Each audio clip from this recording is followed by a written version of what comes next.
through flames, feel fury in the fire, feel fury in the fire. So get out of my way, 'cause I'm a natural born fighter, I'm a natural born fighter.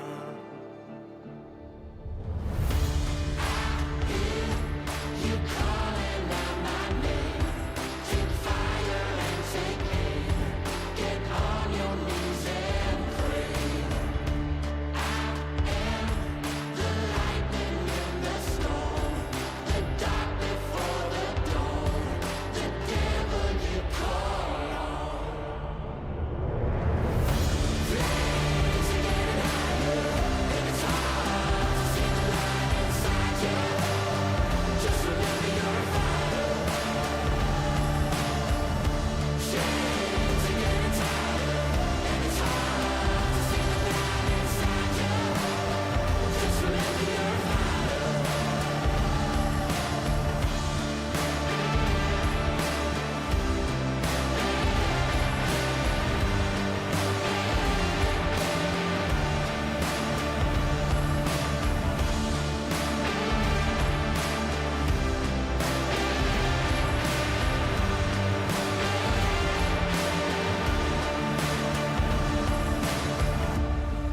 When the lights go out, my light will only shine brighter, my light will only shine brighter.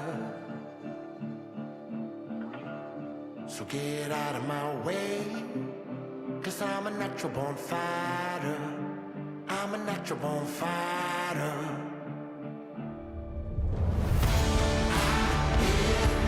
You calling out my name, take fire and take aim, get on your knees and pray.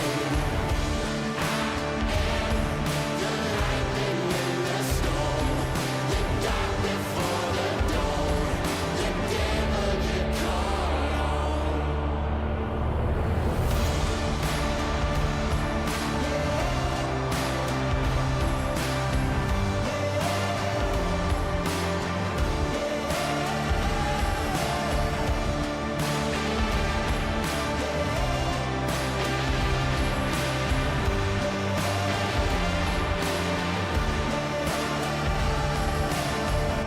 Flames are getting higher, and it's hard to see the light inside you.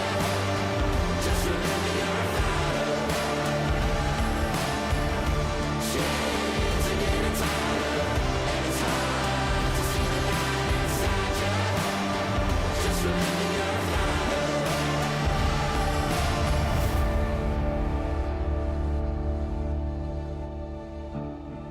When the lights go out, my light will only shine brighter, my light will only shine brighter.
face your fear.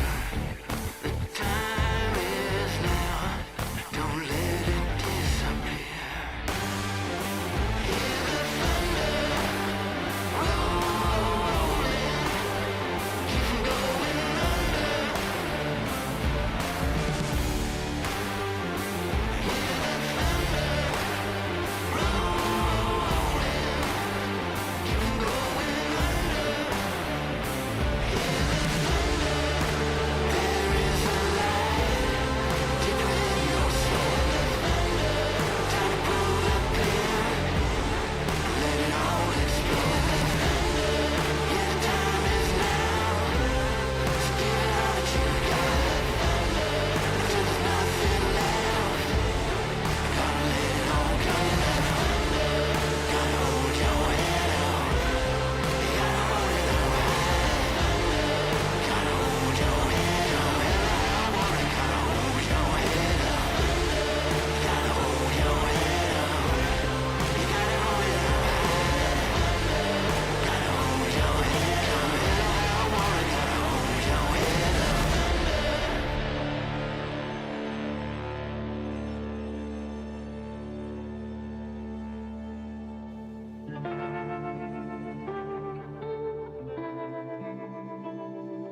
Hello, everybody, and welcome back to the Esports World Cup Last Chance Qualifier. Tonight, we will decide which final 2 players will be qualifying for the biggest StarCraft 2 tournament of all time. I'm State, with me is Steadfast, and Steadfast, tonight there is so much on the line, not just the chance to become a StarCraft 2 world champion, but also $15,000 just for qualifying. I cannot wait to get into these games. They are going to be electric. We've already sent 2 players home. Unfortunately, that is the way it works. 8 players come in, 6 players go home, 2 players go on to glory.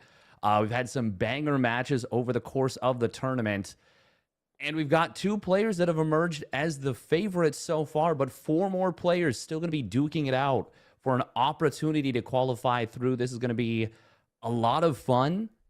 I know the answer to this question, but looking back at yesterday's games, what was your highlight series? Oh, I don't know if there's a single highlight series. Although, actually, no, I take that back. Bunny versus Showtime was so spectacular.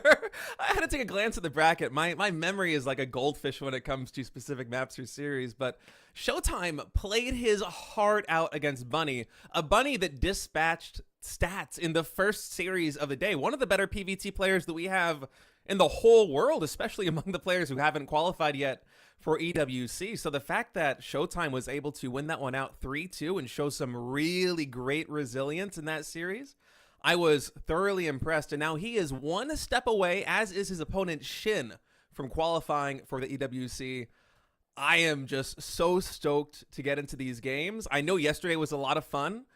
It was a long day. Pretty much every single series that felt like went into that last map, as we're going to take a look here at the bracket. Bunny versus Showtime. That one went all the way to game number 5, but look at Bunny stats, Lambo Trigger, Firefly Shin, Stats Elaser. All of these games went to the last map of the series. Every single player in this tournament is playing their hearts out to go to EWC. Yeah, and just to refresh for anyone who's not familiar, this is effectively a $30,000 tournament, just this closed qualifier, because while you don't technically get a prize pool from this event, you are qualifying into a tournament where last place gets a guaranteed $15,000. So at minimum, you could actually call this a $30,000 plus tournament, because there's no guarantee that if you make it through, you're not going to get it, 1, 2, 3, 4 rounds further and maybe even make a run all the way to the grand finals. You do start from a worse position. It's important to mention that. You start from the loser's bracket, but you get there. And it is that ticket. This is a make or break tournament, I feel like, for so many of these players this year. And we've really seen it in the gameplay. It's led to some amazing games overall so far. And now we come to the final day where only 2 players can emerge. As you look at things, who do you think those 2 players are going to be? I think if Showtime is able to deliver the same way that he did in the upper bracket last night, he has a very good shot of taking down Shin. He showed some incredible resilience, even in games where it felt like he was dead in the water. He somehow found a way to stay afloat beyond anyone's wildest expectations. And I think that kind of formidable gameplay style is going to really be a boon for him against a player as aggressive and dominating in the mid game as Shin, because for somebody of Showtime's caliber, I think that really, if he can withstand the storm that is Shin's mid game, he has a very good shot of taking that best of 7 series in the upper bracket finals. And then looking at the lower bracket, I really don't know who to take. I think Stats and Bunny are probably my favorites, but at the same time, I could also see Shin taking down either of those guys in the losers bracket finals if he doesn't qualify over Showtime in the upper bracket. So it's hard to predict, but I think that makes this tournament even more interesting. Oh, absolutely. When you know the results of a tournament, it's a little bit less fun, a little bit less interesting. But when there's just this constant question of what's going to happen, it makes for such an engaging tournament. And for me, I think Firefly. I know that it sounds like I'm being a bit of a homer when I talk him up, but he did deliver pretty nicely against Shin yesterday and was pretty close to making that series victory happen. And then obviously versus Trigger, he displayed some amazing tactical gameplay, some really smart kind of heads up play I think especially that game on Crimson Court where he went for the big Zealot warp in the main base and drew his opponent's army out of position. That was a great maneuver. And it showed like a really neat kind of situational win condition oriented thought process for StarCraft 2, which is pretty cool to see. But just every series so far has been pretty great. But I think I'm going Showtime. I think I'm going Showtime Bunny on my 2 picks. I think they're the players that are just looking really good right now.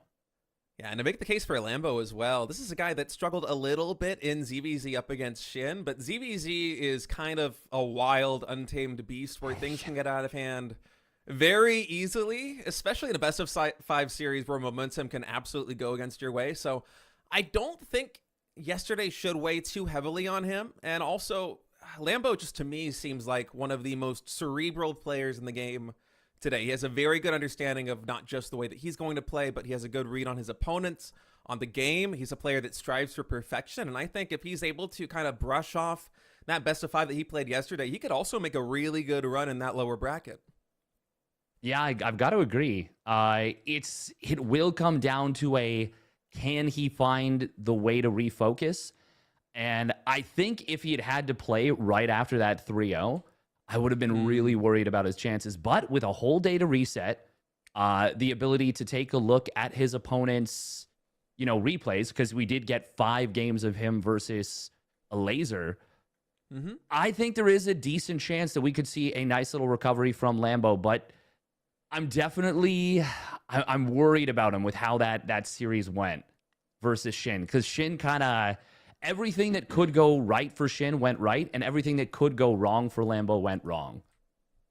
Yeah, but I mean, again, it is a ZVZ, and at least to Lambo's credit, he might not have to play that for the remainder of the qualifying tournament, because Shin very well could beat Showtime in that qualifying match in the upper bracket, and then for Lambo, it's all about the ZVT and the ZVP, and I know a lot of Zergs, especially in the global community, have been struggling with ZVP recently, but Alazer showed some really good games against Stats. He was so close to closing out the series in game number 4 with the 3-1 victory at the very end. Stats was able to mount a comeback and win the final 2 maps to make it a 3-2.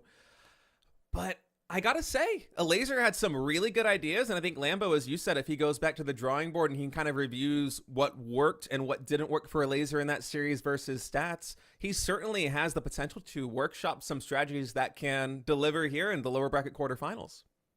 Yeah, he is going to need to bring his absolute A game, though, against a player like Stats, who showed, like you said, quite a bit of resilience against a very strong mid-game oriented player in the form of a laser. Like, a laser he just ran at him, like he was a very aggressive player, and it worked very well for much of that series and was very close to taking it down. Even in game 5, where things kind of went off the rails for him, he was almost able to make it happen nonetheless. That one really came down to like was there enough left in the tank for Stats, as it was super late at night, but he was able to ultimately close it out. But I'm looking at this one, and I'm just really excited about the games.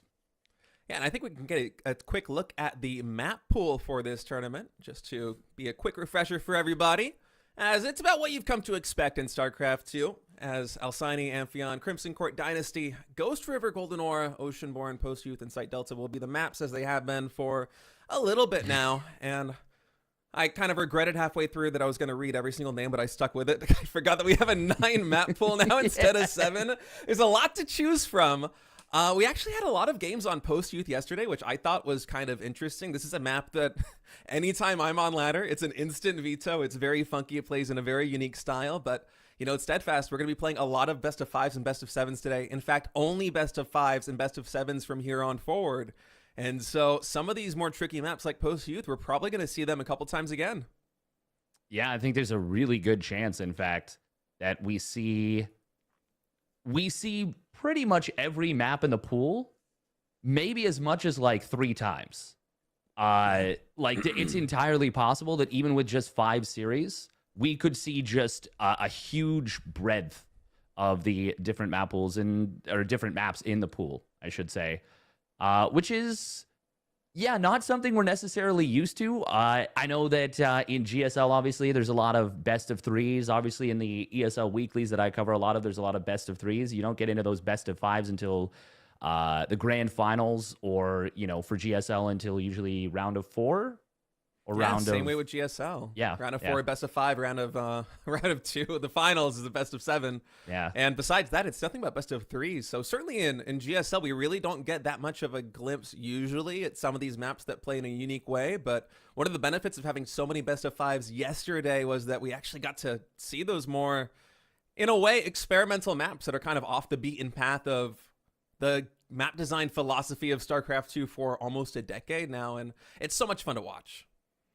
It's going to be a lot of fun, and we are going to be getting into it right now, I believe, with the first map of the day, first match of the day. It is going to be Lambo versus Stats, the Professor versus the Shield of Ire.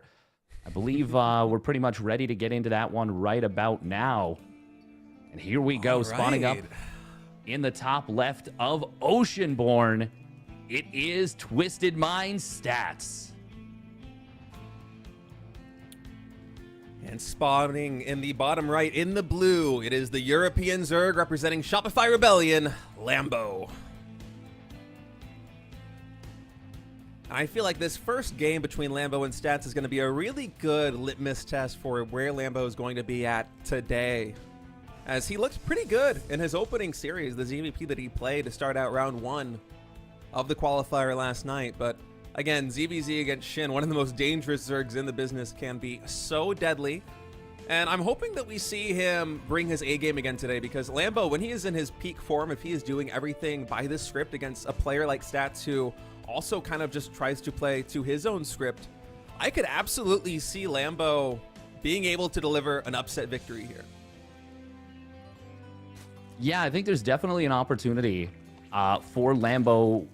Like I said, the advantage of being able to see 5 games of your opponent in such close proximity to when the actual, match that you're going to play against them is coming up, it's a pretty big advantage. And obviously there was, Lambo's games against Trigger, which are certainly something that could be studied. But I feel like we saw a lot more maybe desperation in the series versus Stats, between Stats and Laser. So maybe more of their quote unquote, not necessarily true selves in terms of the skill level, but true selves in terms of the strategies used.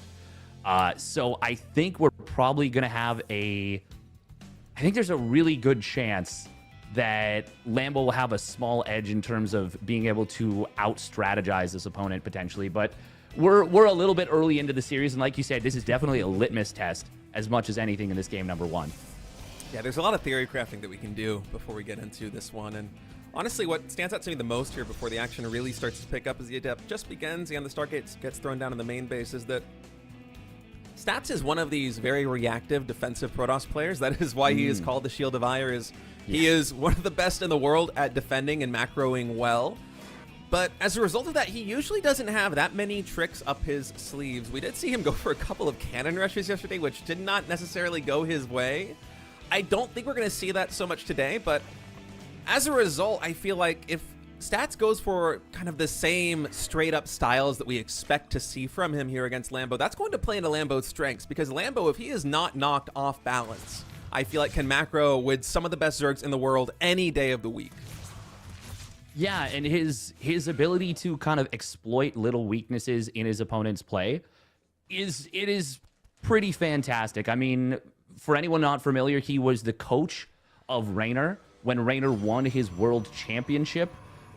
He's constantly been a source of strategies and strategizing in the I guess, non-Korean Zerg scene. That's not to say, Raynor and Cyril aren't capable of coming up with their own ideas. They absolutely are. But he is definitely a creator of a lot of builds, and he's definitely a player that many, many pro players look up to as, like, one of the kings of strategy and prep. And in that regard, it would be really nice to see him do well in this tournament. But we are going to be seeing the first Oracle getting in across the map. Good positioning on the queens here, but not going to be enough to actually prevent the damage. Yeah, two probes, or two drones, excuse me, going to go down here for Lambo, as there wasn't a spore crawler ready, but, you know, two drones, you can take it or leave it here in ZVP. That is kind of the way the matchup works. Is the Oracles, generally, if the Protoss player wants to do it, they can trade the hit points, the hull on that Oracle, to get at least 2 or 3 drone kills in most situations. As we see stats come in with the second Oracle, able to get at least one more. And not a bad start here for the Korean Protoss player. His third base is coming online quite quickly. He's already taking the double gas here at his natural expansion. I wonder what he's going to do in terms of tech. Yesterday, he went for a double forge opening, which was very interesting and had a very similar idea to what Trigger did in his series. But here in game number 1, just going to be the standard, very vanilla forge Twilight transition after the third base. Yeah, meanwhile, we've got an Evo chamber in the front being shown by Lambo, and then a Roach Warren in the back. Now, this doesn't necessarily mean anything, but it could be a little bit of I'm trying to mask the fact that I'm going for like a potential bit of aggression with Roaches. We don't have a layer yet on the way for Lambo, but obviously, oh, okay, there it is. And he did not get an upgrade on that Evo chamber. So this is making me think that we could be seeing a German taxi, something maybe with that quick Overlord speed. And if we don't see something very, very soon coming out of that Evo, I am thinking it is looking increasingly likely like we're going to see something like that. And yeah, there's Roaches in production right now. But we do have to mention stats with the quick charge. Charge is a very good setup. Charge and Archon's very good setup for dealing with something like this. It's a much fightier composition straight up than the Blink Stalkers, which have to micro back in order to get their value. Yeah, and it can stand very strong as the frontline defense. Here's the Queens begin slowly working their way across. Now, this is a little bit faster than I was even expecting it to be. Yeah, way Lambo faster. just with a very slow walk, and those Queens, we got to keep our eyes on them. They are critical here for the push for Lambo, because if those Queens go down, if they are unprotected for a moment and somehow the Zealots or the Oracles are able to take them out, then suddenly these high-energy Oracles, you can see all of them basically at half HP as stats flying over the Queens. Oh, he loses one of the Oracles. That is a huge loss. Those Oracles are a critical part of the defense here. 4 more gateways coming online for Protoss. His stats is even going for a double forge. Cannons getting scrambled to be thrown down. Only 7 Adepts and 2 Stalkers. Look at the force Lambo has amassed on Stats' front door. I don't know if he can hold this, Steadfast. This is looking so deadly. I talked about the preparation, and Lambo has come in with an ace up his sleeve. We do have the battery overcharge in the back. That's going to try and keep these units alive. It's doing a great job of doing so. There is an Artosis pylon on that right side gateway. The static defense is not going to finish, and this is looking like Lambo is going to crash through in game number 1. But the Archon, it is being healed up by that shield battery. However, it can't do all the heavy lifting on its own.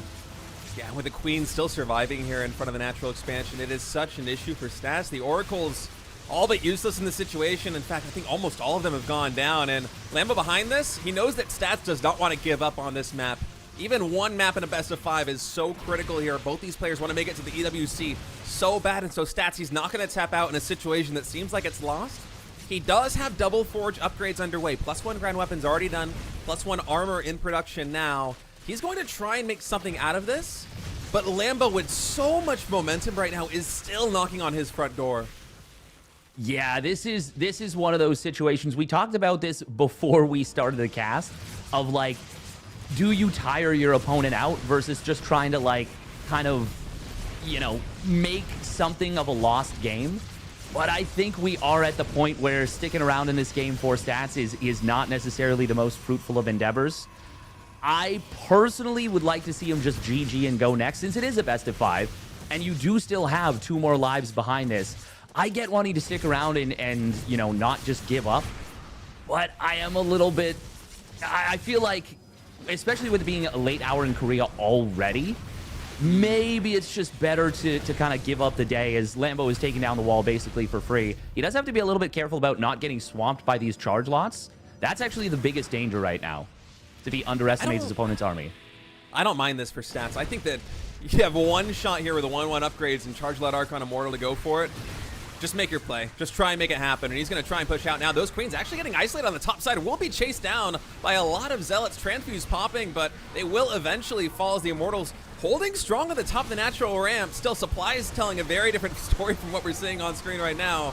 Stats taking this win, but Lambo behind it, already up to 63 drones. The Archons on the front line fall, with only 3 Immortals remaining here on the front line.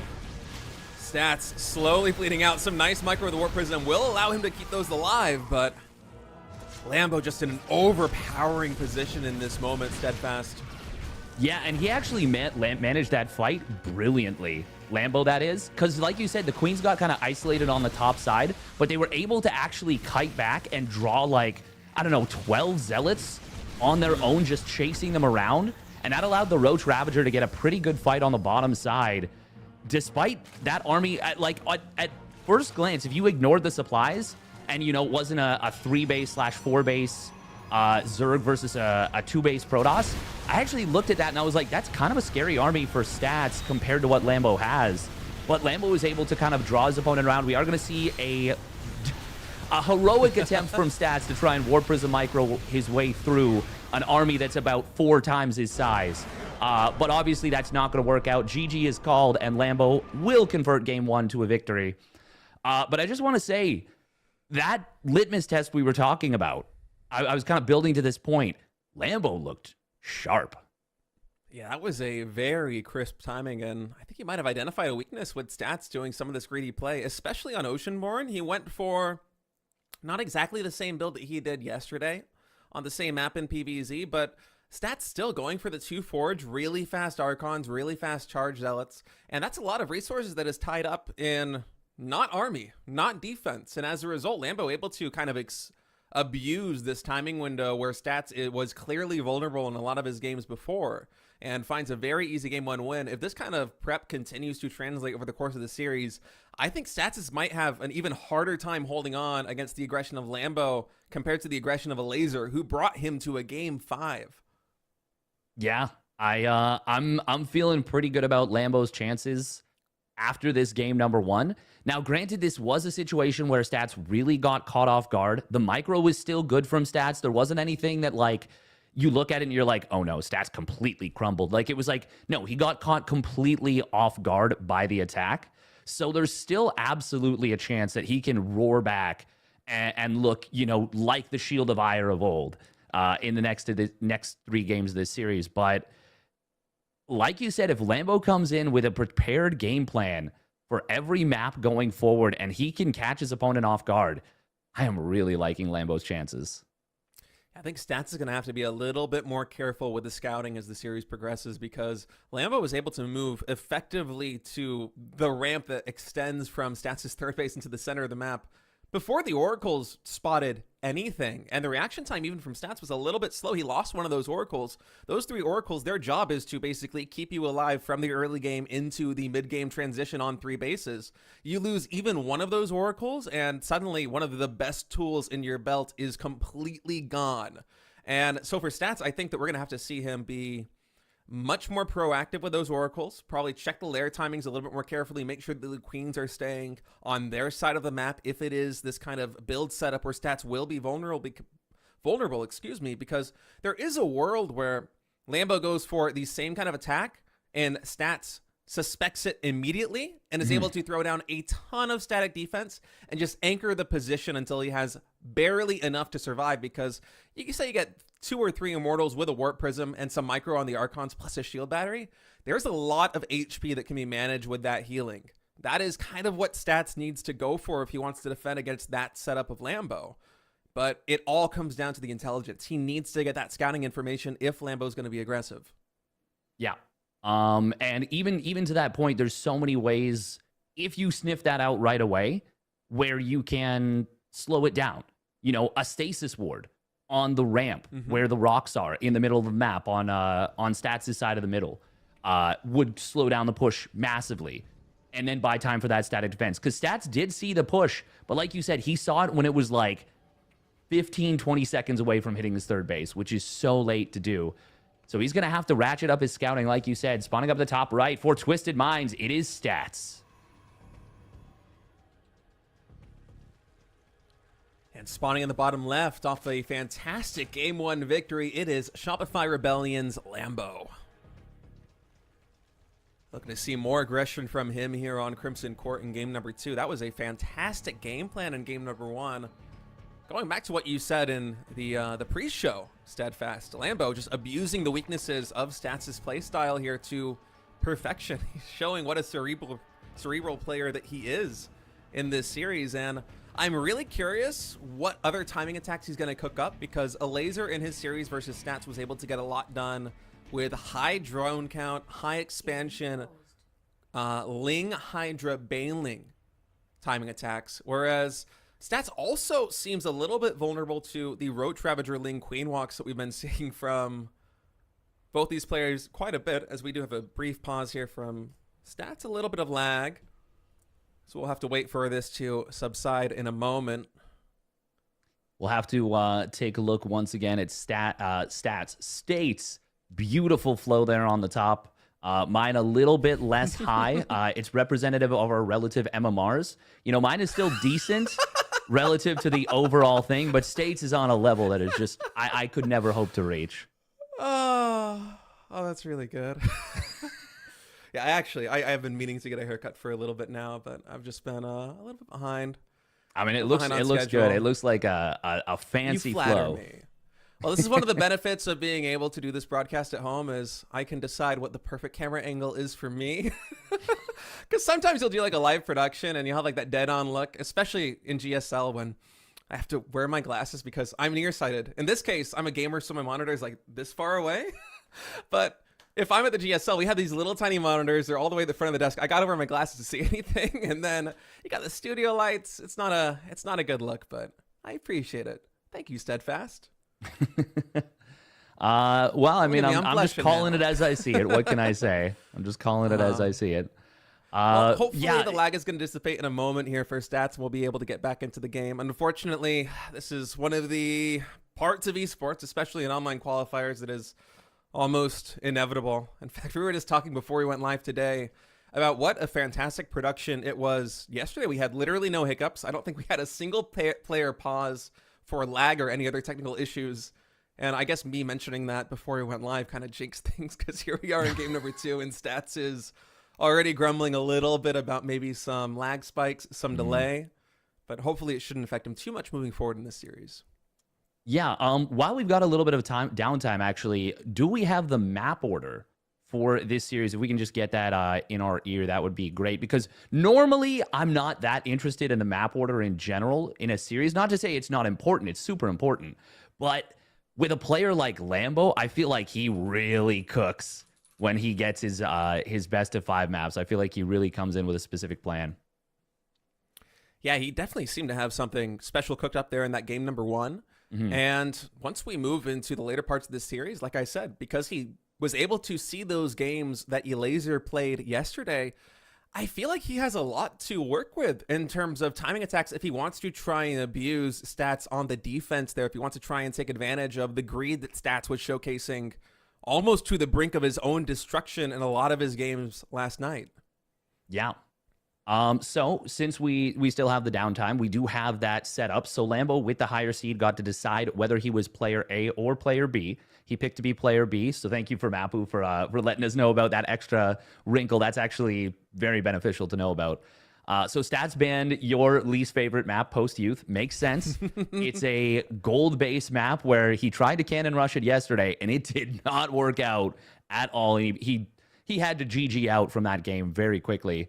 And then Lambo banned Golden Aura, which makes sense. It's a very strong defensive 3-base, 4-base, and even 5-base map. Particularly for Protoss, can be really strong going for that defensive play. And then since it was a best of 5, you then do 2 picks before you do your next set of bans. So Stats picked Oceanborn, Lambo picked Crimson Court, Stats banned out Alcyone, Lambo banned Dynasty, which makes sense. It's a free gold base for the Protoss. You don't want to let that one through if you can avoid it. Similar to how the post-youth map is a free gold base for the Zerg. It goes both ways. And then Stats picked Amphion, Lambo picked Site Delta, and once again, Ghost River would be the 5th map of the series if it goes that distance. I feel like a lot of PvZs that we casted yesterday had Ghost River as potentially the last map of the series, if I'm not mistaken.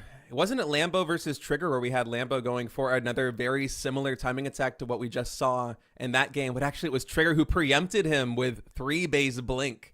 So it was basically Trigger doing this Blinkstalker semi all in. You can transition out of it if you get damage, but you're looking to get a lot of damage done with those +1 Blinkstalkers versus a Lambo who was already geared up to bring the fight to the Protoss. And that was just a complete down and dirty slugfest that ended in Lambo's victory. But coming here now, I wonder if we're going to see some different strategies should we go to that game number 5. I do expect to see a lot more timing attacks coming in from the Zergs, especially after watching a Laser last night, even getting up to a drone count of, 90 plus in one of his games versus stats, and just deciding, even with this economy, even with map control and all these expansions, I am not going to the late game. I am still going to full send the Ling Hydra Bane. I think we're probably going to see a lot more of that philosophy coming out from a player like Lambo, who I'm sure shares a lot of the same ideas as a Laser in this matchup. Yeah, I wouldn't be surprised if we do see some of those, even high eco aggressive plays out of the out of the Zerg player, out of the Professor. But I do wonder. Speaking of a Laser's setup, actually 2 points since we don't know how long this is going to be. A Laser did, I think, not necessarily over drone, but I think he didn't get the benefit of those extra maybe 10 or 15 drones. Maybe not 15. I think you can play 85 drones for ZVP Hydroling Bane aggression. I think you can definitely do that. But there was definitely points in like the mid and later stages of the games, even games that he won, where he was sitting on like 2,000 minerals, but he was really gas starved. And Hydroling Bane is a super gas-intensive setup. Obviously, those Hydras, 50 gas a pop, and those Banelings that are you constantly rolling into your opponent are also quite expensive. Now, you can obviously do Ling run-bys and whatnot, but against Storm, against good static defense, it's not as effective. You're really looking at those Banelings to connect and get the value. Yeah, we did see a Laser make a bit of the adjustment that you're talking about from, I think it was, put myself on the spot, game 3 to game 4, if I'm not mistaken. Or maybe it was game 4 to game 5. Site Delta? Yeah, because on Alcyone, he was up at 92, 93 drones, a really high drone count, and then on Site Delta, he went for a little bit of a lower drone count, same similar style, 80-something. And so I feel like it kind of cuts both ways. There are some benefits to playing with 90-plus drones. In fact, that was the game that he won, if I'm not mistaken. It was the 80-ish drone game that he lost, even though counterintuitively, I also kind of agree with you. I was thinking if you're not going to play for the late game, maybe it's beneficial to have a little bit more army supply as opposed to just having this extra minerals in the bank. But there's a reason why we are casting and we are not playing Steadfast, as we do not understand the game as well as these guys. We can theorycraft as much as we like, but I'm sure for a player like a Laser or for a player like Lambo, they're going to come in with what their mindset is, the best possible strategy to try to take a player like Stats down, because I feel like it's almost an advantage in a way going up against Stats. He's very predictable in the way that he is going to approach most matchups, especially PvZ. He doesn't really shake things up. If he does shake things up, it's generally small adjustments in the way that he develops as a player. It's not the way that he throws attacks at you or timings at you, unless there's some kind of crazy gold base he's trying to cannon rush that we saw twice last night. And that plays into the strengths of somebody like a Laser, like Lambo. That's one of the reasons why I think you said going into yesterday, a Laser had a 6-1 series score over Stats before that match. Yeah. And Lambo here winning game number 1 with some really smart aggression, and we might see more of it in game number 2. Should we get back into that soon? Yeah, that was actually so wild that he went like that it worked out the way that it did. Sorry, did I just hear we are getting back into the game? Is that correct? Awesome. So we are getting back into the game now. That is, well, that's something I was hoping would happen. I do wonder if Lambo is going to try, maybe some lurker timings, or if it's going to be more of this like very relatively low drone count type of play that we saw earlier. Because once again, I do feel that we're probably going to see mostly an avoiding of the later stages of the game, because a player like Stats is already so good at it, and a lot of Zergs are not feeling super confident. But here we go. We're getting back into this one. Yeah, action commencing once again. Stats throwing down that natural expansion.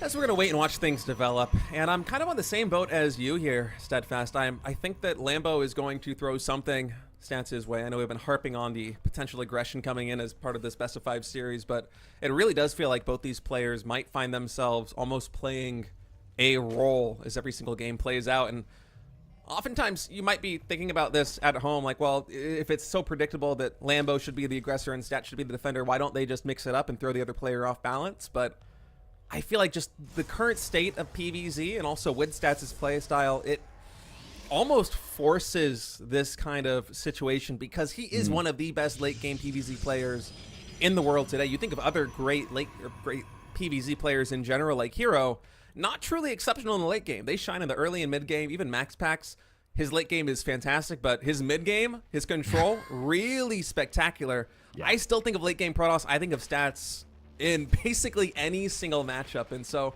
in a matchup where Zerg's generally globally, by the way, that probe actually taking a little bit of damage, but Dip will save it. But in a current meta where Zergs are struggling in the late game against Protoss, Stats is the worst possible enemy to try and play that late game against. Yeah, it's just not going to be a good time, generally speaking. You are you are going to want to try and avoid it. For someone like maybe a Serral or a Raynor or a Dark, where they have that incredible spellcaster control, that's, you know, a very different story. And it's not to say that Lambo doesn't have good spellcaster control. It's just you really need stellar spellcaster control, and you need to be able to answer everything in order to make it happen against that Protoss late game. But we are going to be seeing something potentially on Crimson Court coming into play, and that is the high-yield gas base in the middle of the map, which does enable some incredibly powerful Roach Ravager Queen Walk timings. And I mean, looking at Crimson Court, seeing that it's Lambo's first pick, that's got to be on both players' minds right now, that is a possibility. Yeah, that gas is effectively a cold base. It's worth 2 or 3 drones as soon as you saturate it, because that's 2 or 3 less drones that you need to get the same number of gas income. And so Lambo, we'll see if he's able to ride to this momentum. Stats, again, taking a lot of damage on that Oracle. It will not fall, but it does get 2 kills.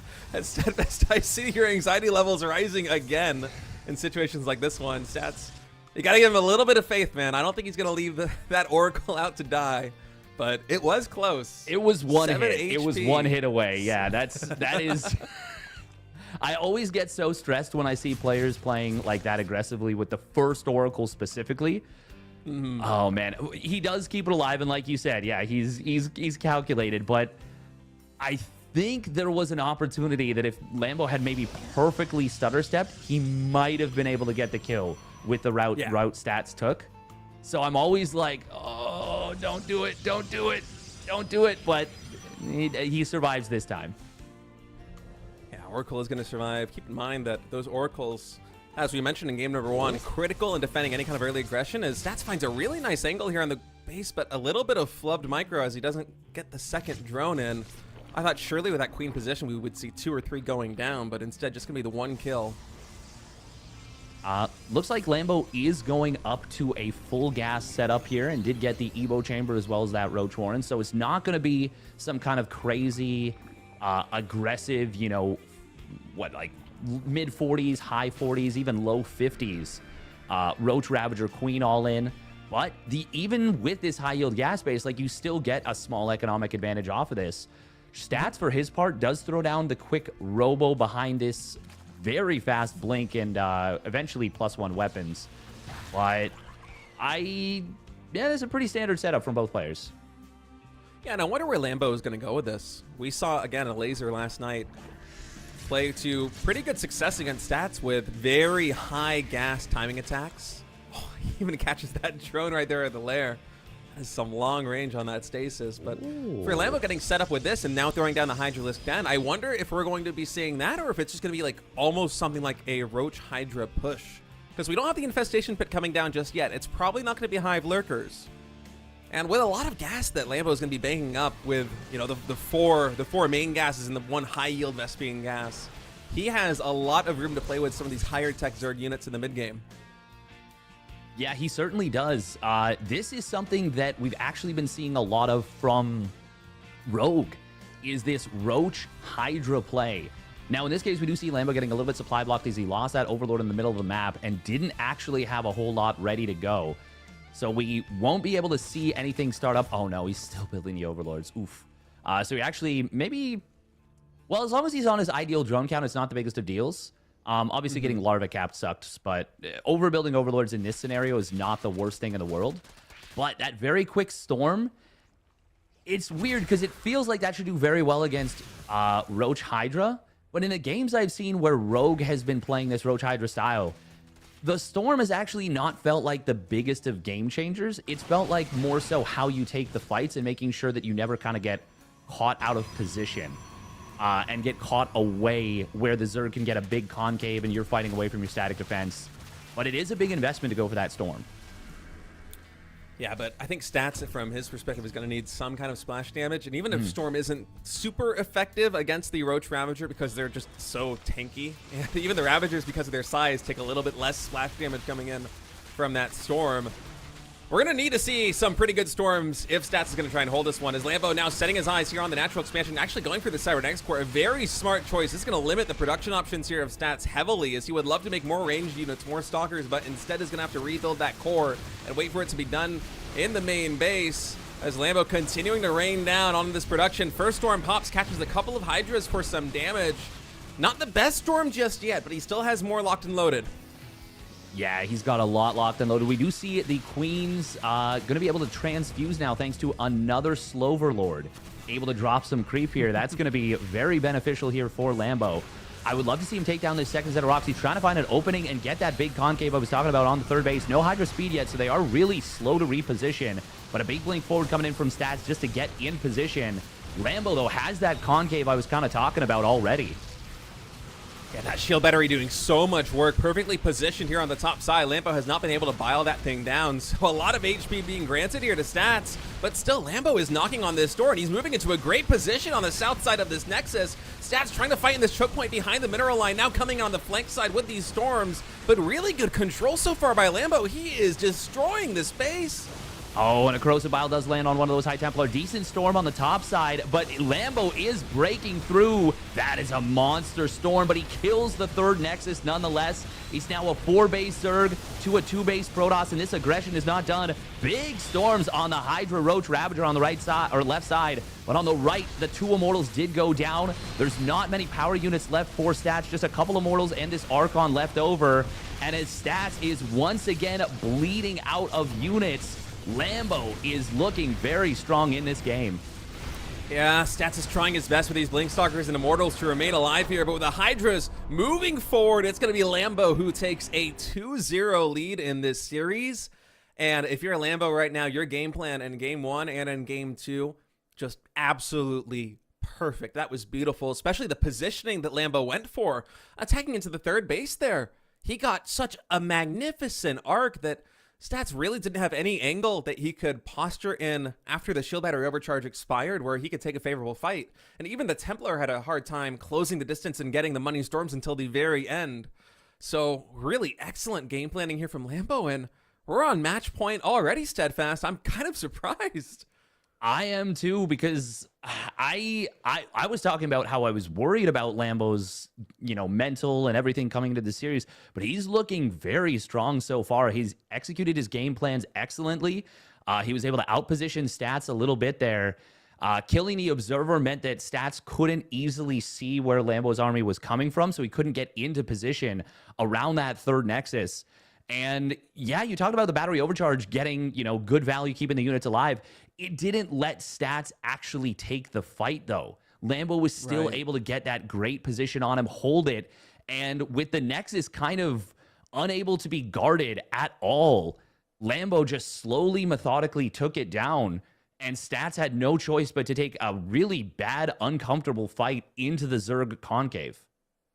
Yeah, and it wasn't really as if Stats made a mistake in that engagement. It's just that the positioning from Lambo bouncing between the natural expansion and the third base was so good, and a lot of it came back to also that slow overlord giving a little bit of a movement speed buff with the creep right in front of that expansion. A very smart and nice addition to that attack, because as Zerg in that situation for Lambo, as soon as you find Protoss out of position, you can get that concave on the third base, then suddenly the fight becomes so much easier. You don't have to take an unfavorable trade into the shield battery. You can back off a little bit the same way that Lambo did and just maintain the arc, because for Stats, he's so blocked by his own buildings that he really can't find any angle to get the counter concave. He can't match you at all. So Lambo just playing the map beautifully, playing his game plan beautifully.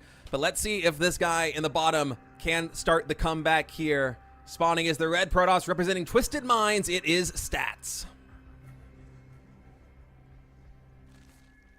And his opponent coming in with an Extractor Trick 15 hatch. Does not want to get hatch blocked here. It is the Shopify Rebellion's Lambo.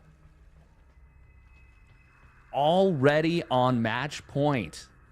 2 games into this series. This is a phenomenal start for the German Zerg. And I mentioned yesterday how it was a bit of a dream scenario for you know, German StarCraft 2 fans. And then I feel like I jinxed it because Lambo then got 3-0'd right after I said that pretty much. But still, this is a pretty damn fine start for the German Zerg. Now, by no means is this series over, because Stats, all he needs is one map and a little bit of momentum, and he can absolutely claw his way back in this game, in this series.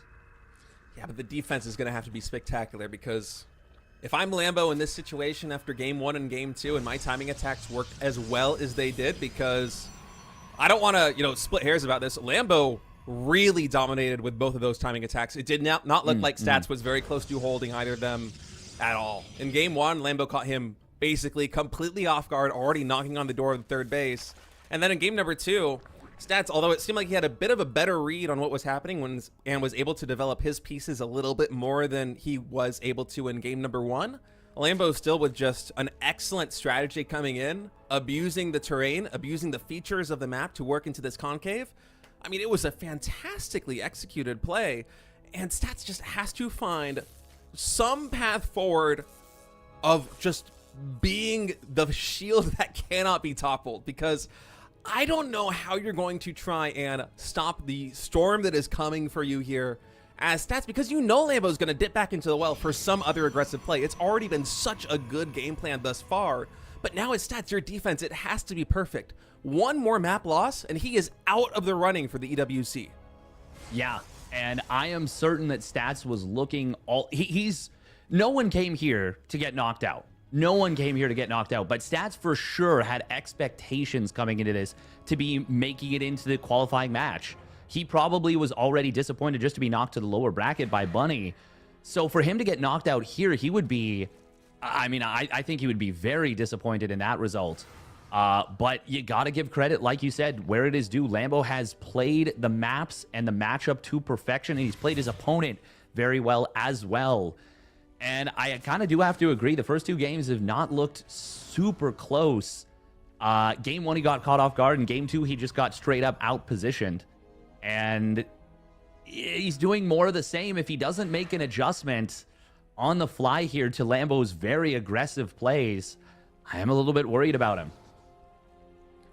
Yeah, we'll see what adjustments he makes here in game number 3. Is for now, this Adept just kind of anchoring the position between the Zerg Natural and the third base, trying to make it a bit tricky here for Lambo, and potentially set up for some kind of harassment angle here with the Oracle. He has been able to work one of these queens out of position. That Oracle, if it wanted to, might be able to take that out, but instead he's going to go into the main base. There isn't a Sporn Crawler there just yet, but the second queen pops.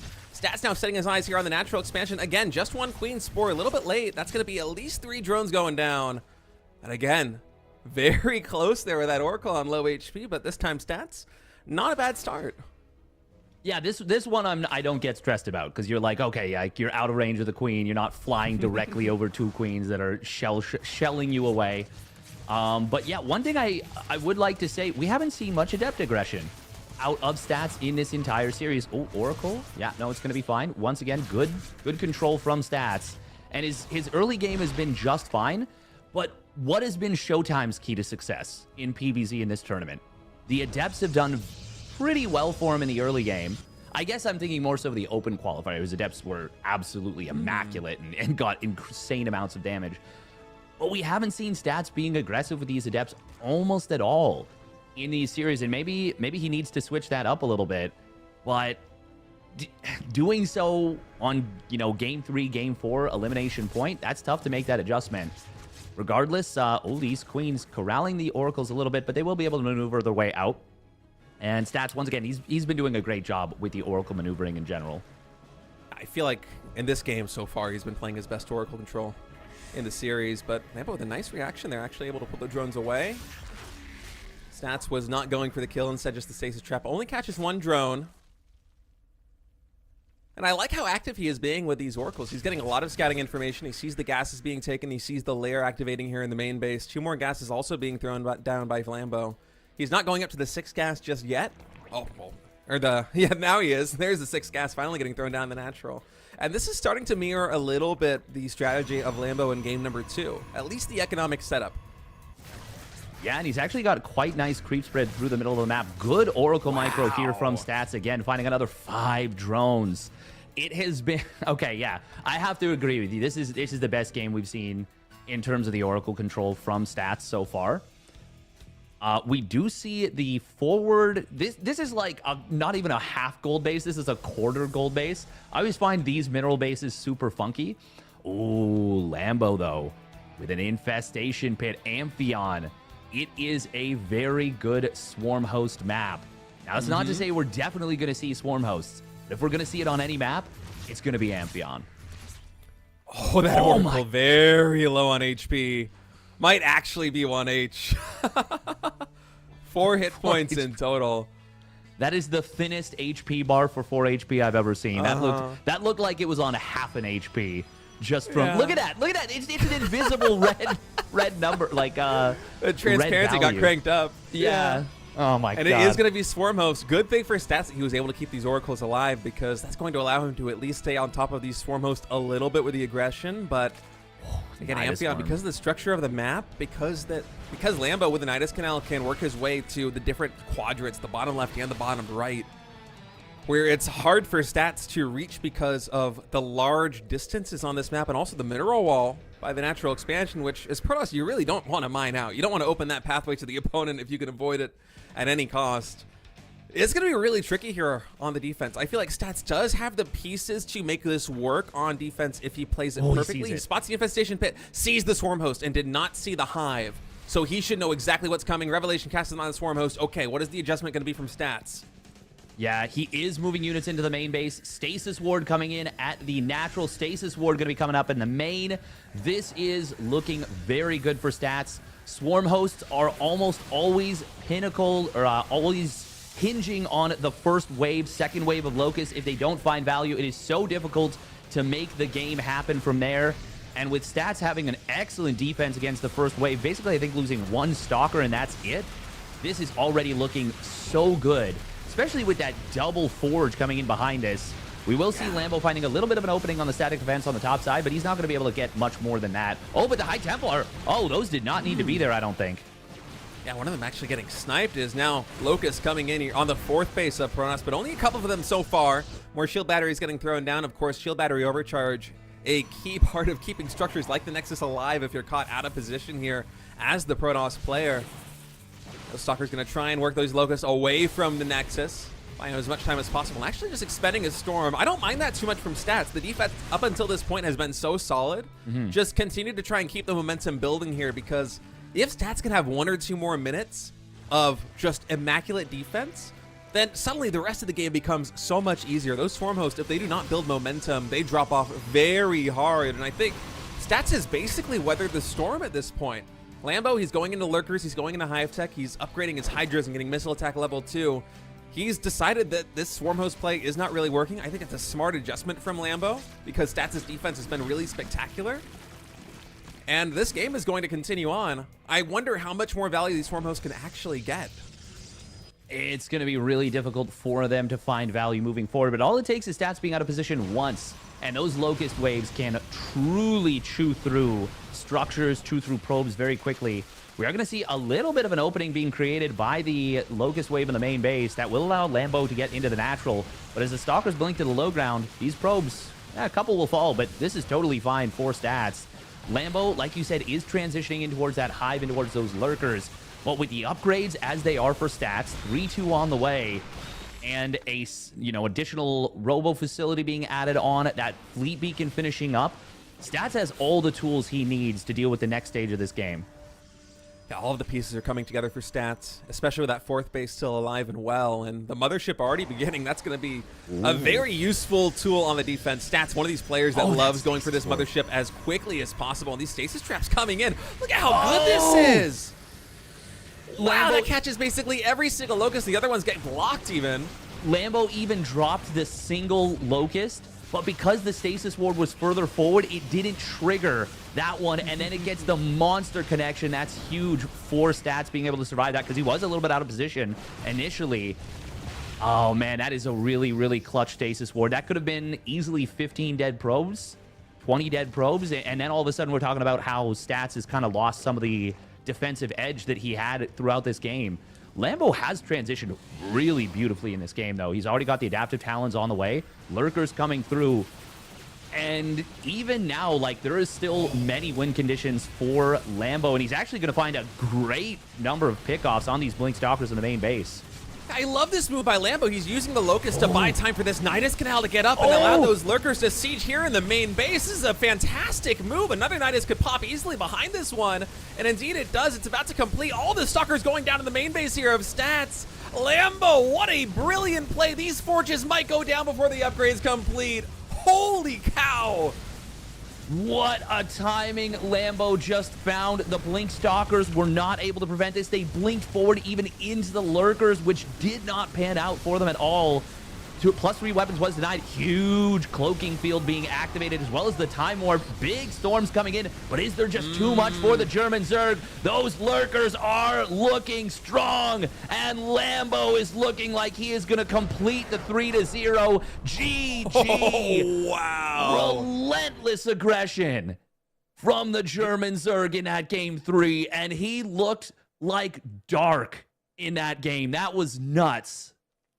Lambo just played out of his mind. Stats' defense to start that one off was looking so good. The Oracle control in the beginning of the game, so good. So many drone pickoffs. And then Lambo with one incredibly beautiful move. I mean, to have the insight to be like, okay, if I get a Nidus Canal up in the main base, I can take this game. I could steal the momentum away from my opponent. How do I make that happen? He's able to do it with these swarm hosts, these units that have dropped off in value over the course of the game. They finally find their moment to shine. They were denied at basically every turn up until that moment. And the swarm host, the Locust, they just buy barely enough time for that Nidus to get up, and that's basically the game. Because with the way the buildings were set up there in the main base of Stats, how do you even find an arc into these Hive-Tech upgraded Lurkers with Queen support? I mean, it was just... That's one of the best plays that I've seen this entire qualifier. That was brilliant. Yeah, that was super cool. We had Bunny with that Widow Mine into double drop in the main base versus Stats earlier. And now we have the Swarm Host into Lurkers. The same concept where you have kind of a feint maneuver that can still get a lot of damage. Obviously, a bunch of Locust is quite a bit more. But going in with that 1-2 combo, what a way to punch his ticket through, and Lambo looking so sharp. But for now, I think we're going to go to a quick little break, unless I misheard, before we... Going to a break? Yeah, we'll go to a break, and we'll be back with the next series. That is going to be another elimination series. It is going to be Bunny versus Firefly. Don't go anywhere. This is the EWC Closed Qualifier. Stick around.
Welcome back, everyone. We have just wrapped up our first series of the day.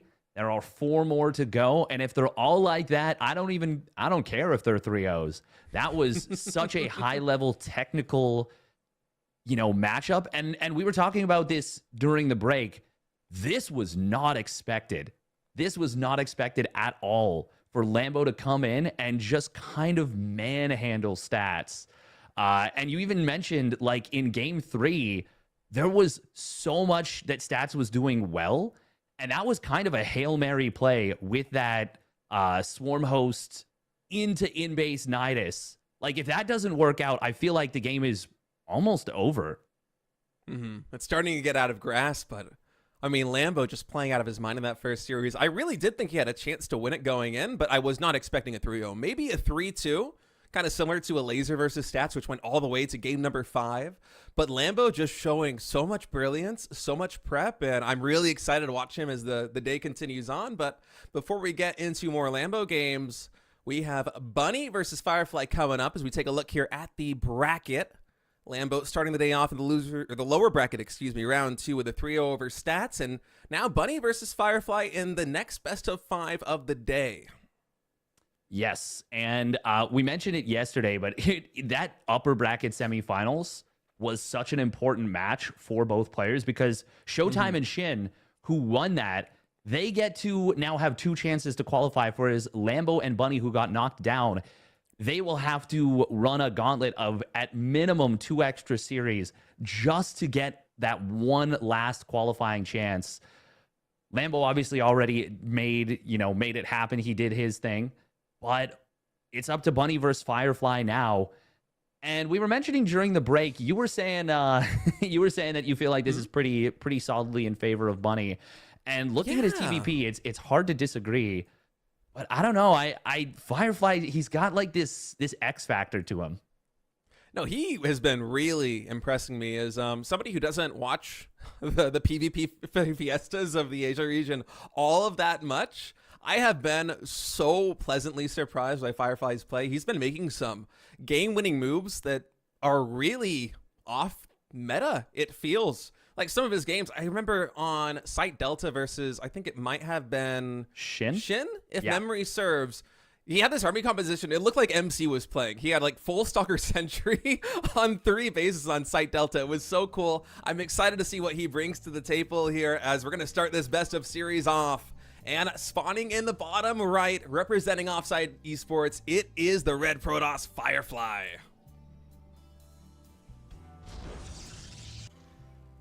And his opponent spawning up at the top left, the best named animal player of all time for Team Falcons, it's Bunny. That's my favorite Cats intro. Oh no! I was trying to think of who else is named after an animal. Poor Paolo. Oh no! He's the one who said it. He's the one who did the intro. Yeah. No. I'm not just firing shots Self-deprecation is at also Cats. very much up his alley. Yeah. I think Gumiho is also technically kind of named after an animal. Really? Is Gumiho like 9-tailed fox or it's something like that? I can't remember. Oh. I remember Tastosis discussing this in like 2010, and I barely remember. I know Gu means 9. Anyway, I don't know this stuff. My Korean's not high enough level to break down Gumiho, the deep meanings of Gumiho's ID, but yeah, it's all good. We can yap about it though. For me, he's always been the Towel Terran. Oh yeah, of course. Yeah, that Artosis video where he's at the GSL qualifiers, and yeah. Oh no! Oops. Sorry, that was an oopsie. But you're saying Artosis? Yeah, the GSL qualies. The old school GSL qualies in 2010, 2011, and we see this kid playing with a towel over his mouse, and of course it's a very young Gumiho. Because he had those sweaty hands, but man, losing that early probe, that sucks. Feels bad, man. Feels bad. Especially in a series like this against Bunny, who, over the course of all of his TVPs yesterday, keep in mind he played against both Showtime and Stats. He was canceling a lot of units out of the barracks. He was cutting some corners in terms of getting that command center as fast as possible, getting his factory and starport online as fast as possible. Even in some games, going for some really greedy Maru-esque 3 command center into engineering bay before tech up strategies. So for Firefly to lose his scouting piece this early on, it does feel a little bit bad. You might look at that as being only a probe, and yeah, inevitably that Reaper probably going to come out, and there's a good chance it will chase it down, but just the fact that Firefly up until this point hasn't been able to confirm the timing of these Marines or anything else, it is a little bit painful here. Hold on a second. Bunny is microing this so well. That is a dead adept. Oh, I was just going to say we got Neo from the Matrix, that one Marine that dodged the second shot as it jumped into the bunker, but great jump there, killing that first adept. All of the little mental victories 3 minutes into game 1 have gone in the favor of Bunny 100%. And by no means is this going to decide the series, but it certainly gives you a great jumping off point. And more so than anything, I feel like it's just it's a bad feeling for the Protoss to start things off this way. There is a shield battery in the main base, so that Reaper won't find any value in terms of damage. But even just getting the full scout is quite nice. Oh, probe. Oh, he's going to be able to keep it alive. That one out. Oh, no. He put oh, no. Ah. Oh, and now the Hellions coming here into the natural expansion to be able to get at least one probe.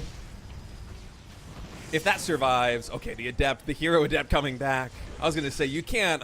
Firefly needs some wins here in the early game. This is looking painful. That's a lot of early units going down here for Protoss. Again, it might not seem like a lot, but PvT, you kind of walk this very fine line, especially in the early game here as Protoss. So to lose 3 probes and the adept for a Hellion and Reaper whose main jobs were pretty much just to get scouting information and maybe pick off 1 probe. Not a easy beginning here for Firefly, and also this adept missing the medevac moving across the map. It will be a 2 Widowmine drop with a siege tank follow-up. Bunny was really loving his siege tank play earlier on yesterday. Seems like he's going right back to it today. Is the Widowmine drop coming in here into the natural expansion? Firefly hasn't microed it just yet, but he buys his time, does it right in time. Luckily, that observer not going to hover over the probes, so won't take too much damage. In fact, only 2 probes going down in total as Firefly diffuses the situation pretty easily. Yeah, and he gets both the Widowmine kills, which is rather nice.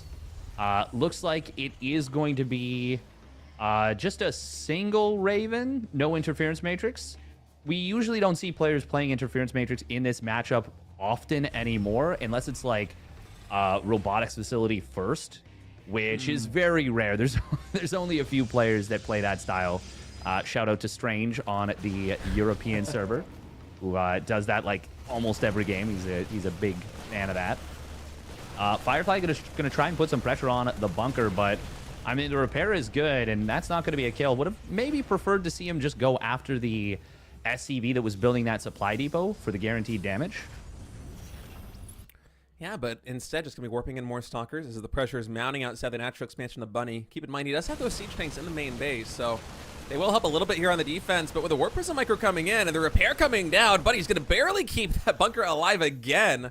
Nice micro by Firefly to pull that low HP stalker back, as our Chinese Protoss player would have loved to take down that bunker and start dealing some real damage to this bio, but instead Bunny's standing strong, and now with this Raven getting some more damage done as Firefly blinks in the main, but once more that siege tank really anchoring the defense as the stalkers, one of them falls and the rest of them take a ton of splash damage. Yeah, it's easy to look at a player like Max Pax, who makes this blink stalker aggression look almost broken sometimes with how well he executes it and how exquisite his unit retention is. It's easy to forget that it's really freaking hard to do that kind of stuff, to make that happen. We're going to see a nice little bit of War Prism Micro in the natural. Going to be able to pick off just 1 SCV. And unfortunately not able to save that Stalker. So it's actually a negative trade there for Firefly. It feels like he has not had very many wins in this game at all. It seems like he's just not quite locked in yet. There's been quite a few micro hiccups here in game number 1 as Bunny now unloading here in this blind spot in the main base of Firefly. That shield battery going to quickly go down, and we'll see if Bunny goes for the pylon or if he's going to go for the probes. Takes 2 probes down, and now is going to bring this tech online. That will delay charge a little bit as Bunny's starting to take some presence on the map.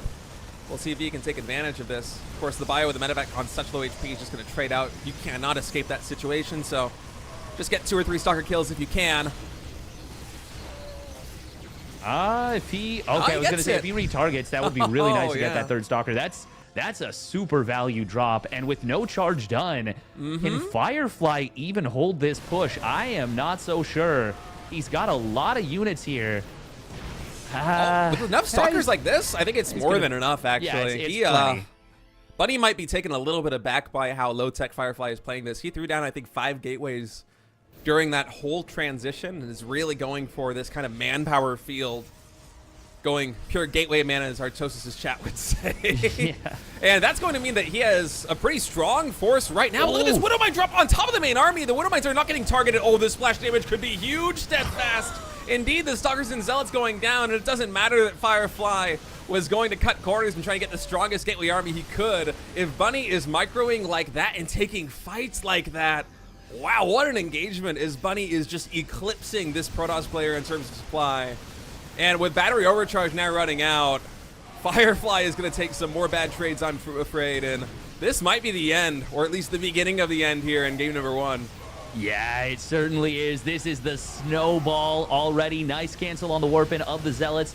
Prism actually being forced to warp into the fight. Very clever move from Firefly, but that was a pimp play if ever you've seen one out of Bunny. That is the dabbing on your opponent, dropping the mines directly on the army. And Firefly, oh, nice little move right there with a Warp Prism micro, able to dodge the mines. But I mean, the supplies tell the tale. Like, this is like you said, this is a pure gateway man setup against a Terran that is just continuing to rally in bio. 1-1 bio versus 1-0. Firefly taking really the best engagements he could. But it's just a numbers game at this point, and Bunny will take game number 1.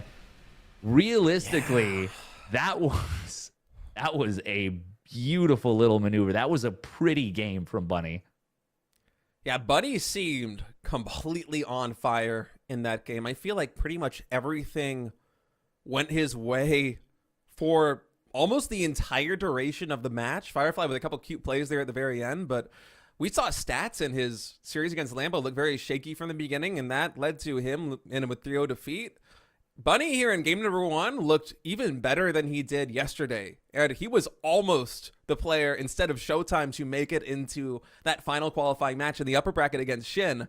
So I'm really liking Bunny's chances now in this series. I mean, coming into this one, I had him pegged as the favorite, but after a performance like that, I mean, the micro that he showcased from literally the beginning of the game with the 2 SUVs taking down the probe, and then the 2 Marines and the Reaper in a bunker with one of the Marines on 1 HP being able to kill an Adept? That should not happen. I mean, Bunny just found all these different trades, all these cool moves. And Bunny, I mean, he's one of the best players in the world at pulling opponents apart, but usually he does it with medevacs, not with just pure micro flexing. That was really cool to see. He is on point today. He is really on point, and flexing is the term that comes to mind for sure. If you're Firefly, I mean, he still had that dog in him at the end. You know, he was still microing his units super hard, even at the end, even when the game was like well out of his grasp. So I'm not worried about him crumbling by any means, but that is one of those games where you're like, well, he beat me. I did not lose that game. He beat me. Well, it is only one game in a best of 5, but wow. What a statement from Bunny. I mean, the Widowmine drop on the main army there to finish things off was like the slam dunk that breaks the backboard. It was crazy. Yeah, well, let's see if this guy spawning in the bottom right is going to be able to tie things up here in game number 2. Spawning in the bottom right, representing Offside Esports, it is the Red Protoss Firefly. And his opponent looking so sharp, hanging off the rim. It is Team Falcon's Bunny. For as good as Bunny looked yesterday, he looked even better in that first map. And look at this cheeky little SCV we have moving out early on the map. Steadfast, I think we're going to have at least 1 proxy Rax, right? Or is this going to be potentially a bunker? What is your plan here, Bunny? I'm thinking this might be engineering bay block. Yeah, he's not clicked on this just yet. It could still be the proxy second barracks.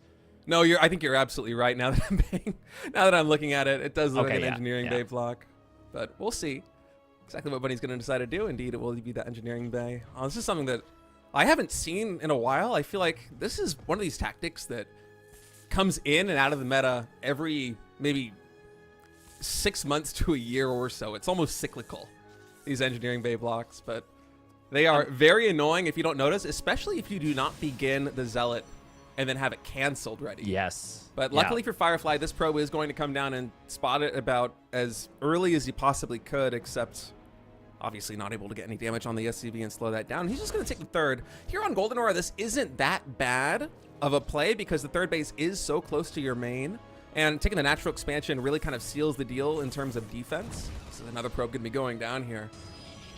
But I'm a little worried for Firefly if Bunny decides to lean even more heavy into the siege tanks in this game, because Golden Aura is already a map where in TVP, siege tank pushes at that third base, the linear third at the 6 o'clock position for the Protoss, are so strong because of that ramp choke, and because it is so hard for Protoss to get a flank coming around the other side of that upper ramp on the north. And if Bunny decides to go for that siege tank push, with this being the natural expansion, that is going to be a very difficult hold here for Firefly. So gonna have to keep our eyes on exactly how Bunny's going to develop here, because I'm sure this is something that is on his mind presently. Yeah, this feels exactly like the game plan Bunny wants to be going for. And if it is, I think it's a very smart one. I'm a little bit worried for Firefly already. Now, it is going to be a Cyclone to start things out, but you can still absolutely go into that siege tank push from this position. Obviously, we saw that siege tank push attempted on this map yesterday between Showtime and Bunny.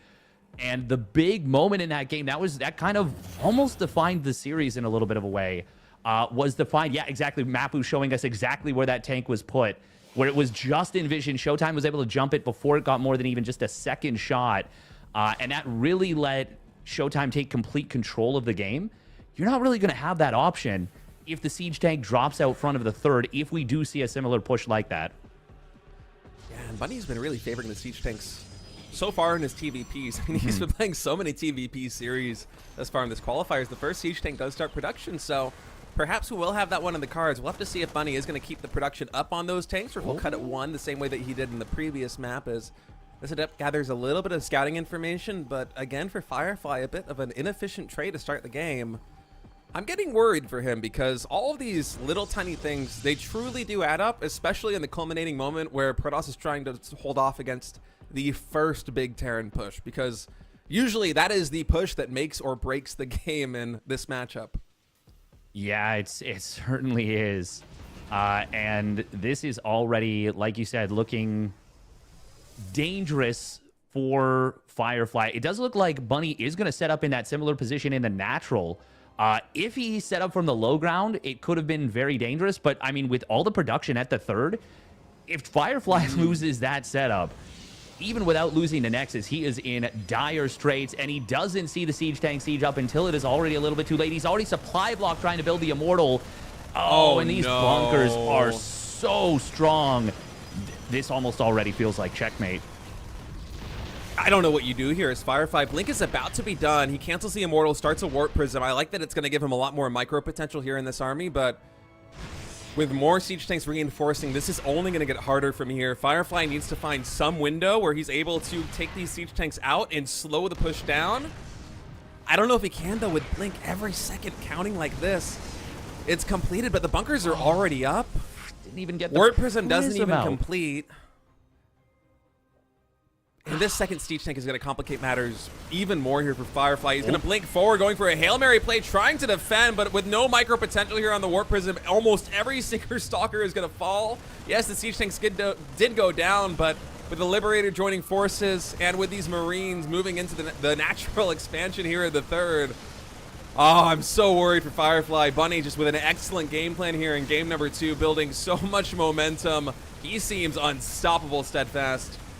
He certainly does. He's getting it done with the early game pushes here in game number 2. And this is looking like a domination so far out of the Korean Terran, he is looking so damn strong.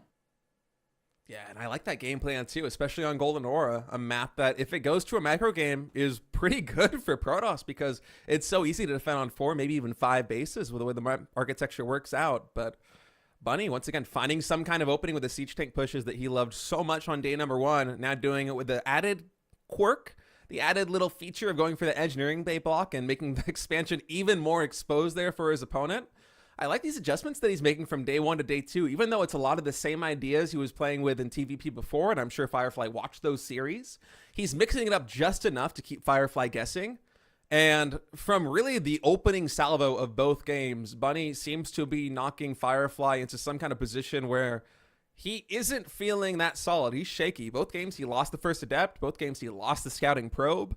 And these are the kind of things that when you add in, like the Hellions getting another kill, or the auto turret from the Raven adding in additional kills there in game number 1, or the engineering bait block kind of throwing off your whole expansion pattern, and then you lose the robo and the gateways there at your quote-unquote natural, which is positioned over there at the 3rd. Things have just been so awkward for Firefly. There hasn't been seemingly one moment where it looks like he can just chill and play his game. From really the opening moments in every single map thus far, he has been struggling, and against a player like Bunny, that is a tough position to be in because he is a very momentum-based Terran player, much more than a player like Maru. That aggression, once it starts going, it piles on hard. So if the comeback's going to happen, it's going to have to start from the very beginning of this game. Let's see if he can do it. Spawning in the bottom left, representing Offside Esports, it is Firefly.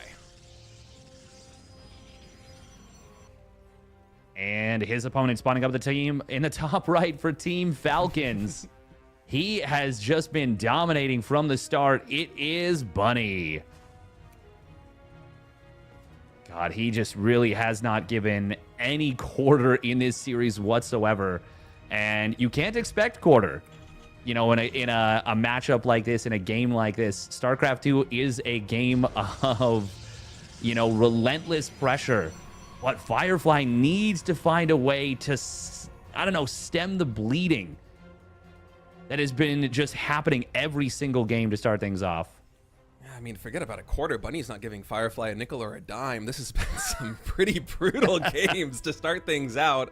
It's feeling a little bit like Lambo versus Stats game 1 and game 2. And, you know, I might be getting a little bit ahead of ourselves because we do have potentially 3 more games left to play in this series. But if Bunny can keep this momentum going and complete the sweep, can you imagine what a banger of a match Bunny versus Lambo is going to be in that lower bracket with both these guys playing as well as they are right now?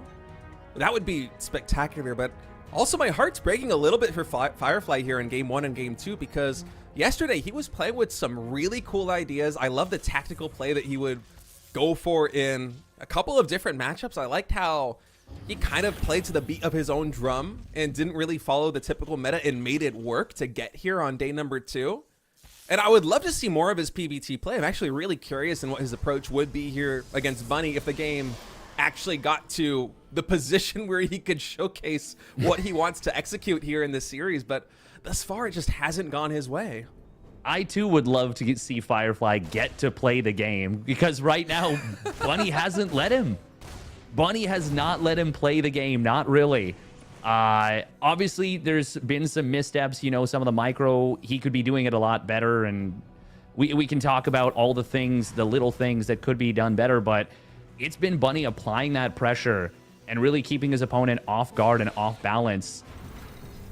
Firefly, he just needs to clean everything up, I feel like, if he wants to have a chance to find some kind of momentum in this one.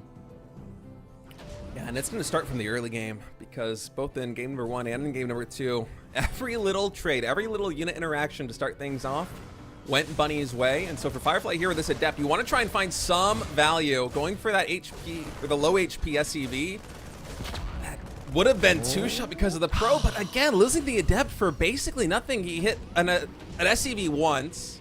Oh, it wasn't even the low HP SCV, I don't think, unless he hit them both. But in any case, Firefly, that is not what you want to happen again. This is 3 games in a row now that he has lost the opening Adept and the opening Probe. And I know I sound like a broken record on this, but these things do matter in the early game, especially against a Terran player as aggressive as Bunny. Yeah, and so what happened with those? Oh, even a no. probe getting picked off. All the little things are just going right for Bunny, and all the little things are going wrong for Firefly. To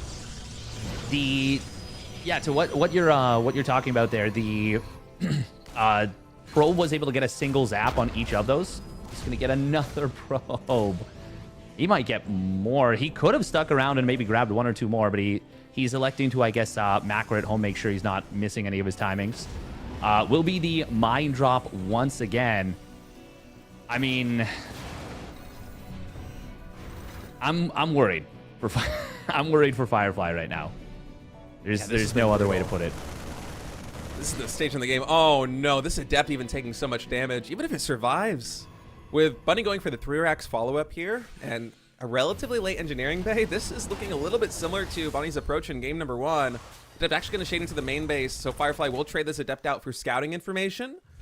Let's see if we can find at least one SCV here of damage, but he knows the setup coming in from Bunny. He should be expecting this drop at any moment after seeing the 1-1-1. So the Widow Mines are going to siege here in the main base. Oh! Should be 2 probes going down. In fact, 4. That was so close to being a total disaster, though, because he just last second split those probes off. That could have easily been like 7, 8, 9 probes going down. And even still, it was more than the expected value. Bunny's already up in workers. Yeah, this should not happen in PvT. I mean, this is the stage in the game where, you know, Protoss' macro mechanic is chrono boosting the probes. Terran's got mules. You need to have that higher probe count to kind of equalize things, right? So the fact that Bunny is 2 SCVs up on 2 command centers to Firefly's now 3 Nexus, the income advantage just tells the story. In an early game where Protoss should be a little bit ahead in terms of money, that has not been the case in this game. And Firefly is going to need to take some wins. Bunny just comes up with all of these clever tactics, all of these fantastic micro plays.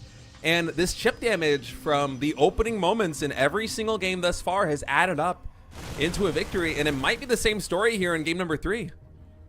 It's looking like we are on the verge of that. We're not there yet. We're not there yet. There's still the push that has to be executed, and Firefly does have the opportunity to micro against these units. Good micro from Bunny there, pulling back. Good micro from both sides, realistically. I like this adjustment that Firefly is making, by the way. He recognizes this 3-racks push is going to have a lot of firepower. He's adding in 6 additional gateways. So the MO here for Firefly is not to try and build up. Oh, no. Oh, my God. Oh, my God. That was so close to disaster again. But I like that Firefly is throwing down all these additional gateways. He needs to beat this army on the ground in convincing fashion to kind of get back into this game with this gateway tech army. But with Charge only just now coming online, 4 more gateways in production. I don't know if he has the time steadfast. No, it certainly doesn't look like battery overcharge will come on in. There's the drop on top of the army again. This time Firefly does get the target fire on those units. But even as he starts to hold the first wave of this push, more bio is flooding in. This is so difficult for Firefly. Battery overcharge is on cooldown. Widow Mines getting some good value there on the Zealots. And this is looking rough. He does hold for the moment, but it feels like a hold with an asterisk. Yeah, it was a painful hold. A lot of units going down. Even these Stalkers here in the front line not being able to get blinked away. Another Warping going to come in, and Bunny microing down this Immortal and those low HP Stalkers as the damage is piling up. And here is Firefly with this massive gateway explosion. You're expecting to get a little bit of a better trade. Look at the unit's loss differential. It's basically twice as efficient here for Bunny against a Protoss who is gearing his entire build to try and stop this push with a massive force on the ground. It still hasn't happened. Yeah. And it's the right move strategically, but you're almost relying on your opponent, not necessarily mismicroing, but your ability to out-micro them. And Bunny is just continuing to manage to take efficient trades, effective trades. He's doing a fantastic job of never letting Firefly find that ideal setup. This has been Firefly's MO quite often, is this gateway setup. Nice blink there, dodging the Widow Mine, not having to blink all the units back. He does have the Prism here for additional micro. Can he find that fight he was looking for? He's doing such a good job of like holding, but it feels like a Band-Aid being put on like just a gaping wound at this point. Like it's It's so difficult to stop this flood of bio coming across the map. Now, this is a great pick, actually. If he can get all those bio units, oh, maybe this is an opportunity for Firefly to make something happen. Yeah, if he could potentially isolate these reinforcements or this army over here on the top left side, that could be a big win, which Firefly desperately needs in this situation. And even though the army for Bunny on the ground doesn't look that formidable, the real issue here for Firefly is that the medevac count is just out of control. And Bunny even preemptively making Vikings not just to deal with this Warp Prism, but even a potential Colossus transition, because he knows his opponent is locked on 3 bases. He just canceled the 4th after scanning the 6 o'clock position, and the Vikings... Bunny is just locked in, man. I mean, Firefly cannot catch a break. No. And what a read from Bunny to find that Prism. Good quick reaction time from Firefly means that he saves the Zealots, so at least he doesn't lose all 10 supply. But even losing a single robotics facility unit at this point is painful. And Bunny with a huge stim in once again. We are going to see a building forward coming in from Firefly to try and take this fight. Widow Mines getting some monster shots on the Zealots, though. And now it is just Stalker Immortal versus a stimmed Bioforce with a ton of medevacs. Widow Mines are going to try and burrow on up, and this time there's no way to dodge them for the Immortals. They both go down. Those were the backbone of the army for Firefly. And while Firefly was able to do a holding action for a while, Bunny never let go of the initiative. And it is looking like we are going to see our second 3-0 of the losers bracket. Bunny takes it down. Bunny is on fire. That was about as close to an immaculate series as you could possibly get. I don't really know what Bunny could have done better. It was, frankly, a beatdown. And we saw how good his TVP was in day number 1, almost advancing into the qualifying match purely on the back of his TVP. And he is showing that he is a force to be reckoned with still in that matchup, even after that loss to Showtime. A very convincing 3-0. And I am so excited to go into Lambo versus Bunny later on tonight. That is going to be spectacular. I mean, get the fireworks ready, because if they play anywhere close to the way they did in Lambo's 3-0 versus Stats or Bunny's 3-0 just now, that has some incredible potential as a series. It certainly does. I'm looking forward to that one. But yeah, we're going to be heading towards the upper bracket finals. We have said goodbye to 2 players. Stats and Firefly will not be able to make it to the EWC, but we now are looking towards sending someone to the Esports World Cup. It is going to be Shin versus Showtime, a best of 7 after the break. We will be taking a little break before then, but don't go anywhere. This is the EWC Last Chance Qualifier. I'm Steadfast. This is State. We'll be right back.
Welcome back, everyone. We just had another break and another player sent home. We mentioned, yeah, obviously they're playing online, but it's a turn of phrase. I am, of course, Steadfast and joined by State, and this is the Esports World Cup Last Chance Qualifier. And now we have a couple of players duking it out for the first spot, the $15,000 guaranteed spot. It is going to be Showtime. It is going to be Shin. It is going to be a best of 7. I am looking forward to this one in a big way.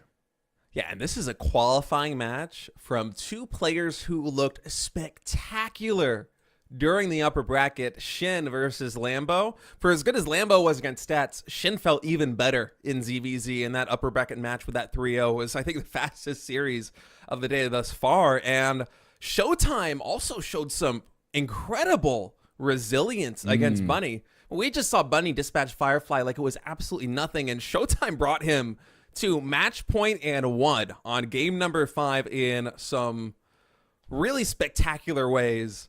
And so this upper bracket finals, Showtime and Shin, they absolutely deserve to be here. Both of them, in my opinion, with the way they're performing, they deserve to be EWC. But after this series, only one player is going to make it, and the other one's going to have one more chance. Yeah, you summed it up perfectly. For me, even Showtime's loss on Crimson Court was an absolute display in resilience. He was dead from like that first tank push, it felt like. And then he picked a perfect fight, was able to clean it up, was still maybe a tiny bit behind, but was able to stay alive in an insane scenario. And I think both of us were agreeing that it was like, there was like 5 times that Showtime should have been dead in that particular game, but he was able to truly live up to the expectation that people have of him as Demauer, as, you know, that impenetrable wall that just can't be toppled. Now, with such an aggressive Zerg in the mid game, going up against such a defensively oriented player once again, this is kind of a match made in heaven.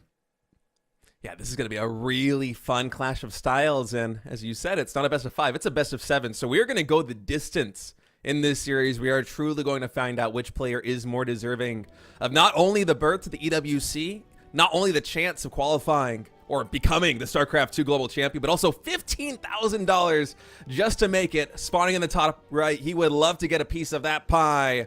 Representing BIG, it is Showtime.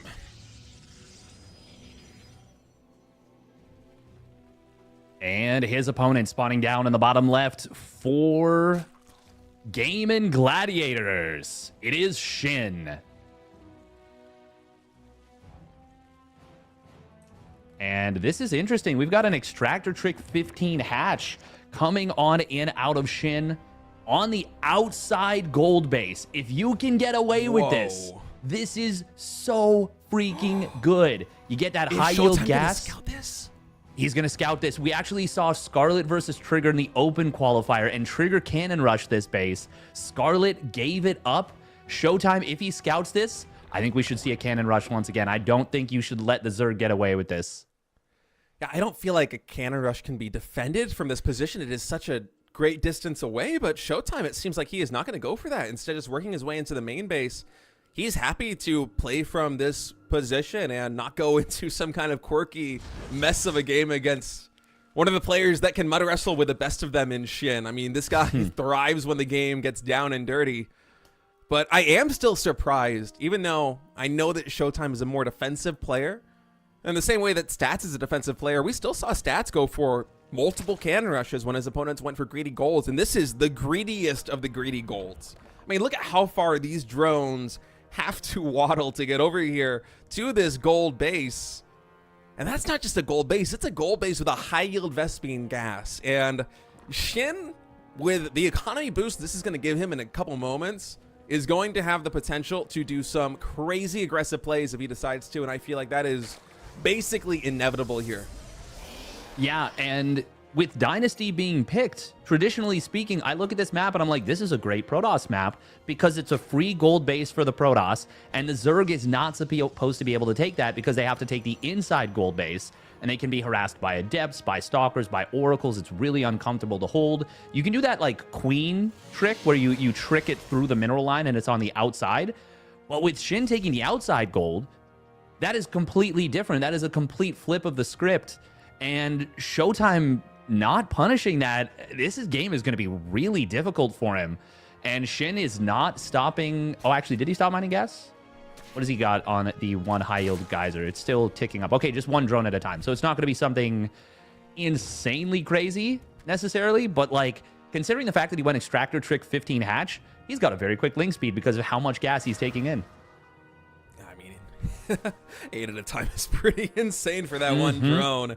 Zedette now working its way into the main base with this. Shade is going to get a quick check on the mineral line here of Shin. Sees it's basically full. And so not too much being telegraphed here with that scouting information, and Showtime knowing that speed is probably not too far away is going to have to retreat back home. And there is for now an income advantage here on Showtime, but keep in mind that Shin is closing that distance very quickly with less workers because of that gold and that high yield Vespene gas.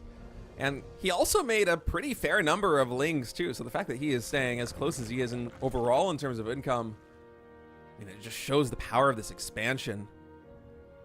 I feel like Shin wanted Showtime to see those lings so that Showtime would not go across the map with the Oracle. That felt like I made lots of lings. Don't do it. Don't go across. I don't want you to harass this gold base.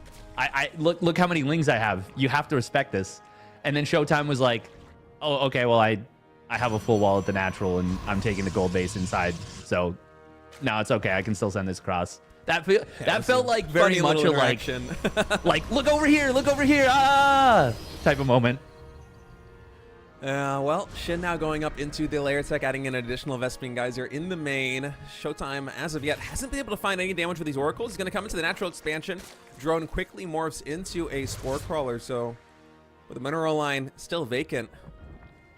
These oracles wanting for kills, but not really finding anything yet. And we're going to have another gas coming in from Shin. This is so much gas.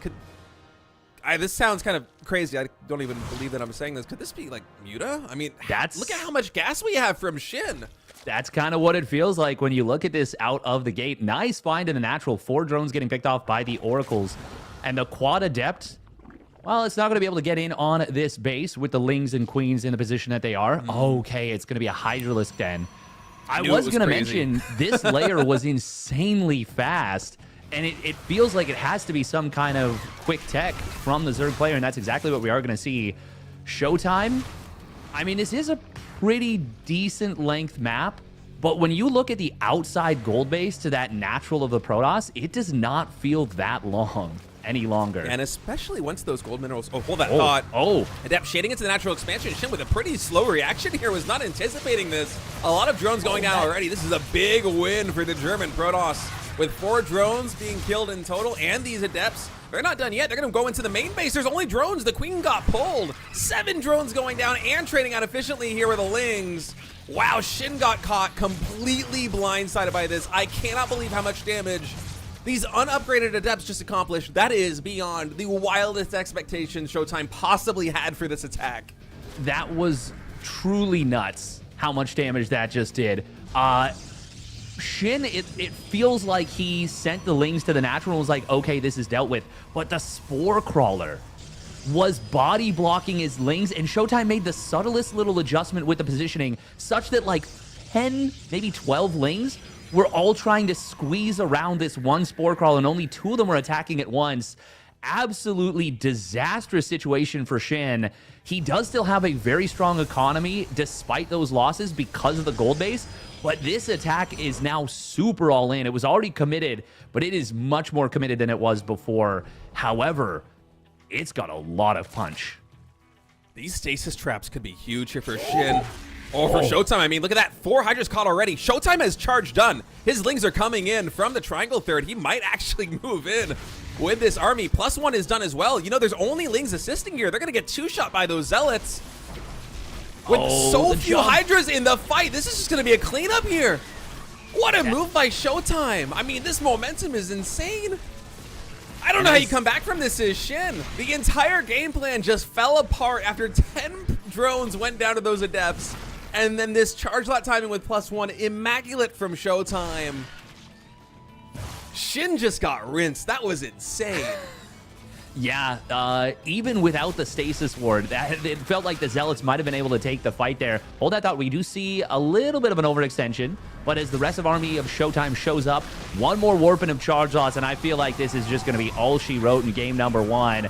Great positioning from Shin, but as the Archons close the distance, they're going to get some great shots. Showtime up in Army Supply, up in Workers, and is going to take a game number 1 victory here off the back of this very nice play. Good defensive setup from Shin in the mineral line, and he's fighting tooth and nail, but that next warping of Zealots I think should just close this one out. Man, what a moment for that game number 1 with those Adepts getting into the natural, just completely ending Shin's career in that game number 1. Jeez. Yeah, the dreams that Shin had of causing some insane shenanigans with that high-yield Vespian gas on the outside with the gold base, just completely botched by that defense. And the fact that Showtime was able to find that much damage with those Adepts is frankly obscene. I mean, 10 drones after Shin had been catapulted by the gold base to get his tech online faster, to get all of those lings out already. I thought the trade was already pretty good for Showtime before he went into the main base and basically doubled the damage. Yeah. And for Shin, in a moment of the game where he wants to cut drones and start to hone in on this aggression, this timing attack that he's been building up to over the course of the entire match, the fact that he gets basically decapitated in terms of eco and loses all the lings that should be assisting the Hydras in a cost-inefficient way, plus the stasis trap is just the cherry on top, because you're absolutely right, Steadfast. Regardless of the stasis, I think Showtime moves in for that fight with +1 in charge at that timing and with that huge swell of Zealots. And Shin is getting cleaned up regardless. But with 4 less Hydras in the fight, it just adds insult to injury and the game ends that much faster. A really brilliant game 1 coming in from Showtime. I was a little bit skeptical about him not going for the cannon rush on that gold, but it seems like he's not really afraid to let Shin get some kind of advantage as long as he can play his reactive defensive game, because that was really beautiful. I mean, talk about a perfect execution. Yeah, this is looking very promising to start things off for this man. Spawning down on the bottom left for Berlin International Gaming, it is Showtime. And spawning at the top right, hoping to tie this best of 7 series up with a victory here. Representing Game and Gladiators, it is Shin. Add another syllable into that one. At this point, they're going to be the Game and Sadiators if Shin can't turn this one around. It's not the Game and Gladiators anymore. Well, I mean, it's game 1 in a best of 7, and honestly, even for Shin, I know that was his game plan to go for the high-yield Vespian gas and the gold base. And so he kind of picked his poison in terms of the way that game was going to go, but that doesn't mean that this is necessarily his comfort zone exactly, as we have... What even are these? They're totally not Ewoks. Definitely not Ewoks, for sure. This is copyright free. Yes. This is non-Star Wars IP. Yeah, these are when you ask for Ewoks, this is when mom says we have Ewoks at home. I love this little ritual dance you're doing with those those 6 over the crashed Banshee. But yeah, just going back to the point that I was making there with Shin, I know that was his game plan coming into this one. Looking like New York City here for a moment, but I know that was Shin's game plan going into game number 1 to kind of make the game funky, but that doesn't necessarily mean that things are completely practiced and up to speed, especially in a weekend format like this where you're kind of trying to adjust from day 1 to day 2 very quickly. There isn't too much time to prepare, and I don't think game 1 going as in favor of Showtime as it did is really indicative of where these players are going to be at over the course of this entire best of 7, just because I know it was Shin's game plan, but it still is a very funky game, and he got knocked off balance so early on. I think that Shin, if he's able to get into the mid game in a bit more of a standard fashion and really showcase the mid-game strength that he has earned over the course of his career as a StarCraft 2 player is going to really be able to bring a much better fight to Showtime. Man, this game, even though we're playing on post-youth so far, looking like a pretty standard setup for both these guys. Yeah, certainly. No quick gold base out of Shin. I mean, he got the gold base in game number 1, and it did not pay the dividends he was looking for to take the game. Obviously, it still set him up nicely into the mid game, but yeah, like you said, it's one game in a best of 7. There is still so much time in this series for plays to be made, for things to turn around. Even when a series is 3-1, you don't want to call it over, because all it takes is a little bit of momentum and something breaking one way or another, and a player can find some momentum that they didn't have before. To be honest, Shin may not even feel like, even if he's warmed up before this, he may not feel mentally warmed up. There's a difference between being in a practice lobby and actually playing a game for realsies. But we're just going to see at Showtime electing to not get aggressive with those adepts. Would be extremely bold to go in with the first 2 adepts on specifically this map, because there's obviously that in-base setup. But we'll see if he can find any value with the first Oracle. Yeah, those adepts just going to be assisting the defense back at home, as Shin with his vision is going to be... Oh, that Spore Crawler finishing almost in the nick of time. Look at that. Oracle gets 1 kill and the Spore Crawler is done. I like the timing there by Shin, but some very flashy micro from Showtime, and he gets 3 drones for really just a little bit of health there on that Oracle. Usually you want to go fishing for 3 drone kills in a main mineral line with the Spore Crawler finishing at that timing, and your Oracle's basically guaranteed to be on 1H, so Showtime's going to be really happy with that. Yeah, and a reminder that, of course, they are playing cross servers, so they're playing with ping. The fact that he just did that with the Oracle at max range, that was clean. And now he's going to be able to find another couple drones. Queen's out of position in the main mineral line. That's 2 more drones. A pretty fantastic start for Showtime. It could have been a little bit better there with the Oracle control, but still 2 drones, catching them like that. Regardless, it's a win. It doesn't matter if it could have been better. That's 5 in total going down. We're basically at the Ricky rule, where sort of would be ready to call it. 5 drones down to the first couple of Oracles, right? I mean, PvZ is very much a matchup that can be dictated by the early game. And one of these Oracles might go down. That last shot barely connects at max range with a Queen. So Shin finally getting something going his way, as that will equalize it. That Oracle not worth trading out for 2 drones, but still the economic damage it has mounted here on Shin. And we'll see what he's able to get done with these Lings. The Adepts still back at home, and one of these Oracles still very high on energy, as Showtime did go up to 3 relatively quick, means that Shin shouldn't be able to fish for too much here with these Zerglings, and Showtime can basically macro up as he pleases. I'm wondering, actually, how many gateways is he going up to? There's 3 more in production. How many does he have online right now? All right, it's going to be 7-gate Blink with +1.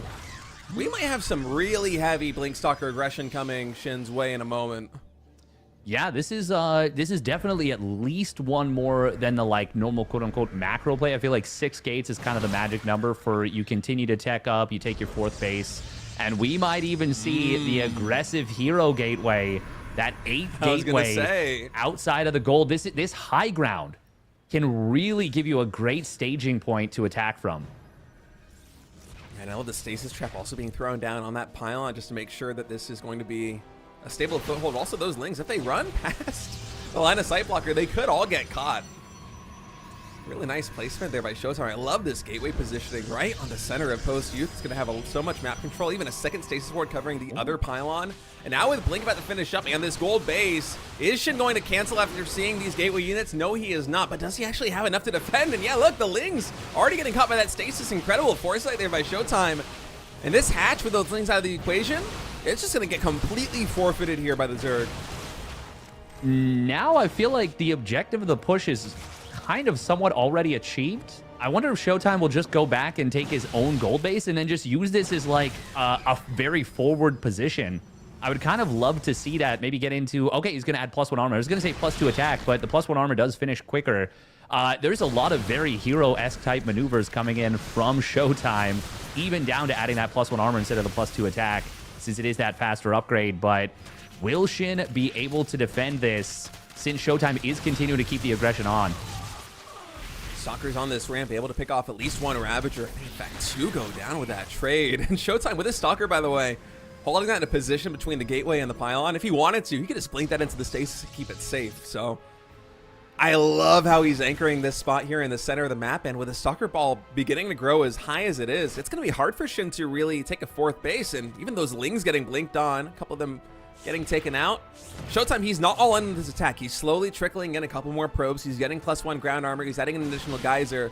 And with these Stalkers, I like what he's doing, not transitioning too quickly out of it, because he has map control. For Shin, it is so hard for him actually to take a favorable fight off of creep, even with Roach, Ravager, Hydra, just because of the micro potential here for these Stalkers. And that means that Shin is basically going to be stuck onto 3 bases to an almost maxed army supply, which is not the kind of situation you want to be in, especially with the gold bases and the natural expansion going to be running out very quickly, if not already, and the main base beginning to mine out.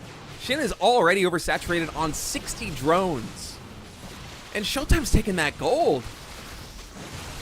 Yeah, it looks like he is going to just try and use this staging point. Now, with this amount of Roach, Hydra, the Zealots and Stalkers are going to be forced to retreat. Showtime will kind of be awkwardly thrown backwards. What I thought he was going to do is I thought he was going to keep the Zealots hidden and then wait for Shin to push off of creep and try and flank the army with a bunch of charge loss and have Stalkers kind of whittling away at it. But instead, now he is on a very awkward retreat. He's going to lose this pylon, lose this gateway, and he has lost all control of the middle of the map. There's those Zealots coming in from the side now for a little counterattack. But it feels like Shin has a lot of a huge opportunity to get some big damage done. Yeah, Showtime was not expecting Shin to push all the way there through this center, and as a result, did not take a very favorable trade. But with these armies isolated, maybe an opportunity for Showtime to get some damage done on this retreating force in the middle. A couple more Roaches getting picked off. These are the kind of trades that Showtime needs to make if he wants to get full value out of these Stalkers, because now his MO has to be defending this gold base, but with those last couple of trades not really being what he was hoping for, I think it's almost the table just turning here, with now Shin having this formidable force keeping Showtime locked on 3 bases. And I was singing the praises of this slow transition coming in from Showtime, but now maybe a little bit too slow here, as he doesn't really have the tools on the ground to have a favorable trade against this maxed Roach Hydra army. Yeah, with no Storm, no Disruptors, no Colossus, it is going to be tough to deal with this. Great concave coming in from Shin. Corrosive Biles and Target Fire will take down that battery overcharge, but a big blink to the right side will isolate this one army.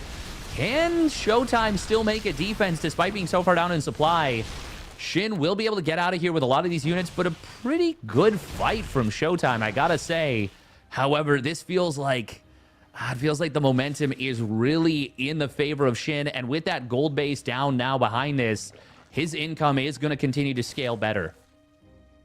Yeah, Shin has finally gotten through that bottleneck of 3 bases, with them both slowly mining out. And that gold base online, the fact that he's sitting on 63 drones, it really doesn't hurt that bad, because the mineral income is starting to skyrocket again here for the Zerg. And at this stage, with the maxed army, you basically want to take a fight here as Shin. He's looking to battle with Showtime, and if he can get a favorable engagement, because he has Hive Tech coming.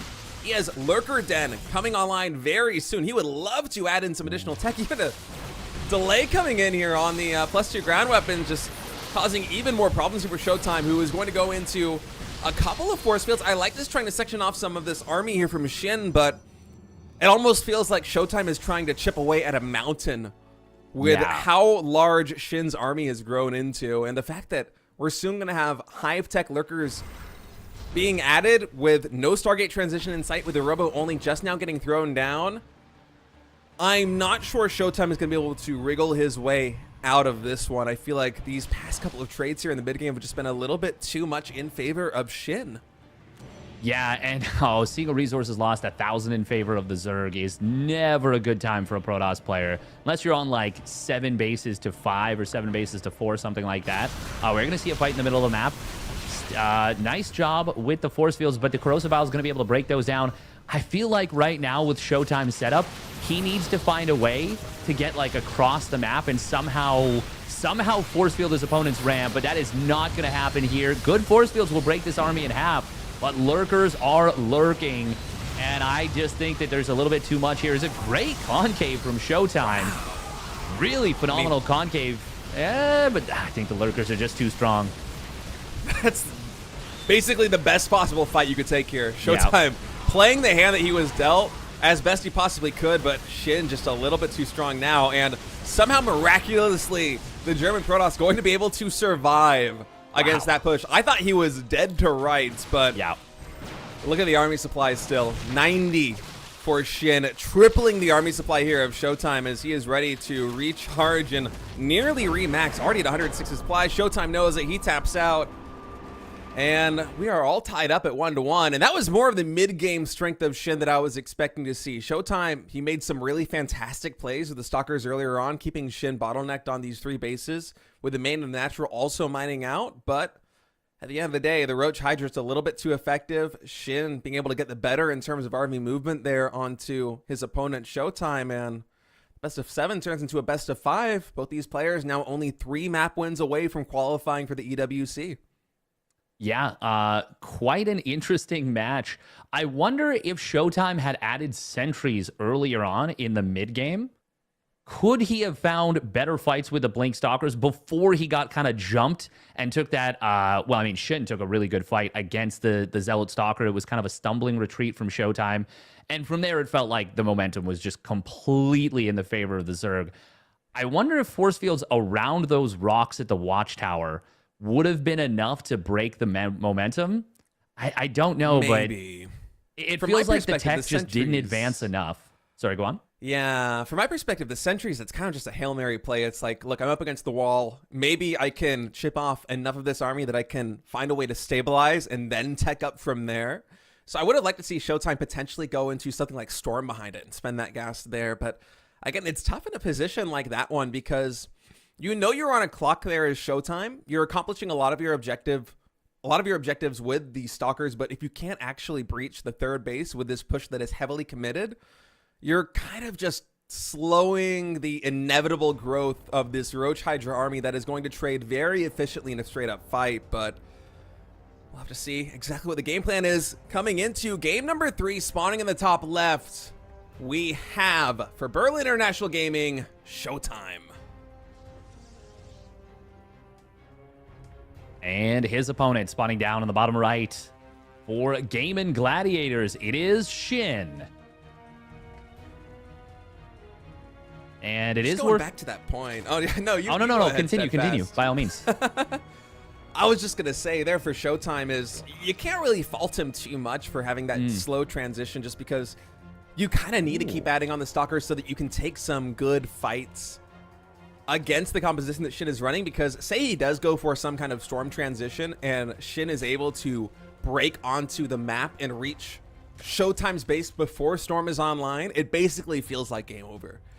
So it's really a fine line you need to walk there playing that style. It's one of the reasons why oftentimes only the most daring Protoss players in the world will try to play that. You have to be really S-class to make it work, like Hero, like Max Packs, like Showtime, and even then sometimes it doesn't pay off, even if you accomplish some of your secondary objectives like denying that 4th base.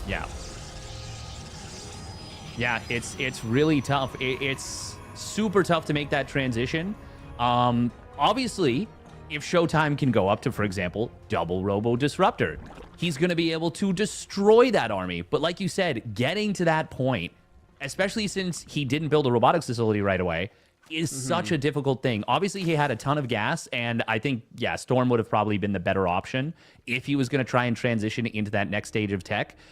But without it, like you said, it's so difficult to make it happen against a Roach, Ravager, Hydra army when you're just stuck on those pure gateway units. The fact that Showtime, though, took as good of fights as he did and was that hard to kill, though, on basically Zealot Stalker for, like, so long on even upgrades, I mean, that might actually be the kind of thing where Shin's like, really? Like, you really, it was this hard to kill you?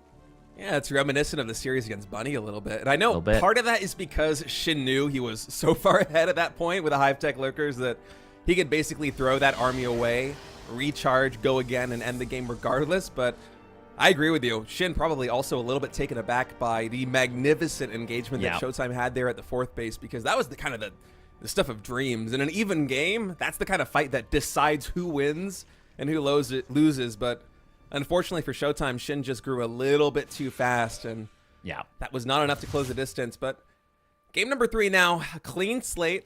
I would be a little surprised if we saw that Blinkstalker play come in again from Showtime, but let's not write him off. I feel like he has a lot of range he's been showcasing over the course of this qualifier, both in day 1 and in day 2, and I'm always interested in seeing what he's going to bring to the table in the next map. Yeah, it's pretty neat. Couple interesting things, by the way, in terms of build order right here. So Showtime went for the hatch block on his opponent, but Shin went for a 15 hatch. He actually cut one of those drones to get that down. He's been doing that a little bit in his games recently. Cool little adjustment. And now Showtime dropped a ludicrously fast third Nexus before starting up that Oracle, going for, what is that? That was like a 315, 320 third Nexus. That is about 30 to 35 seconds before the standard like 345, 350 third Nexus timing. And Shin, I mean, yeah, he's going to get a wraparound on this one Adept. And that will force the Oracle back home, but... Oh, sorry, go on. Oh, no, I was just agreeing with you. The Oracle is absolutely going to have to come back home and deal with this. But Showtime, it seems like he is going to get away with this fast third base. I like the greed we're seeing out of both of these players here to start things off in game number 3. For Showtime, or for Shin, excuse me, a little bit of a win with those Lings, even though he only got one Adept to force that Oracle back. If we think back to most of the PvZ games that we have seen, not only in this qualifier, but around the world, you can usually expect that Oracle to be good for 2 or 3 drone kills. So those Lings buying that time back at home almost serves in kind of an indirect way, an economic purpose here for Shin. He kind of gets those larvae back in a sense because he's saving drones that he didn't make. Yeah, and it allows your queens to get better into position. Showtime does find one drone right there, but he's not able to get that second drone. Shin barely able to pull it out of range of the second Oracle, so good micro from Shin on the defense. Shin actually overbuilding Overlords here a little bit. Not the most efficient build setup. He's going for that +1 melee. We're not going to be seeing the crazy build we saw out of Lambo in Game 1 versus Stats, where it was a fake Evo chamber that really caught Stats off guard and set the tone for that entire series. But it will be an actual real +1 melee build. And in fact, we might even see a skipped Roachborn here, or maybe like on a laser-esque straight Hydraling Bane play. Yeah, keep in mind, Shin also would have been seeing some of those series, and the laser looked really good on Sight Delta when he played against Stats with that Hydraling Bane. Failingness already coming down as well. I think you might be right here. And in a game like this where, yes, Showtime got away with this very fast third base, but also Shin was able to parry the harassment coming in from the Oracles pretty masterfully thus far. Yeah. I feel like this kind of attack could pack a lot of punch, and Showtime, he is getting up in the storm. Oh, these Lings actually going to try and find their way into the natural expansion, but... Oh, he's going to trade them out? I'm almost surprised at this, but I guess you're going to get a Stalker and maybe an Adept or 2. This is actually looking better for Shin than I thought it would. That was the some service good area. Area. Yeah.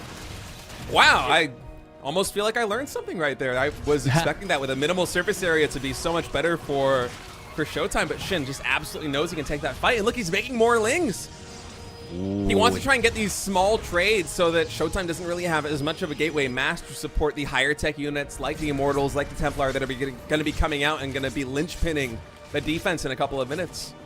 Yeah, that was a great highlight on how difficult it is to actually keep your units alive as a Protoss player if you don't have either that Blink or that Oracle support or a shield battery or a choke to sit in.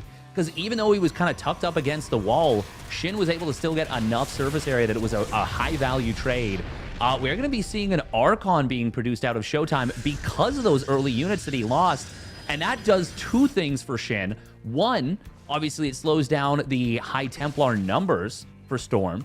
And 2, it also shows him what the tech of Showtime is, that it is almost certainly going to be that Storm setup. Now, Showtime is staying on 3 bases going... Or no, never mind. He's got a 4th Nexus. But he's built the gateways first. He's prioritized the gateway production over that very quick 3rd Nexus. So he really wants to make sure that he does not die. And he is very aware of how dangerous Shin is going to be for the next few minutes. Yeah, Showtime displaying a lot of respect for his opponent in terms of defense. So Shin's going to confirm the Templar count.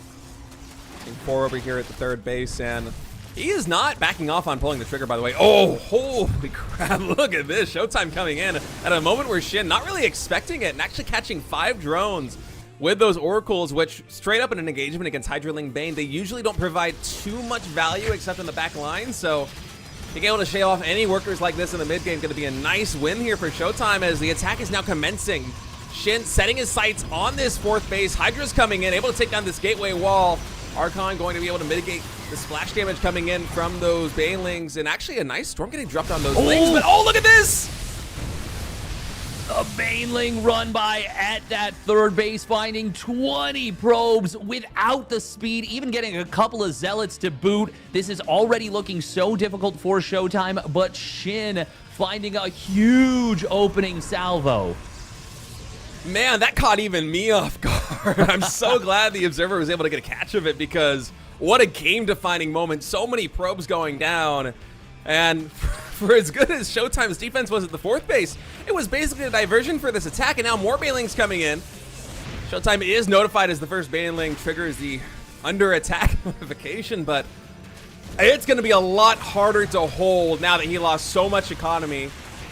3 or 4 more storms left here for Showtime. Isn't going to be enough. First storm drops into those Banelings, but they're still able to connect with the mass. And oh, the Templar going down to the Banes. That's a lot of the AoE damage getting eliminated here for Showtime. One more storm is going to be very good on those Hydras, but I feel like he just doesn't have enough on the ground anymore.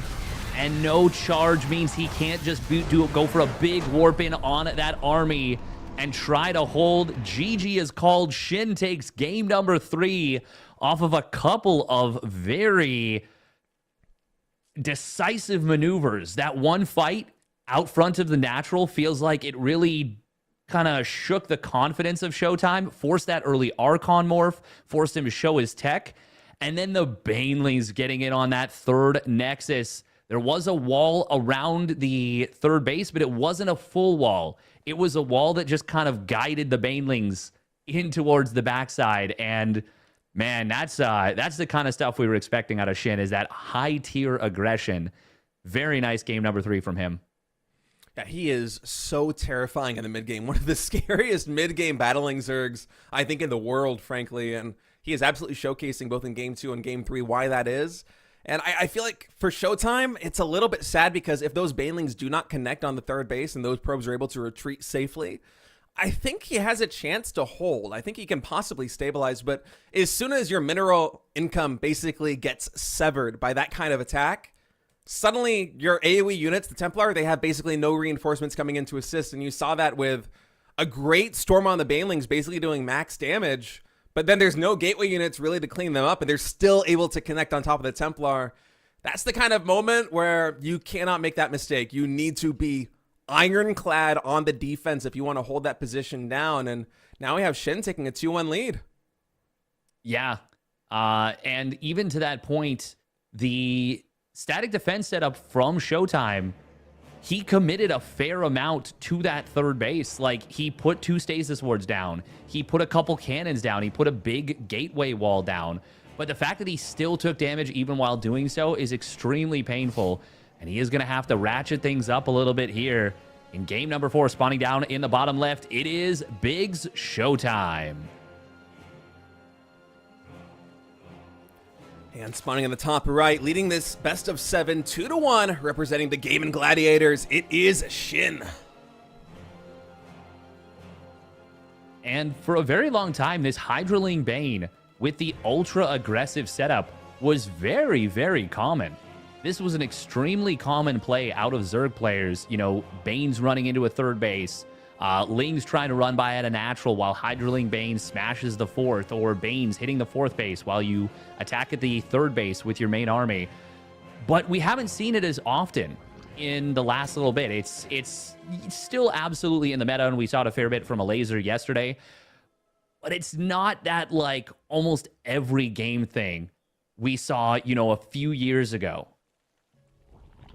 Yeah, there's a lot of different aggressive tactics that we've seen Zergs showcasing over the course of this qualifier to try and get out of the mid game against Protoss without sustaining, well, I don't want to say without sustaining too much damage. I guess to prevent the Protoss from really getting to the late game in a position where they want to be in is more where I'm angling with this. And by the way, in this early game, Showtime went for a really nice play that I quite liked. He had that early probe go and scout and go to the gold base, which has been a really popular take that we've seen a couple of times over the course of this qualifier. But unfortunately for him, Shin just opted to go for the natural expansion. So a little bit of a sad moment here for the Protoss. He gambled and it did not quite pay off. Not a huge deal, but I did like the adjustment that Showtime made, setting that probe in, because had Shin gone for the gold, oh, that would have been a really impactful move.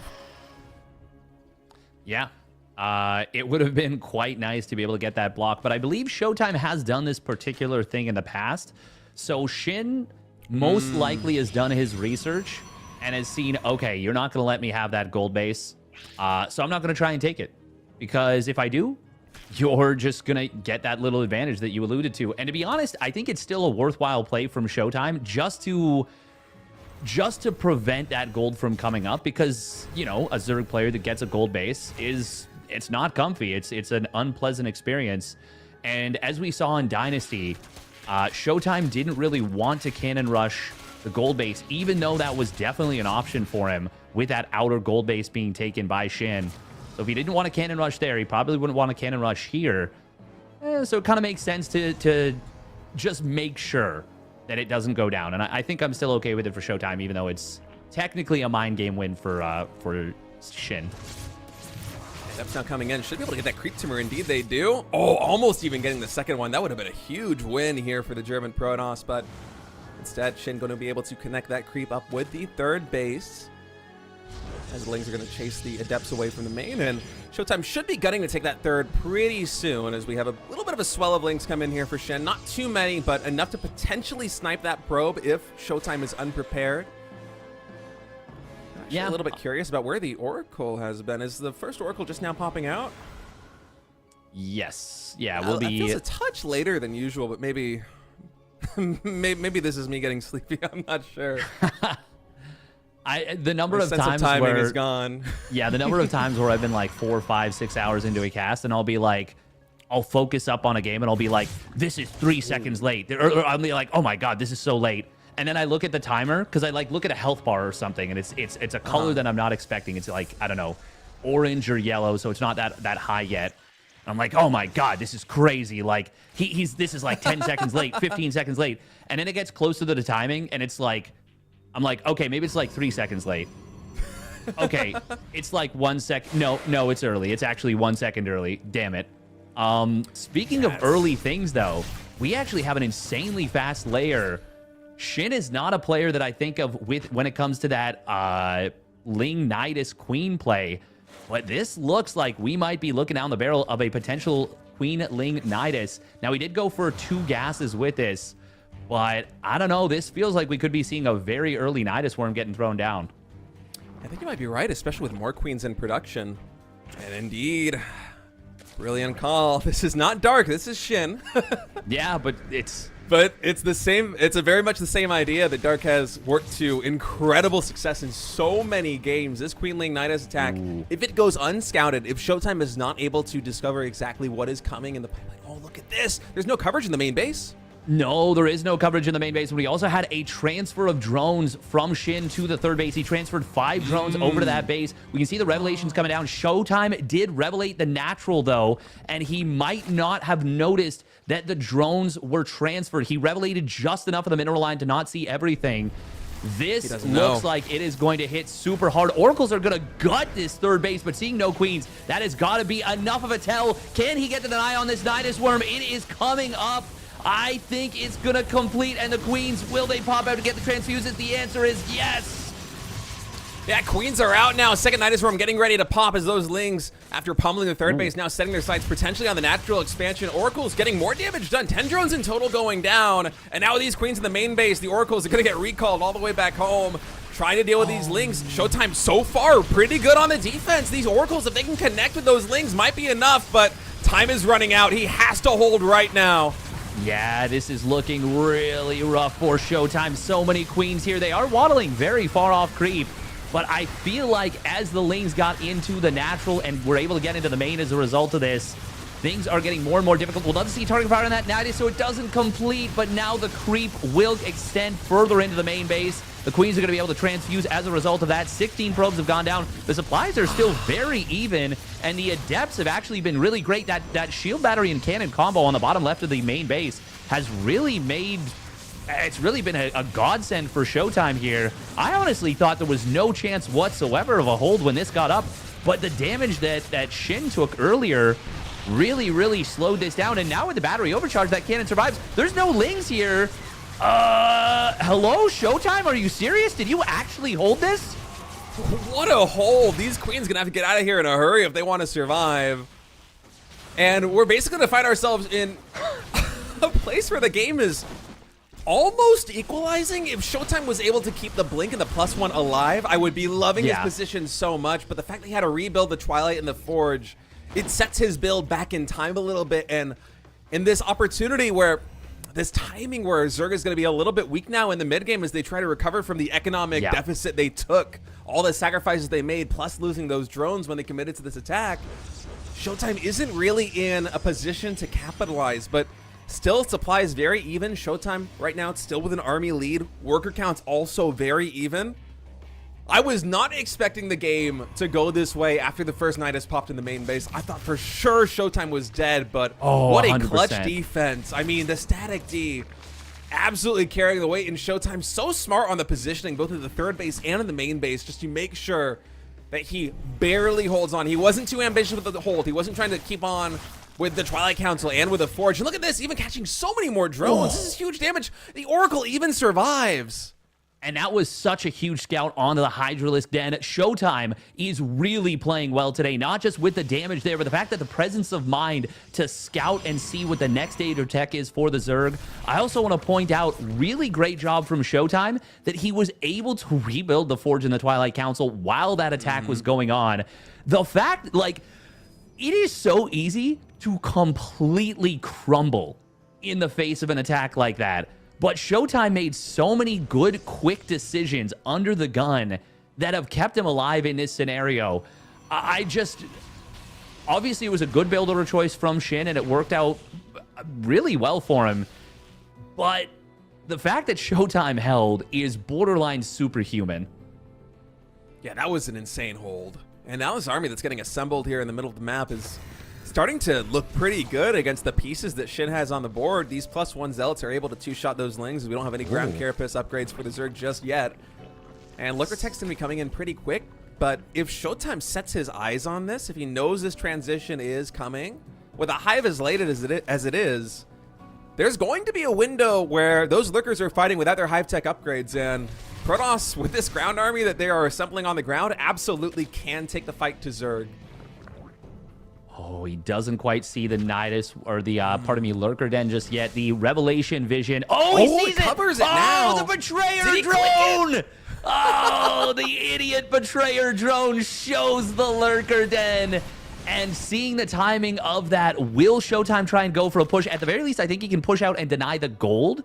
Cheeky little Adept leftover force trying to maybe sneak in, but there is an Overlord on the top side that will spot that. Good job from Shin getting over here and taking care of business.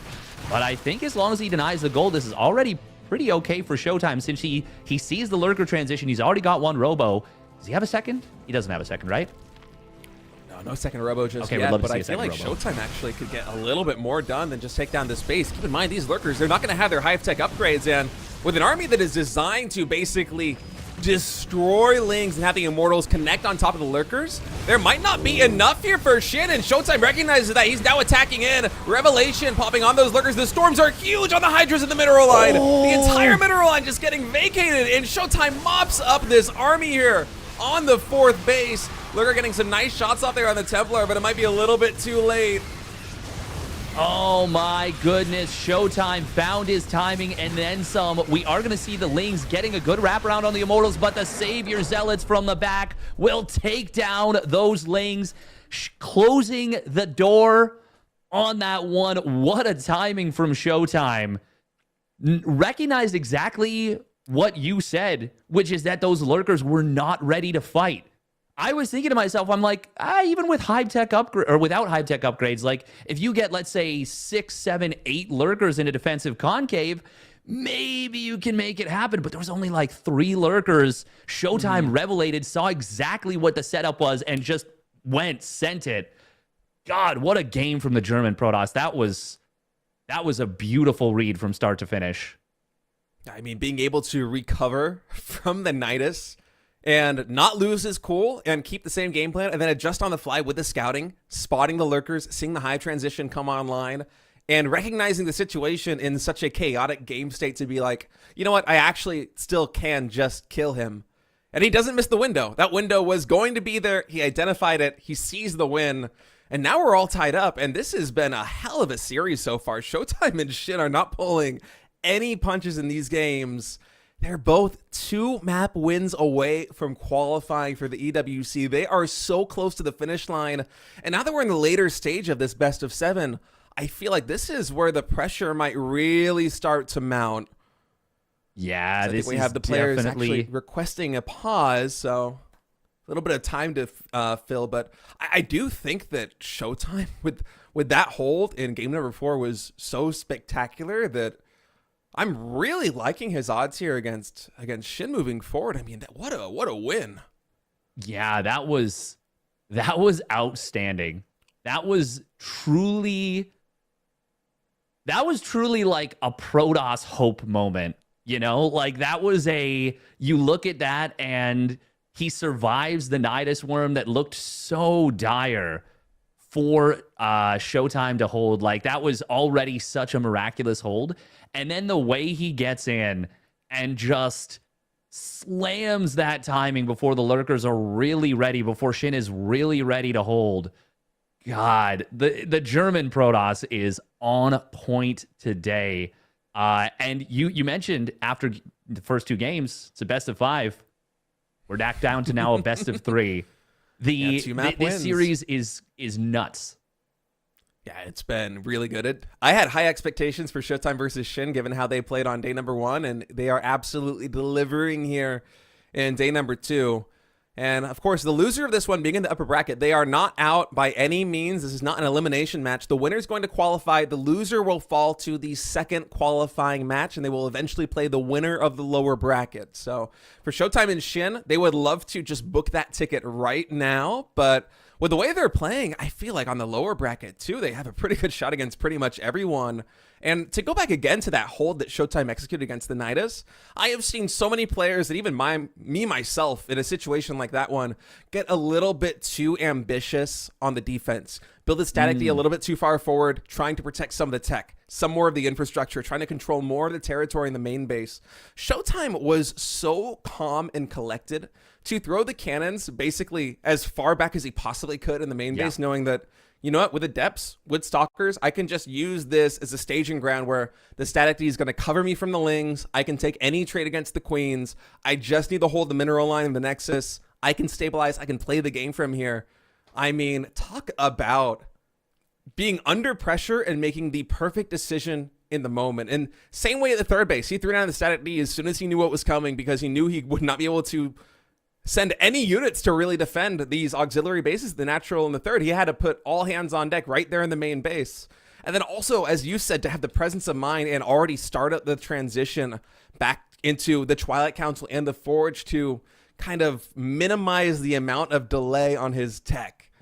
Basically everything there in terms of defense was perfect considering the Nidus got up in the main base. And he was even close to shutting that down. So really a spectacular game. Yeah, the fact that we didn't even talk about that, he actually was able to determine based on the fact that the Queens were not there, that there was something missing, and he instantly pulled those probes and stalkers. We were very close to that, being a super easy game for Showtime. But when it took the hardest route, he still shone like a diamond. And will he be able to keep that momentum going into Game 5? This is now a best of 3 for Big. It is Showtime. And spotting in the bottom right for Gaming Gladiators, once again, it is Shin. Showtime this game going for a gas first opening, by the way. I haven't been paying too much attention to the finer details on these builds from Showtime thus far, so I'm not sure how par for the course this is for his PBZ thus far in the qualifiers for EWC. but it does feel like a little bit of a mix-up, and I wonder where he's going to be using this gas. Whenever I see this, it's usually just a boost in tech. Nice is the player that comes to mind when I think of this, is the no scout quick gas or gas first. So what this can enable, what this can enable you to do is get a you don't have to go for it. I've actually started seeing Protoss players kind of mixing up what they do with this, but the traditional way to play this one was you get Stalker, Warp Gate, and you're still able to afford the Stargate at basically the same timing that you would normally get if you cut Warp Gate and built an Adept. So instead of the 25 gas you're spending, you're able to afford 100 gas and still get that Stargate as quickly as you otherwise would. Yeah, I didn't even notice the no scout right there. I was so caught up in the matchup of Showtime versus Shin that it makes a lot of sense going for the gas first with no scout, because you're not going to be oversaturated in the main base. You don't have to triple up on a mineral line. You're going to be mining about as efficiently and as greedily as possible. As we have a, what was that, a 213 Stargate coming in? As a benchmark for a player like Hero who likes to get his Stargate basically as fast as possible, it's usually 217. And I know that's only a couple of seconds and it might not sound like a big deal, but how many times have we seen PVZs today and yesterday?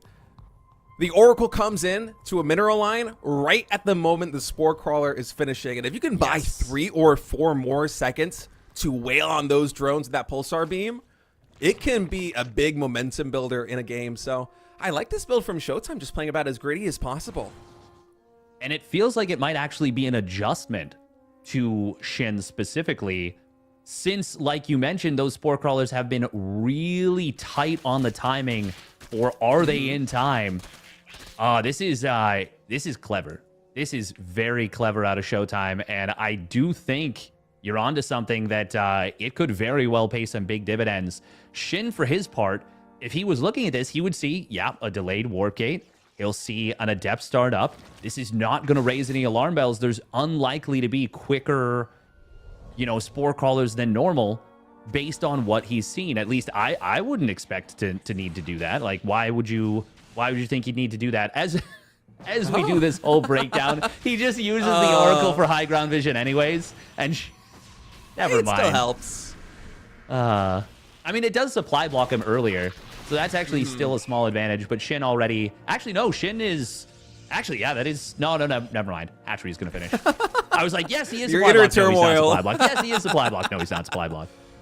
But even in a situation like this one, if you don't find significant game-changing damage with that, like going into a mineral line with a Spore Crawler that finishes a couple of seconds later because of that faster timing, it's still an advantage, because that's every Oracle going to be a couple of seconds faster, get a little bit more energy.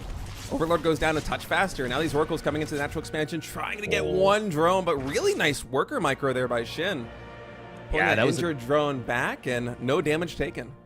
Great quick reaction time out of Showtime. Well, I'm coming apart at the seams. That was a really nice reaction time out of Shin. We're going to see a couple of Stalkers warping in here. And that's usually an indicator that it's going to be Blink, but this was Robotics Facility first, which is a little bit of a wrinkle and makes me wonder if we might see maybe a quick Robo Bay. Oracles are going to be able to thread the needle here between these two queens, finding 2 drones, which is a nice job, just good keeping them alive and really making them feel untouchable. Yeah, not sustaining too much damage as Shin's going to try to take that 4th base. Oracles seems like they are not going to be able to get the drone as the queen's covering it.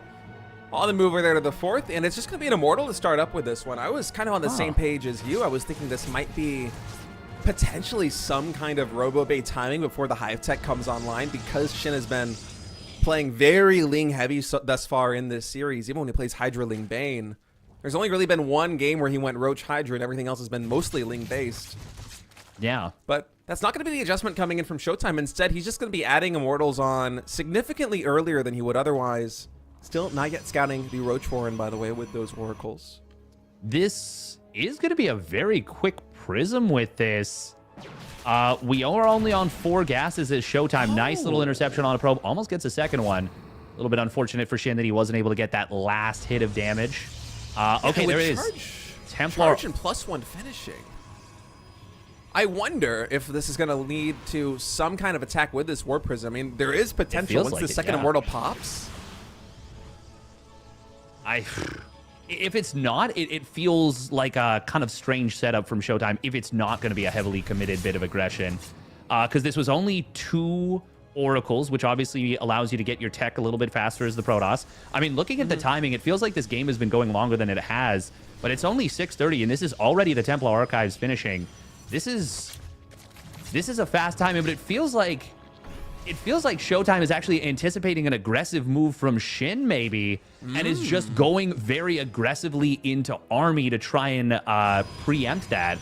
Shin has been ultra aggressive on this map in particular. This could be what Showtime's game plan is. Hey, I think you might be right, actually. Showtime with those Oracles probably spotted the 4th base really did not have very many drones. Shin playing on 66 is actually we have a Spire coming down right now for Shin.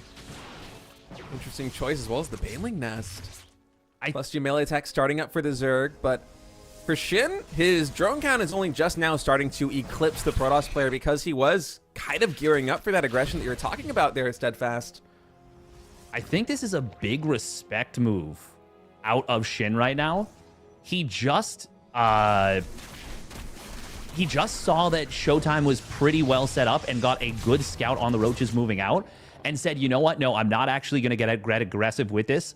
And, you know, Shin, while being a mid-game Zerg, is a big fan of those mutas. This is absolutely a Shin type of maneuver. Same thing, Solar, a big fan of this kind of stuff as well.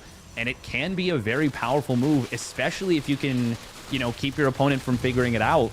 And I feel like at this point, Showtime has no idea about those mutas. 12 mutas, if they show up in a mineral line, that could just be game. 12 mutas is a ton of mutas for this transition. Showtime just not able to missed scout it. But he has a pretty good idea that something tech-based is coming. So he might have the tickling game sense that mutas might be on the table here. He's only seen a small number of Lings and Roaches. He just saw He cannons. has to be wondering what it is.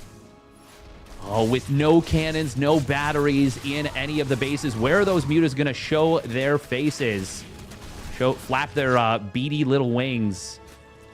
They are, oh, they're slipping through the middle of the map. Is there anything on the trajectory to see them? Nope, that's a Roach. So Shin knows that this is a blind route. Very nice maneuver there. There is going to be a cancel on the warp in, but more than anything, there's going to be a crazy amount of damage coming in from these mutas. Yeah, Phoenix production has begun here for Showtime, but already 10 probes getting taken down. Not a disaster by any means yet for the Protoss, but the fact that he's not pulling the trigger and going into Phoenix means that he's going to have to really be rock solid on the defense for the next couple of minutes, which is not easy to do against a mutaball that is spiraling out of control. Now hitting the 3rd base. More probes going down, even with a shield battery. This is such an uncomfortable position for the Protoss, and it is going to be that mass muta commitment. We are not going to be seeing a transition just yet. There is the +1 missile and Baneling speed, so there's the capability of that transition, but he's absolutely committing to this. Big storm of the mutas, but they can just shrug that off. The storms at this point really can only act as a zoning tool. And I love Shin targeting down the assimilator specifically right there when he knows he can't get anything else, because that is still a win. Being able to mitigate the gas income here for the Protoss player who's trying to get Archons and Storm out, who is trying to also go and do Phoenix to match your mutas. Anything you can do to slow them down is huge for Shin as the mutaball continuing to grow. And I think Showtime is realizing that this is going to be a full commitment. He starts the Fleet Beacon, 2nd Stargate, +1 air weapons, continuing to chrono boost out Phoenixes. He needs something fast that's going to be able to stand up to these mutas. Yeah, and that is what Shin is already kind of hoping for in the form of that additional Evo chamber, that infestation pit. But Showtime, I mean, he's doing a pretty good job of, considering the fact that he didn't see this coming, he's doing a great job of this. Oh, that base barely saved by the mutas. That had to have been within a maybe like 10, 20 HP of getting taken down. Showtime, I'm really impressed that he did not crumble to these mutas. Yeah, did not panic. It's kind of reminds me of the Nidus game in terms of his response. He's just like, okay, well, what are the pieces I need to get on the board to actually deal with this? How much static defense do I need? Where do I need to position my army? But uh-oh, watch out. These Phoenixes, they are not being microed right now. Should able to take 2 of them down, or 1 of them down only. That actually survives with very low HP. Mita now moving forward, trying to stutter step on top of those Phoenix, but Showtime with some really good control working his way back.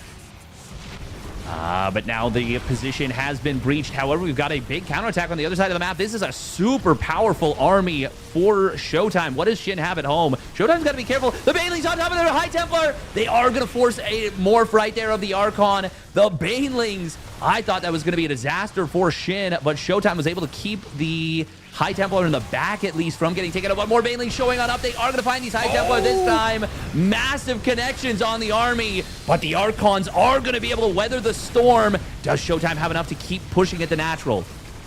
Both players losing their natural expansion. The Baneling Nest inevitably going to go down here as the Phoenixes. Showtime is trying to micro on two fronts. That's why those Baneling connections at the natural have been so good for Shin.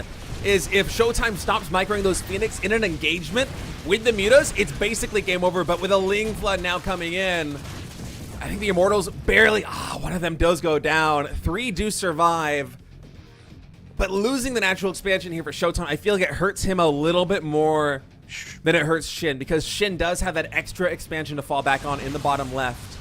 And now isolating the Archons, the fact that so many Storms, so many Stormers, so many Templar and Archons got taken out during that engagement really gives the Mutas a little bit more room to try and find angles of attack against the ground army here of Protoss. But now that Phoenix range is complete, eventually that transition will have to come in. These Phoenixes are going to start decimating these Mutas if they get a favorable engagement. Yeah, the fact that Phoenix range was not started up while that push was moving out was a big problem for Showtime. It meant that he wasn't able to do things like this, which is bully the crap out of the Mutas. But now those Phoenixes are the hard counter to those Mutas. And even though both players took economic damage, Showtime actually was still able to be in a decent spot economically. And I think the Phoenixes can almost just fight straight up at this point. They just need to take out 1 or 2 more Mutas, and they will be able to just win the fight without even being microed at this point. But obviously, ideally, you want to keep them alive. Yeah. And especially with all of them solo and HP, the splash damage can be scary. Right. These Phoenixes could be worth their weight in gold in terms of the potential harassment in this kind of situation where the game has devolved into kind of a low eco situation. With Absolutely a low eco situation, yeah. Rebuilding the natural expansion. I know that Shin is going into Hydras now, but if these Phoenixes can find an angle where they can pick off 6 or 7 drones, where the Hydras are not covering it, they can serve basically the same role as the Muta. And so Showtime now going to be trying to move to what should be the most saturated base, this 4th over here at the 7 o'clock position. Hydras slowly coming in. So the transition has been spotted there by Showtime, and I think his army can actually stand a really good fight against this. Yeah, how many High Templar does Showtime have right now? I would like to see that number. Okay, 3 High Templar.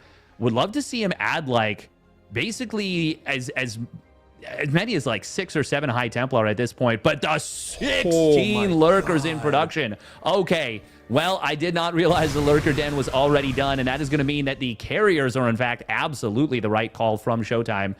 One thing that we got to point out, he never repowered the cybernetics core that was researching +1 air. That's been like 2 minutes stalled out. He's finally getting it now.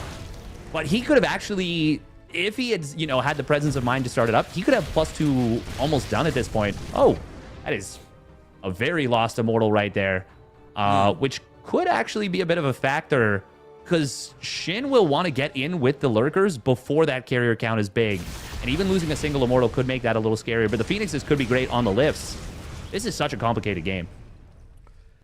Yeah, I can't believe the game has stabilized in this way. If you took me back in time and we just completely glossed over the Muta, the Muta's killing natural expansion and Showtime trading out his army for the Zerg natural, I would think this is basically a relatively normal game, except for the Phoenixes being on the board. Yeah, you'd be like, wow, how does he have so many ranged Phoenixes? That's weird. Yeah, it is bizarre. But this army is looking really strong. Keep in mind, those Phoenix, they might be able to neutralize some of these lurkers. We still have those 2 oracles alive from the early game, so Revelation is a possibility here. Big storm on the Roaches and Hydras.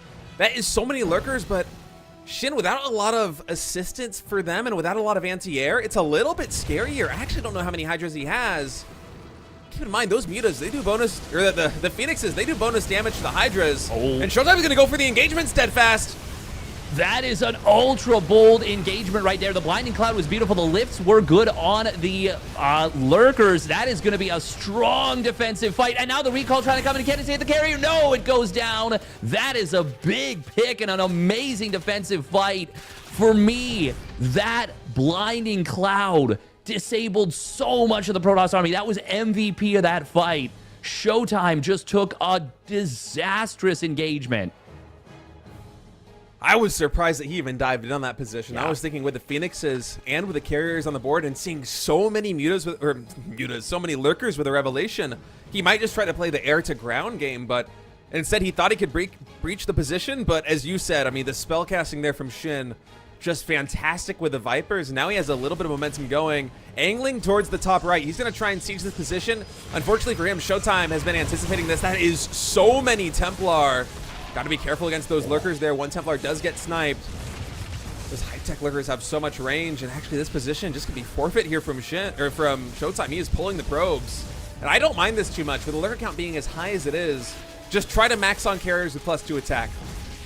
Yeah, I feel like that is a smart move here from Showtime to recognize the situation and be like, I am not going to overcommit on defense. I will take this L and try and win in some other way. Yeah, because his army is still very, very powerful, and I don't think Shin can keep pushing into the 4th. But if Showtime could either lose the base or potentially lose the game right there. And I think you said it best. I think that was a very mature decision from Showtime, which is tough to make when you're 5 games in to a very intense series. We're going to see the Revelation coming on those units. +2 air weapons will complete. There is 2-2-2 for the ground, so the ground army of Shin is really well upgraded, especially when you keep in mind the fact that he went for so many mutas. The gas expenditure of Shin has been insane, so the fact that he was still able to get up to 2-2-2 on this ground, I mean, it means that the carriers are actually not going to have an easy time fighting the Hydras as much as they normally would. Keep close eyes on these Vipers. They're looking for abducts on Immortals, on carriers. One of them gets snatched. Feedbacks do come in, so some nice counterplay. Even that Immortal getting saved there by Showtime. I don't think he's going to mind that too much. Losing one carrier does hurt, but he's setting up for a big counterattack with these Zealots now coming into this 3rd base. Could even go for the hatchery, but instead opting to choose to take down those drones. And he's hitting the 4th at the same time, too. So many workers going down right now for Shin. Oh, nice body block there, though, on the Zealots with the Hydras able to keep that alive. 15 drones going down is a significant amount, but it will mean that Shin's army is even bigger now. He is on this kind of pseudo all-in composition. It's weird to say that when, you know, we're in this game state, but without, like, I guess, Broodlords or something to answer this, it is pretty scary to go up against Carrier Storm, even on the best of days. But we're going to see an engagement on the bottom side. Revelation comes in. Huge abducts on the Phoenixes. That is a kind of maybe a misclick as the Phoenixes might have been body blocking for the carriers a little bit there. That's a good abduct on the carrier, but oh, it barely survives. Nice. Great control by Showtime. He loses a little bit of the army on the ground, but able to at least save that one carrier. Defensive Storm going to prevent Shin from running down this army. That engagement wasn't the best there for Showtime, but if it wasn't for his control, it would have been a lot worse, I think. Yeah, it feels like Shin is starting to take more and more control of this game. It all started with that one big attack from Showtime into the sieged up lurkers.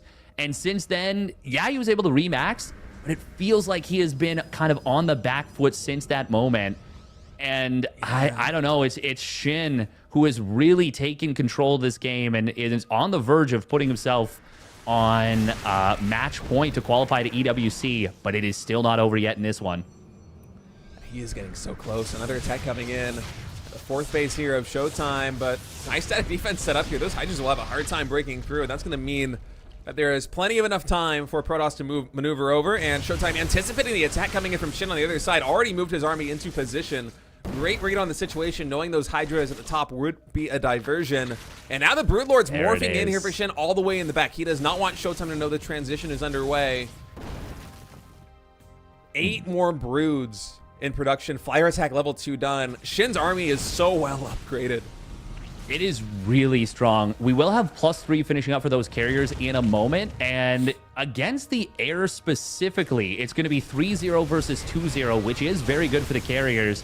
Big storm on those Hydras in Showtime. I think he just should click the hatch and maybe get out of here. Actually, he can send even some Zealots to the right side just to finish those drones. This is a very nice find for Showtime.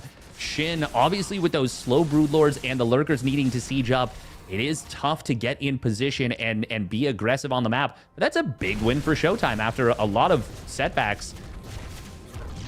Yeah, and Shin actually losing a lot of his anti-air right there. More Hydras going down. He has to be careful. Oracles do get abducted. Nice they will be abducts. taken out. The Broodlords have been revealed. Oh, Another big Kira abducts. getting snatched. That is huge here for Shin. Tempest production has begun. Another Oh Kira my getting God. abducted. I cannot believe Shin is getting away with this.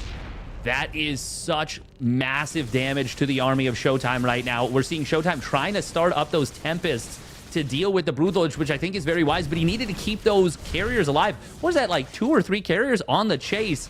That is... You can't afford that in a situation like this. That is really rough for Showtime. And Showtime lost 37 probes in the last little bit as well. He is now going for what seems like an all-in push, more or less, on the bottom side, or at least going to try and force his opponent's army back home, but he's going to lose another Nexus. Shin has played this game on Oceanborn to perfection. I mean, what a chaotic game, really, from the very beginning. Oh, his Viper's flying over.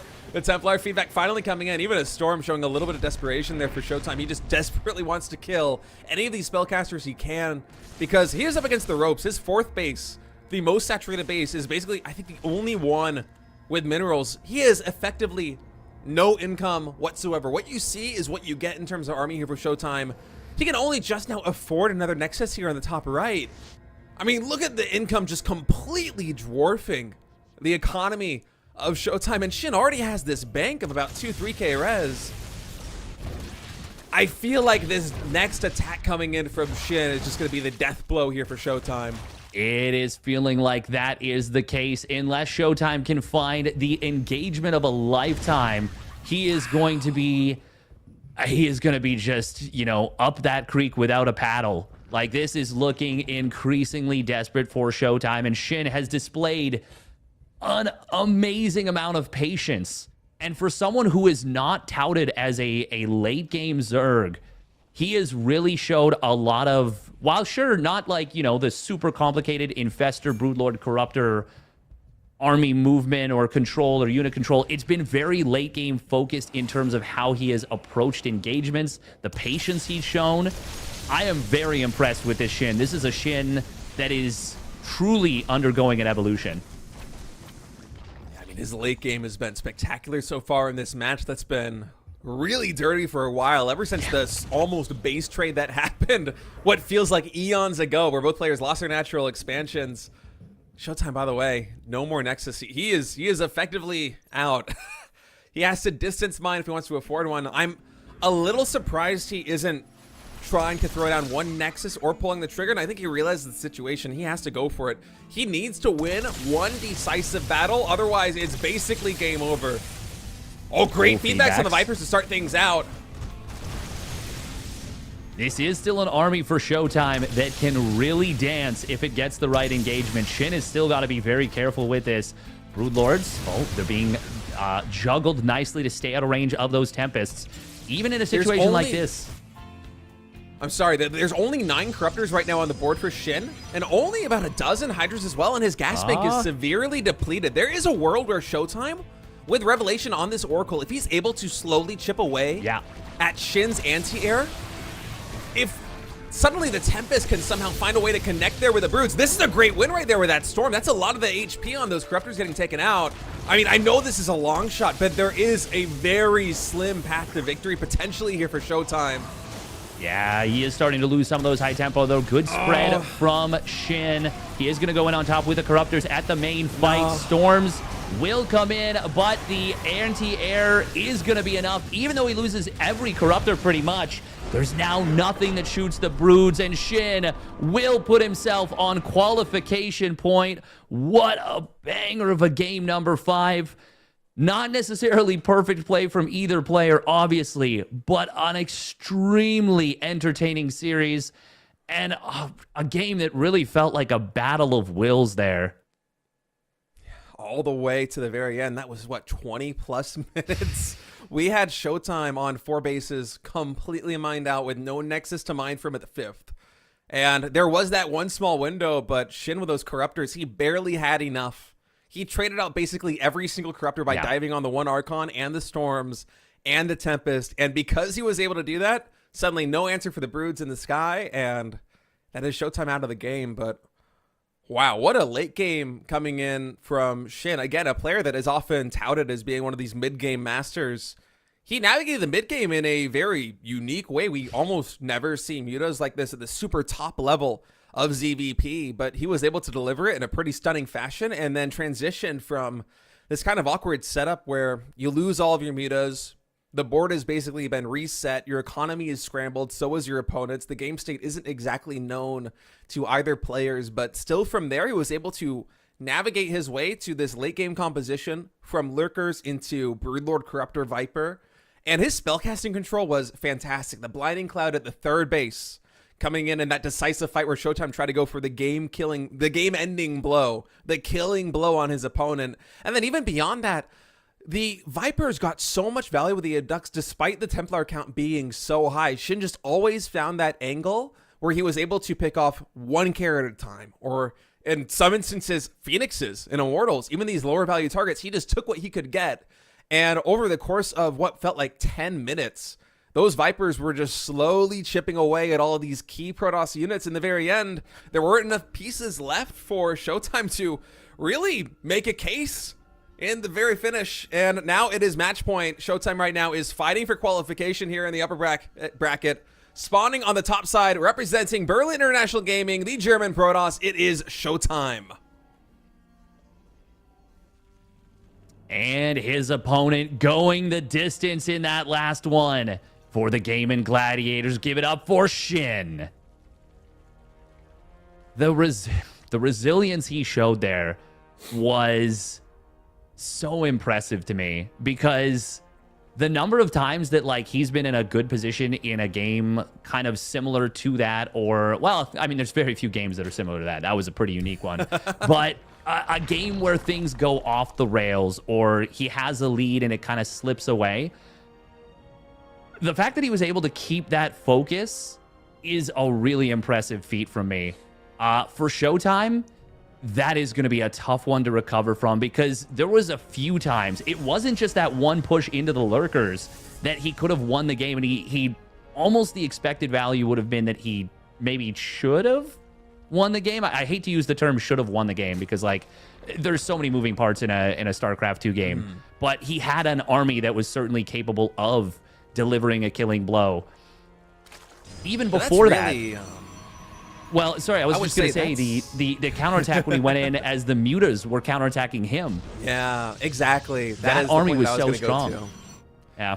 But this is part of what makes Shin a great player, is that he was able to draw the micro focus away from Showtime, because as you're saying, Steadfast, if Showtime was able to control those armies perfectly, the Phoenixes in the main base against the mutas, and the main army attacking the natural expansion of the Zerg. I mean, let's say this is, instead of a 1v1, this is an Archon mode 1v1. We have two Protoss players, one microing each army, and two Zergs, one microing each army.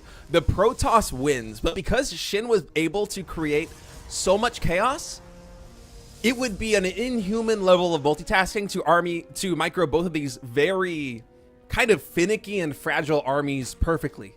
It's so hard to keep the Templar alive against streams of Banelings running in at seemingly random times, or the Phoenixes, which only work at range against the Muta. If they fight head on, they're going to get destroyed by the bounce attacks. And so I don't really think it's a knock on Showtime at all. And I know that's not what you're saying, but yeah, it's really just a testament to how well Shin was able to recognize the situation and basically come in with this idea of, all right, how do I complicate this as much as possible for my opponent? And that was about as complicated as it gets.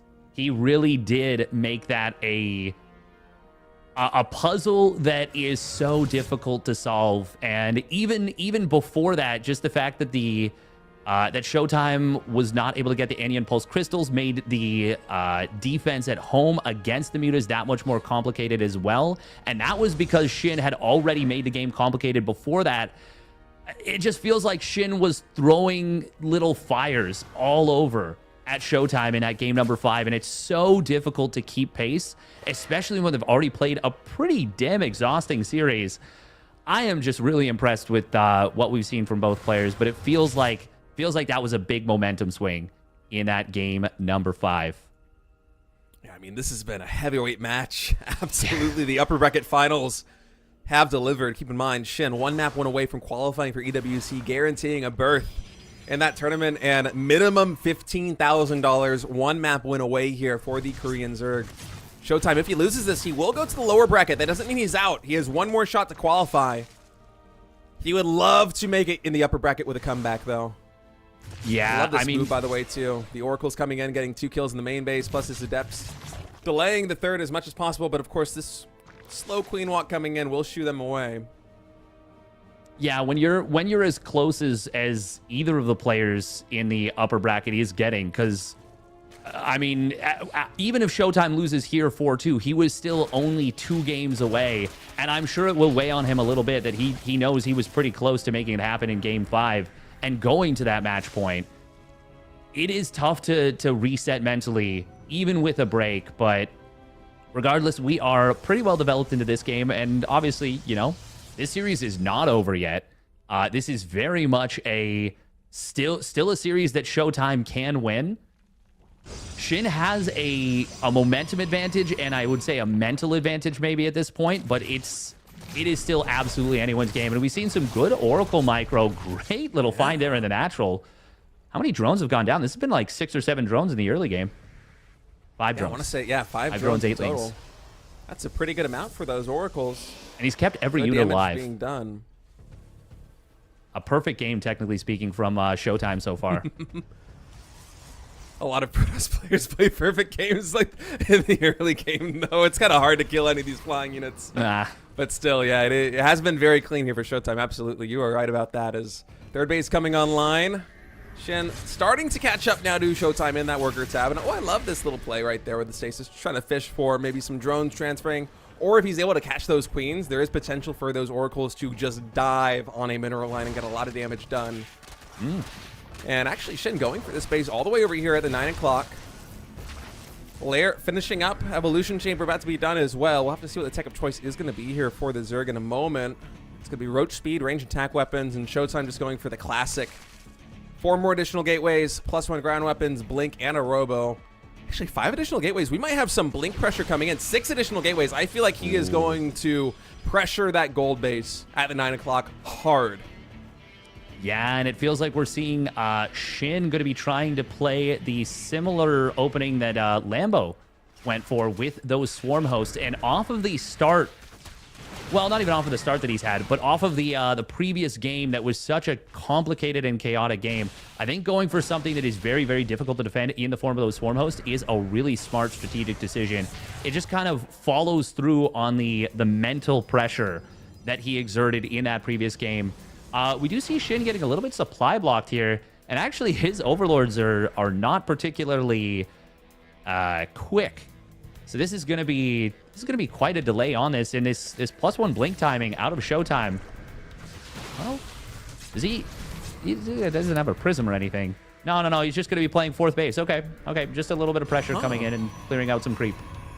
Bit of an interesting way of developing into this with so many gateways behind it, but yeah, I'm surprised that we aren't seeing more aggression out of Showtime.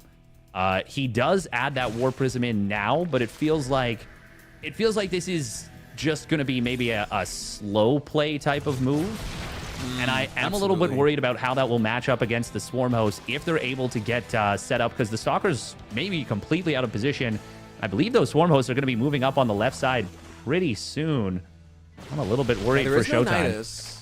But Showtime should have an idea that something is coming. He doesn't know quite yet, but the roach count is not what it should be here for Shin on 70 drones. And yeah, he already actually has these units in position. He knows this is coming. Either through scouting or intuition. Showtime absolutely not missing a beat thus far. Observer actually now spotting. And look, there was even a stasis trap catching 5 of this foremost. It's a big win right there for Showtime. That he should is be really able to nice. defuse the situation in the main quite easily. That is a fantastic start, because now these Stalkers, this cannon, this shield battery, they're going to be able to easily deal with this.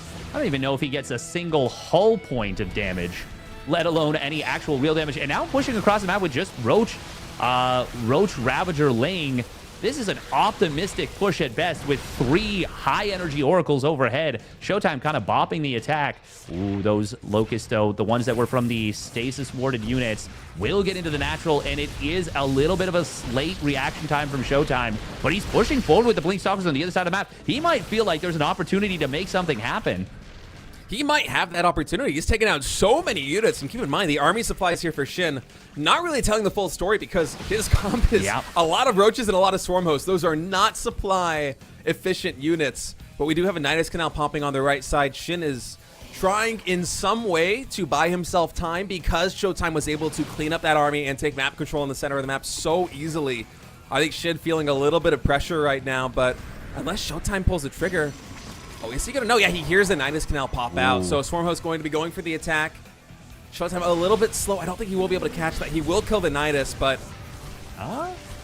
Battery overcharge, going to keep the Nexus alive, I believe. Yeah, that's a great little find for Showtime. He didn't get any of the Swarm Hosts themselves, but he keeps this from becoming a problem.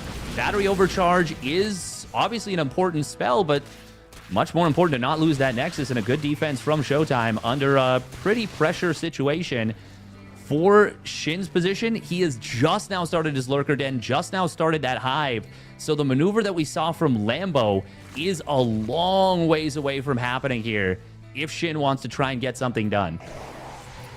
Yeah, Shin is just trying to buy as much time as possible right now because his maxed army cannot really hold a candle to Showtime's maxed army, even though it's majority gateway base, just because of these Swarm Hosts and Roaches not pulling their weight. Now this Nexus also going to get healed up by the shield battery. No overcharge, but it is enough. Nidus will get taken out here in the top, and now that Showtime is max, he has the Prism, he has +2 ground weapons. I feel like it's time to pull the trigger and go for the throat because he should know this is his opportunity to strike. If those Swarm Hosts spend their Locust going for the main base or going for another expansion, then... Oh, wait, is he going to catch them over here on the left side? He is so close to fighting these. If he sees it, okay, they are escaping in time. That was very close there for Shin, but still, Showtime able to take down this base at the 9 o'clock position, and Shin is going for the counterattack.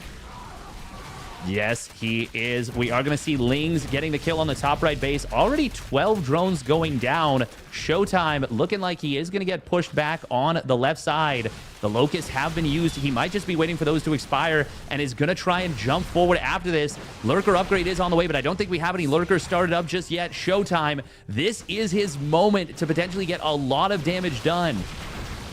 This gateway count is so huge. So many Stalkers right now. But Showtime being very patient, not moving across that map just yet, not moving down that ramp just in case Shin has something, and that Colossus doing so much damage on those Lings. Showtime, once he gets all of his forces together, mustered on the left side of the map, I don't think Shin can really handle this. I don't even know if we have any Vipers on the field because I think Shin is scrambling so hard to get these Lurkers on the map. Yeah, there's no Viper. There's no answer to the Colossus tech here for Showtime. We do have those Lurkers about to finish up, and Seismic Spines is going to be done. So as long as they're set up defensively, they are in a really strong spot. It feels like Showtime really gave his opponent more time than he needed to. Once again, this battery overcharge is going to keep the Nexus alive. That has been a clutch play for Showtime here and has really kept this game from spiraling out of control for him. But the fact that he wasn't able to kill his opponent before the Lurkers got out, now this game gets a lot more complicated for Showtime. It gets more complicated, but it's still a 5-base Protoss, or soon-to-be 5-base Protoss against a 4-base Zerg, who still has a lot of Swarm Hosts that are inefficient. Shin hasn't been able to get too much done thus far with the Nidus networks, and even though Shin is max and he does have those Lurkers, he doesn't really have a lot to back them up. It is kind of just these pure Lurkers, and he can't even really contest middle map control because Showtime's army is so maneuverable on this stage, and this Nexus is just basically a hero unit right now, barely surviving again. Shin wants to kill that thing so bad. I wouldn't even mind Showtime throwing down some spotter pylons just to try and prevent Shin from getting another Nidus Canal set up, but I like this game from Showtime. I know that it might feel like he's been a little bit slow in terms of punishing Shin, but he doesn't necessarily need to go for that game-killing blow. He is still in control of this match. Shin is throwing punches, but Showtime's doing a really good job of juking and jiving his way around him. Yeah, as long as he starts to transition in towards that Sky Toss, I think he is, like you said, just fine. Yeah, I gotta say, that Nexus is a legendary warrior right now. That is the goated Nexus. We are gonna see finally like after the 17th wave, it feels like we're actually going to see something happen. Oh, that is a Nidus worm down. And now that doesn't kill the Swarm host just yet, but if he can find the Nidus head, that would be all of the units that are inside of it dead. However, they're obviously popped out, but now they're trapped on the other side of the map, and this is going to be a base kill for Showtime. Shin's economy, despite the fact that he's got a big mineral bank, he's got like no gas in the bank and really can't afford to counter a Skytoss transition. I mean, a lot of the units that he has lost have been gas-based, and also Wow, that resource his lost. gas income getting bottlenecked so hard by Showtime's presence on the map as he blinks forward. Lurkers are going to siege up, so those Stalkers will retreat. Showtime trying to catch Shin out of position, trying to race him over here to his base at the right o'clock. Right o'clock. The right side of the map. Oh, man. I didn't even realize what I said until the last moment, but I love the move there by Showtime trying to fish, because if he does catch Shin right before those Lurkers are able to get in position on that hatchery, then That's just another suddenly dead Zerg base, is in a lot of trouble. Yeah, we are going to see the... oh, is there a battery overcharge available for this Nexus? Stasis Ward will catch a couple of these Locusts. Would love to see a heal attempt on that Nexus. Can he keep it alive? Oh, there's battery my overcharge. God! He keeps it alive! What is the HP on that bad boy? 21 HP. Oh my God. Nexus have a combined 134 hit points. Colt is the Nexus sniper, Oh. but Showtime is the Nexus savior. Oh my God, this game. He's catching the Swarm host too. Look at this. It'll be a little bit awkward for them to try and get down to that Nidus network all the way in the top right of that expansion. And shit, actually, the Lurkers, they're going for the base of Showtime, I believe. Yeah, he is sieging up right in front of this. Carriers are coming online, but very slowly, and Shin being able to finally exert some map control, alleviate the pressure on his side of the map, and bring it to Showtime. Lurkers, they are fantastic in these positions where they can take a stationary fight, where they can control the territory. This is just going to be a And base Showtime's trade, just going to though. go straight for the counterattack, but Yeah. I think with the Carriers, he should be able to stabilize back at home. Yeah, how much, how many Hydras are there? There's like not very many. If there was no detection there. Hold on. The Hang Carriers are in the natural expansion. Uh-oh. The Stargates Uh-oh. might go down. Oh my my God. God. Every single Stargate's in the natural expansion. Oh no. This is a disaster for Showtime. The Carriers, if those had popped out, they would have been able to save the situation. Instead, this game's getting so much more chaotic, Steadfast. It really is. This is such a complicated situation. We do have Shin very much in a desperate situation to get something done, but the fact that he was able to take down those Carriers has reopened the timing for this game. We do see Showtime slowly but surely picking away at his opponent's main base, but Showtime is going to very quickly lose all of his production in his main, and this is very, very uncomfortable. Does either player have workers on the map? Okay, Shin is going to be able to retreat out with a lot of his. Oh, you mean on the icy in the center of the map? Should I think might stabilize back at home. He actually forced the recall right there on Showtime, and Oh, that base. Nice job from Shin, or from Showtime, able to take that down. Oh my wow, God, what this game is an nuts. insane game. This series, this actually feels like this feels like the finals of the EWC with how hard these two players are fighting. I'm at a loss almost. All right, Showtime on 3 bases, basically fully saturated. He does have the mobility advantage here. Oh, if he can catch these Overlords, Shin cannot really afford to replace these. The Stalkers are getting so many Overlord kills. Oh my God. Both players are now deeply supply blocked after loss of Pylons and Overlords. Huge Stasis Wards. Is that going to be enough of a moment for Showtime to go for the fight? He's going to find a bunch of the Lurkers here. The Lurkers in the backfield are on their lonesome. We've got Swarm Host trying to just buy time, but with the 5 Lurkers in the Stasis Ward, Showtime is going to take a huge engagement. Shin desperately trying to burrow those Lurkers up, but they're getting absolutely annihilated by the Immortals. What an insane fight for Showtime. That just turned this game on its head. GG is called. We're going to a map 7. Oh, this series is insane. I cannot believe the twists and turns. This is like if Game of Thrones Season 8 was good. This is crazy. Oh, man.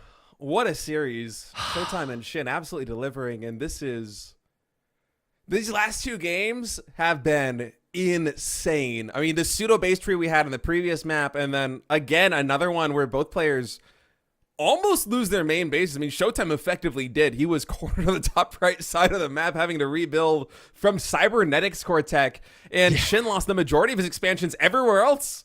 And just what an engage. I wish we caught the very beginning of that with a stasis trap, because 5 less lurkers in that fight means that suddenly the DPS from Shin's army has been slowed down so much that Showtime with a huge arc can actually take that fight even without his full force, and he just pounces on that position. The lurkers go down, and without the lurkers, Shin's army has basically no backbone left, and that is a very chaotic game going in the favor of Showtime after another chaotic game went in the favor of Shin, and both players now one map win away from qualifying for EWC, $15,000 and a ticket to the biggest StarCraft 2 tournament in history is on the line in this next map for these two players. The stakes could not be higher. This is insane, Steadfast. Oh, this is such a like storybook finals right now. Like this has this feels like a Rocky movie. Like this has just been such a slugfest. We throw that term around, but this has really truly been a battle for the ages. And I don't even know like how do you even go into that game number 7 and keep your nerves in check? Like this has got to be one of the biggest maps that these players will play now in this year. This is $15,000 plus on the line for one map. Yes, they're still going to have an opportunity to qualify in the lower bracket, but the amount of mental energy that the players are putting into this is going to leave whoever comes out of it on the L column feeling so exhausted mentally. All right, well, game 7 is loading up and spawning in the top left. One map win away after staging an incredible comeback in that previous game. It is BIG's Showtime. And his opponent, I am so wiggly right now. I'm just like, I'm so giddy. Spawning up in the top right for the Gaming Gladiators. Can he refocus? It is Shin. After 2 3-0s to start out the night, what a series we have been treated to. Yeah, we were talking about how it was a long day, and we were like, you know, you never root for a 3-0, but it's kind of nice to sometimes get ahead of the schedule. And oh my God, has this series ever made up for those 3-0s in terms of the time, the beauty of the back and forth? This has just been one of those series that will go down in history as I gotta be honest, an all-time great. I'm considering this a tournament finals at this point. I mean, it is. This is 15K on the line, baby. And these players are playing for so much more. I mean, Showtime and Shin, these last couple of maps, they're playing like they are not gunning just to qualify for EWC. They're playing like they're gunning to go there and try to become the world championship or the world champion. And so much of their entire careers hinge on this moment, because the entire 2023-2024 StarCraft 2 circuit has been building to this event. This is what you work towards. This is the objective for you as a pro player, to reach that pedigree where you are on the global level. You can be a champion. You can compete for your share of that, $1 million or so that is going to be at EWC for StarCraft 2, the biggest RCS tournament in history. And now you're one map win away after some of the craziest games you have probably played in your life. I do not know how you are able to collect yourself in a game number 7. And it's very possible that both Shin and Showtime, despite being esports veterans whose careers are long and storied and have their ups and downs, even on the big stages, they might just both be a little bit rattled coming into this one, because it is so hard to play perfectly, even under the best of circumstances. But in a game 7 like this one, Steadfast, I don't know how any human can do it. I think it does take an inhuman performance to maintain that mental stability, that mental acuity that you're gonna need to be able to win a series like this one. As we have, you know, the beginnings of this match form up, we haven't seen anything too out of the ordinary. This feels like the first time maybe in this entire series that the Adept kind of went for an actual drone kill.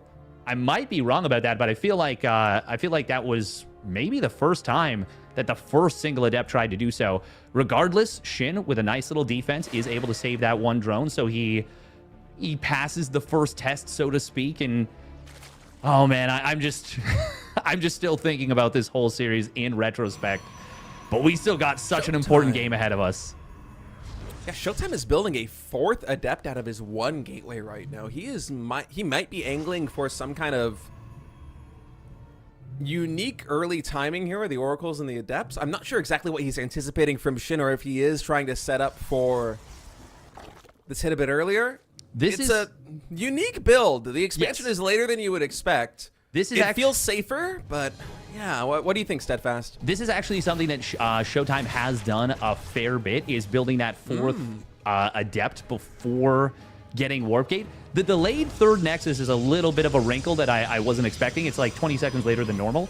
But getting the extra Adept before Warp Gate completes is actually, that's not that uncommon as a Showtime move in recent history. He's kind of been the, always had a little bit of I guess, his own take on how to open up in PvZ. But usually when he does that, he is going to go for the aggressive move, but the snipe on that Oracle is gigantic and a huge moment for Shin to start off game number 7.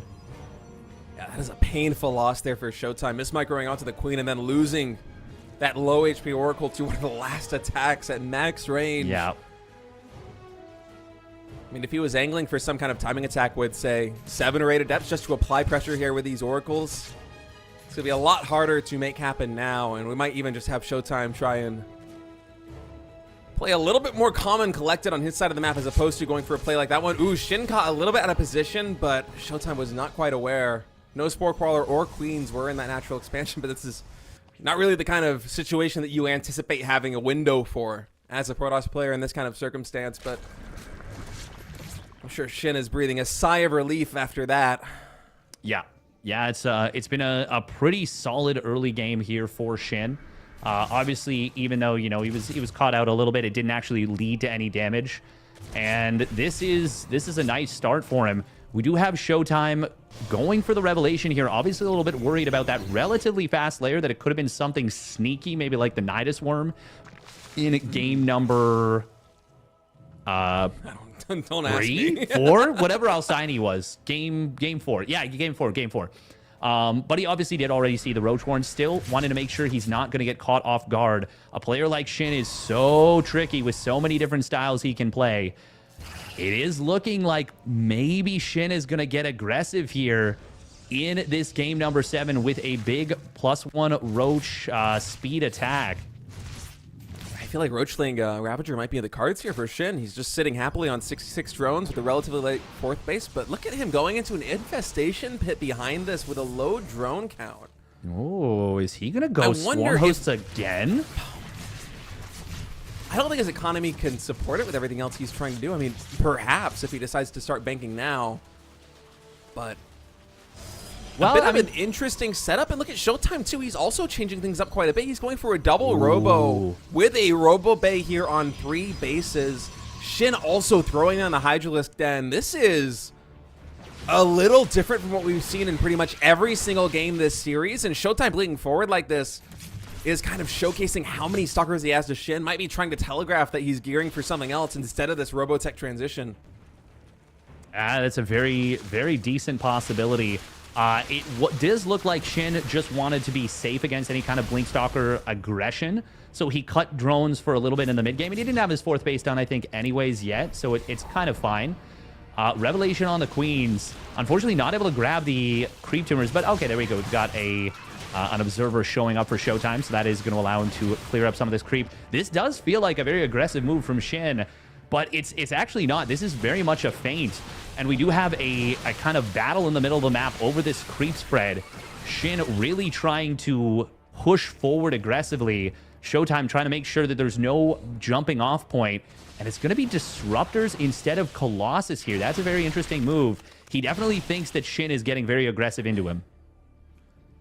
Yeah, and I'm worried he might be misreading the situation a little bit here because Disruptors against a Hive-Tech Zerg, if Shin recognizes this situation, which he will in a moment with this Overseer about ready to fly into the natural expansion, those Vipers are effectively the hard counter here to Disruptors if you don't have Templar to feedback them. If there's no back and forth, and also even catching some Stalkers in the front line there for Shin is a nice win. Because with this Lurker Den coming online, you don't necessarily need to go into Hive-Tech Lurkers super quick. You can get out 1 or 2 Vipers here as Shin first. Exactly that. Two of Shin's Vipers get started up before those Lurker upgrades. And if Showtime goes into some kind of fight without Templar for feedback, it's going to be very dangerous here because these Disruptors will not be worth their value at all. He sacrificed a lot in terms of his development, in terms of expansion pacing here to get these Disruptors online. But it's only 4 of them thus far here in the main army. He's cutting them going into Immortals and already starting up Storm. So I feel like that kind of disastrous situation that could arise, Showtime is already avoiding. Yes, it still could be scary if he's not able to protect those Disruptors with the feedbacks. And Shin is doing a great job so far in the middle. That's a nice stasis ward for Showtime. But to be honest, that just kind of keeps him safe more than anything. Charge Lot Immortal on the left side will be able to deflect this little Roach run-by attempt. So good job there from Showtime. He's going to finish up that +2 weapons. Very much an even-looking game going into the mid-game, or I guess heading towards even that late game, as now we've got the Lurker's range upgrade coming in. We could be looking at another very long game potentially. That is potentially going to be the case, but let's not forget that these armies on the middle of the map right now, they are explosive in their damage potential. This could swing one way very quickly. And actually, Shin coming in for the fight is going to abduct at least one Immortal, gets a second one, now catching one of the Disruptors. Feedbacks, though, clutch from Showtime right before Storm finishes up. So he can't get the AoE damage on the units on the ramp. But still, Shin's going to be happy with that trade. Those Vipers, they did not go down to the feedback because they already spent their energy. And what Shin is going to trade in terms of time with energy, he is getting in material value with a lot of key robo units being taken out of Showtime's force. Yes, and that will open the door for this potential Lurker time. And it'd be very scary. We've got 2 Immortals being pumped out at a time for Showtime. But at this moment, we talked about it earlier. If Lurkers in big numbers get on top of the 3rd base, get on top of the 4th base of the Protoss, they find a big position before either A, Skytoss comes online, or B, there's enough Immortals or a good enough concave, things can get very, very scary. And we do have that Fleet Beacon and Stargate transition coming in from Showtime now, but the Lurker timing for Shin is going to be ultra deadly. This will be a nice little find for Showtime, though. He's going to push his opponent's army back.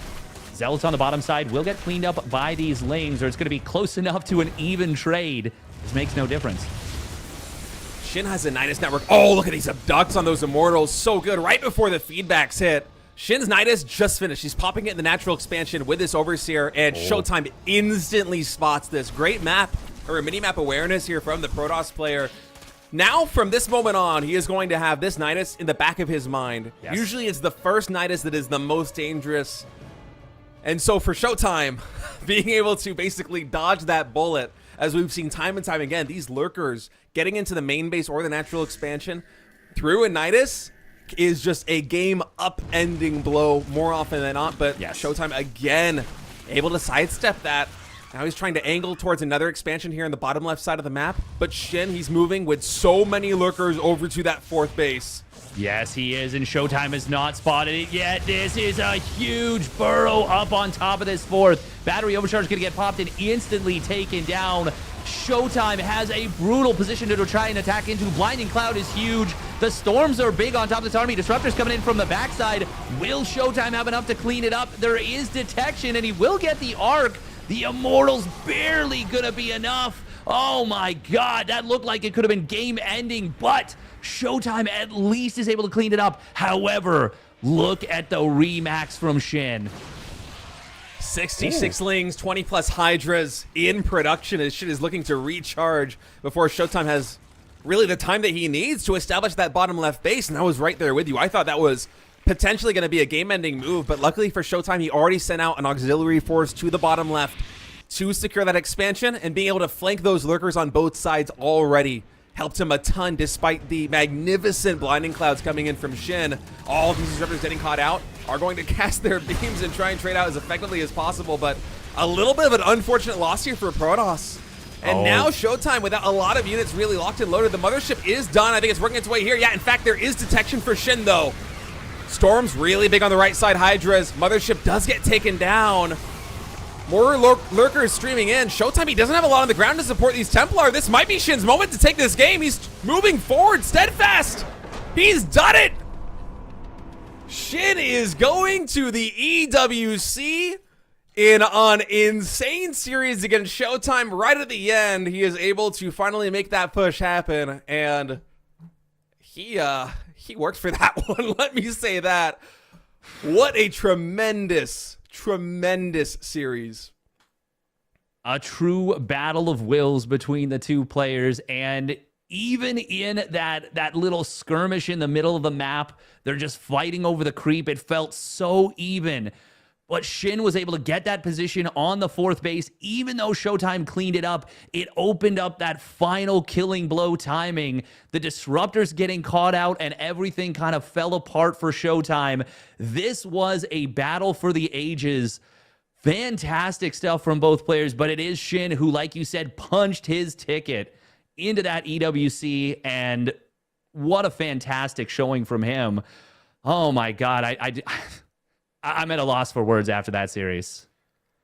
Yeah, that absolutely delivered. I mean, the hype coming into that one for Showtime and Shin with how well they played in the upper bracket leading into that upper bracket finals for that qualifying match. We knew it was going to be a banger from the very beginning, but I was not anticipating anything on the level of the best of 7 we just got. So Shin, he's made it. He absolutely earned it. He fought tooth and nail in every single game and just barely was able to edge out Showtime. Now for Showtime, the story is not over. He's going to fall to the lower bracket where he will have one more chance in one more best of 7 to redeem himself and qualify for EWC. But after a series as exhausting as that one, oh man, it is going to be hard for him to really collect himself again, I think, and get ready to run it back in just a couple of hours. I mean, we have only a couple games left really before we go into the lower bracket finals, and with so much on the line and having gotten so close, it's a tough situation for sure.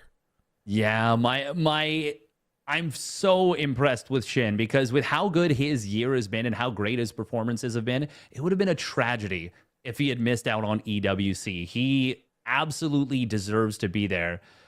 But Showtime coming so close at Home Story Cup, so close to that tournament win that he was looking for such a long time, and then battling so freaking hard in this series to come up short once again.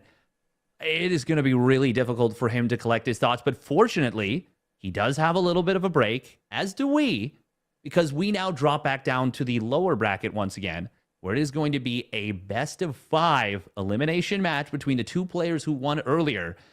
Lambo was able to 3-0 Stats.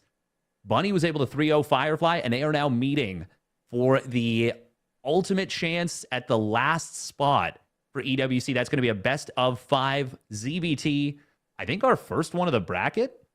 Either way, we'll be back after this. It's going to be just a few minutes break, and we'll be back.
Welcome back, everybody, to the EWC closed qualifiers. As despite having one of the most terrific series of the year, frankly, we are not done yet. We have a best of 5 in the lower bracket finals, or heading into the lower bracket finals between Lambo and Bunny coming up next. The winner is going to go on to face Showtime for that final qualifying match. Lambo and Bunny, they both 3-0'd their opponents in pretty spectacular fashions to start the series off tonight.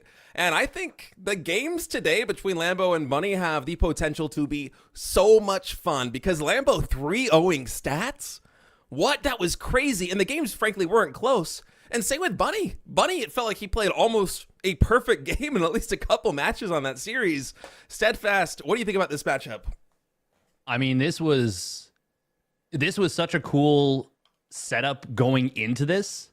We had both talked about like, Bunny looks favored versus Firefly, but I was thinking like maybe it'll be a close fight. I was thinking Stats was probably going to be the favorite against Lambo, but both players went into this and they really both displayed their strengths. They really both displayed, what makes them great players. Bunny, his clean aggression, his consistent kind of coming at you, running at you, momentum type play. He never let the foot off the gas pedal against Firefly. And Lambo, he came in with such amazing preparation and really stuck to his game plan. And both of them were able to just really display a magnificent kind of like what we know them for in terms of their strengths. So it's really cool to see that they're both playing well today. And they both had a decent amount of time to sit and wait and prepare for this series. That's one other actual, I guess, residual benefit of the best of 7 going so long in the other side is that these players have actually had about 2 hours now to know who their opponent was and maybe brush up a little bit extra, come up with a few extra ideas. Yeah, and I think for Lambo especially, that's probably going to be a boon for him. I mean, he showed so much great preparation coming in against Stats because Stats was quite formidable on defense against Elaser during his series. Elaser tried a lot of really aggressive ideas, but Lambo, through sheer preparation, was able to find some nice new timings, make some small adjustments to be able to close that series out 3-0. And if he had, say an hour or 2 hours to prepare for his opponent, Bunny, I think he's got a really good shot of showcasing some cool builds. But this guy right here on screen, he is playing on fire already tonight, representing Team Falcons, the blue Terran in the top right. It is Bunny. And his opponent spawning down in the bottom left for the Shopify Rebellion. It is the Professor Lambo.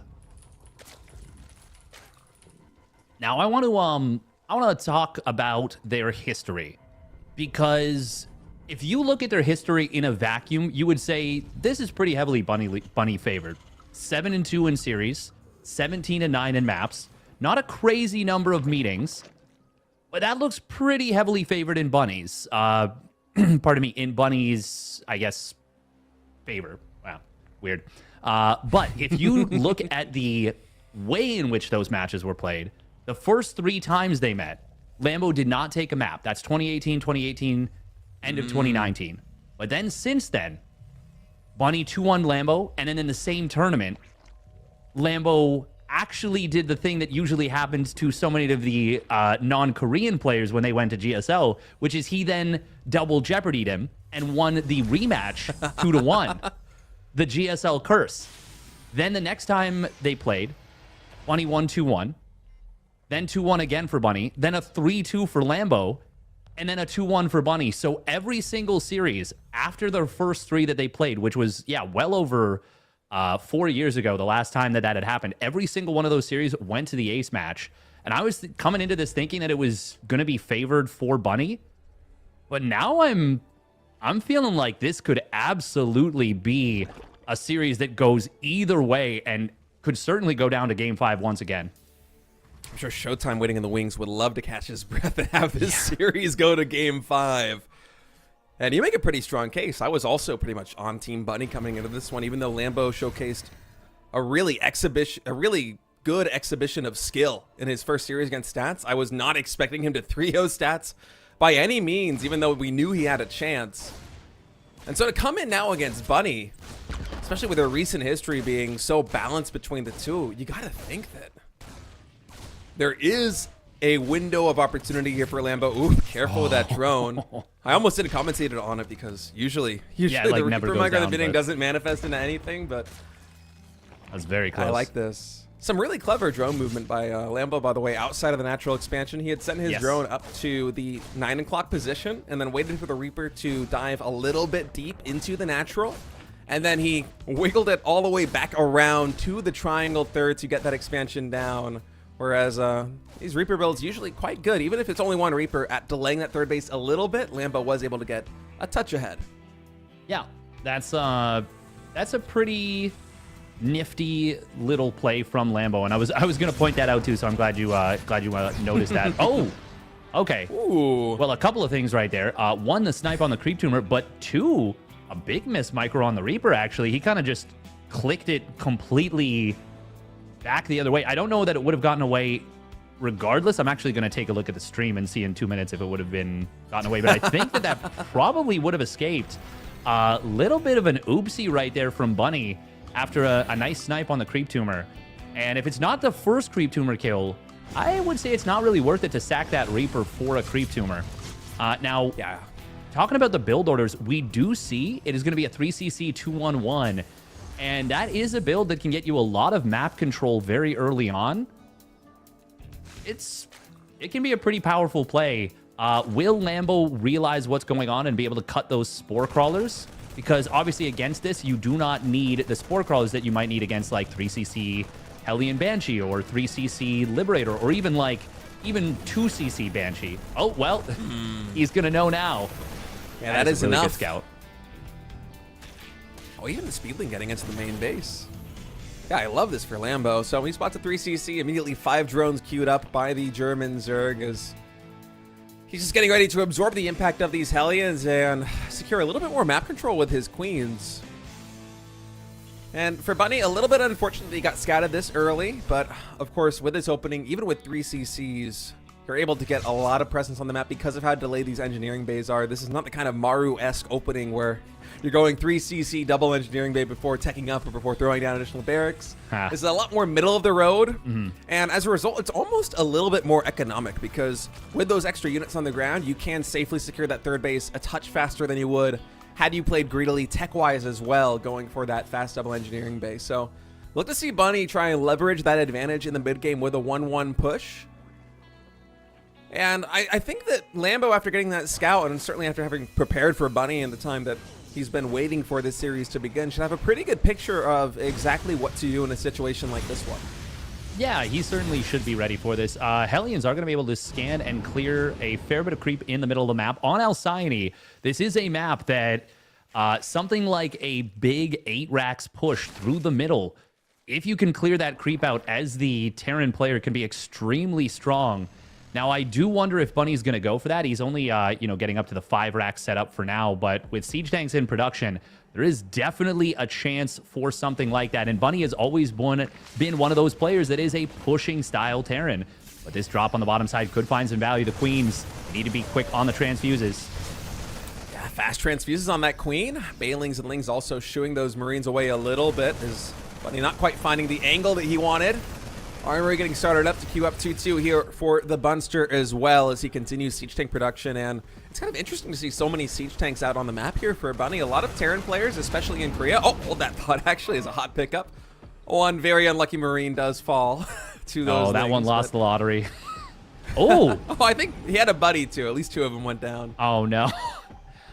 We will see what was an interesting little maneuver here from Bunny, trying to sneak the siege tank in on the right side. Usually with these little drop plays, they're just light commitment, just the double medevac. But with this tank here, that will be a different story. However, a great Overlord spots this army from Lambo, so he will be able to avoid running into something, not being prepared for this fight. But the setup from Bunny is a little bit scary with those Hellbats, with that siege tank, and with the 1-1 and combat shields coming online.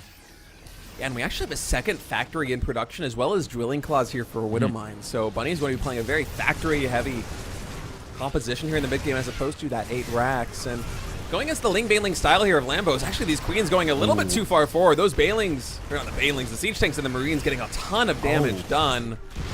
And Lambo's actually going to pull the trigger. He set up a big flank during all of this, but for Bunny, he can just lift up the bio and leave. This only is really going to clean up the siege tank.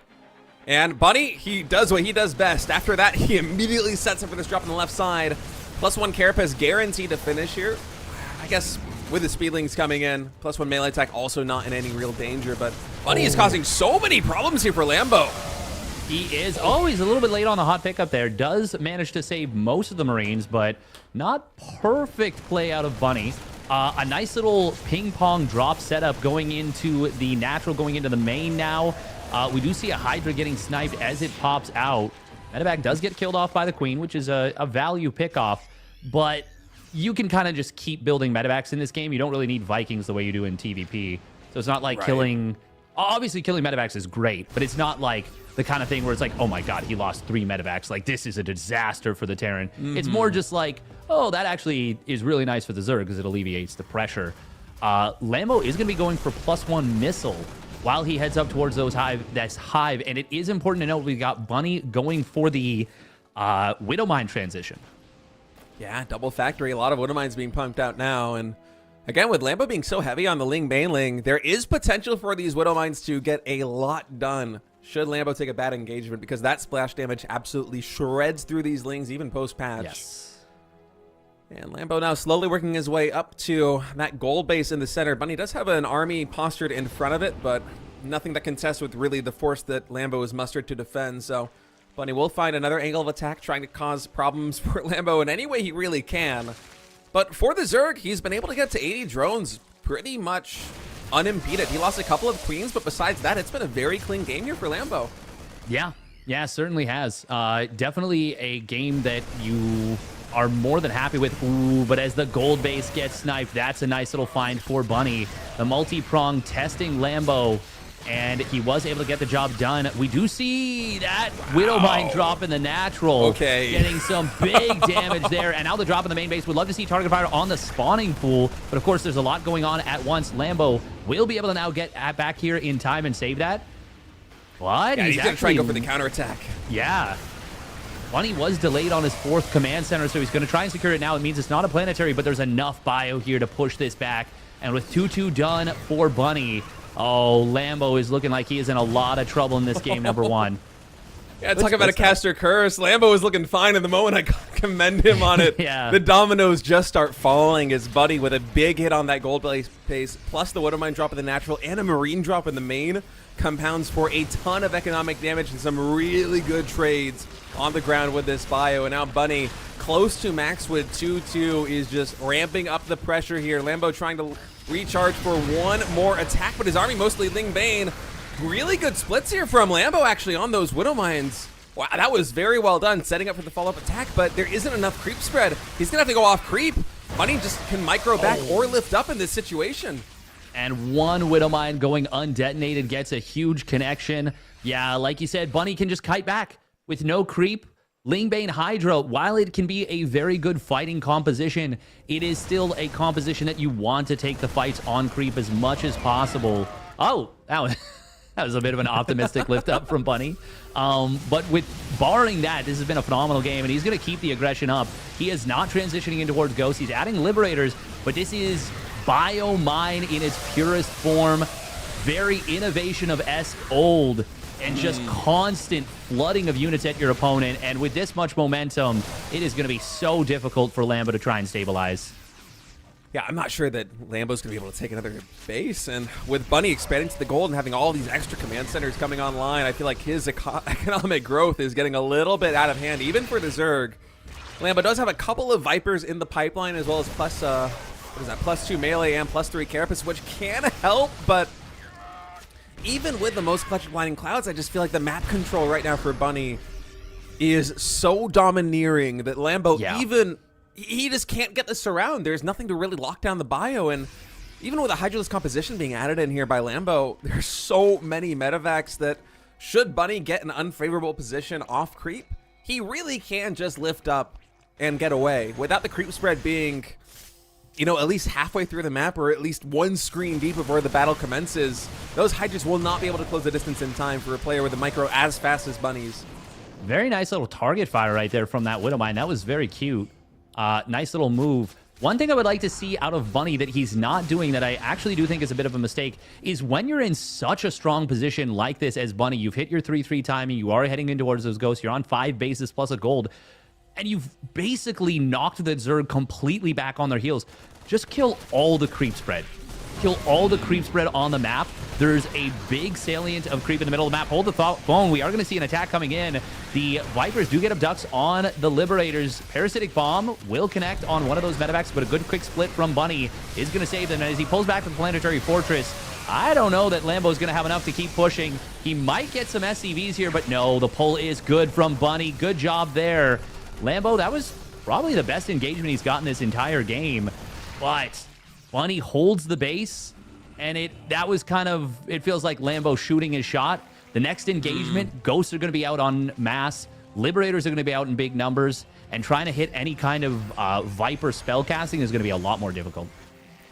Yeah, I mean, that was an insane hit there by Lambo. I mean, being able to pounce on that one, we were talking about how hard it is to actually chase these units down off creep, but Lambo, the fact that he was able to catch those Liberators and then come in all the way through the center, Buddy just really had to scramble there on the defense. I was a little bit blown away by how well Lambo was able to take that fight even in these dire straits, and now maybe he has some winning chances. He's trying to transition into Lurkers to anchor the defense a little bit while also setting up with a Nidus Canal to cause problems here for the Terran.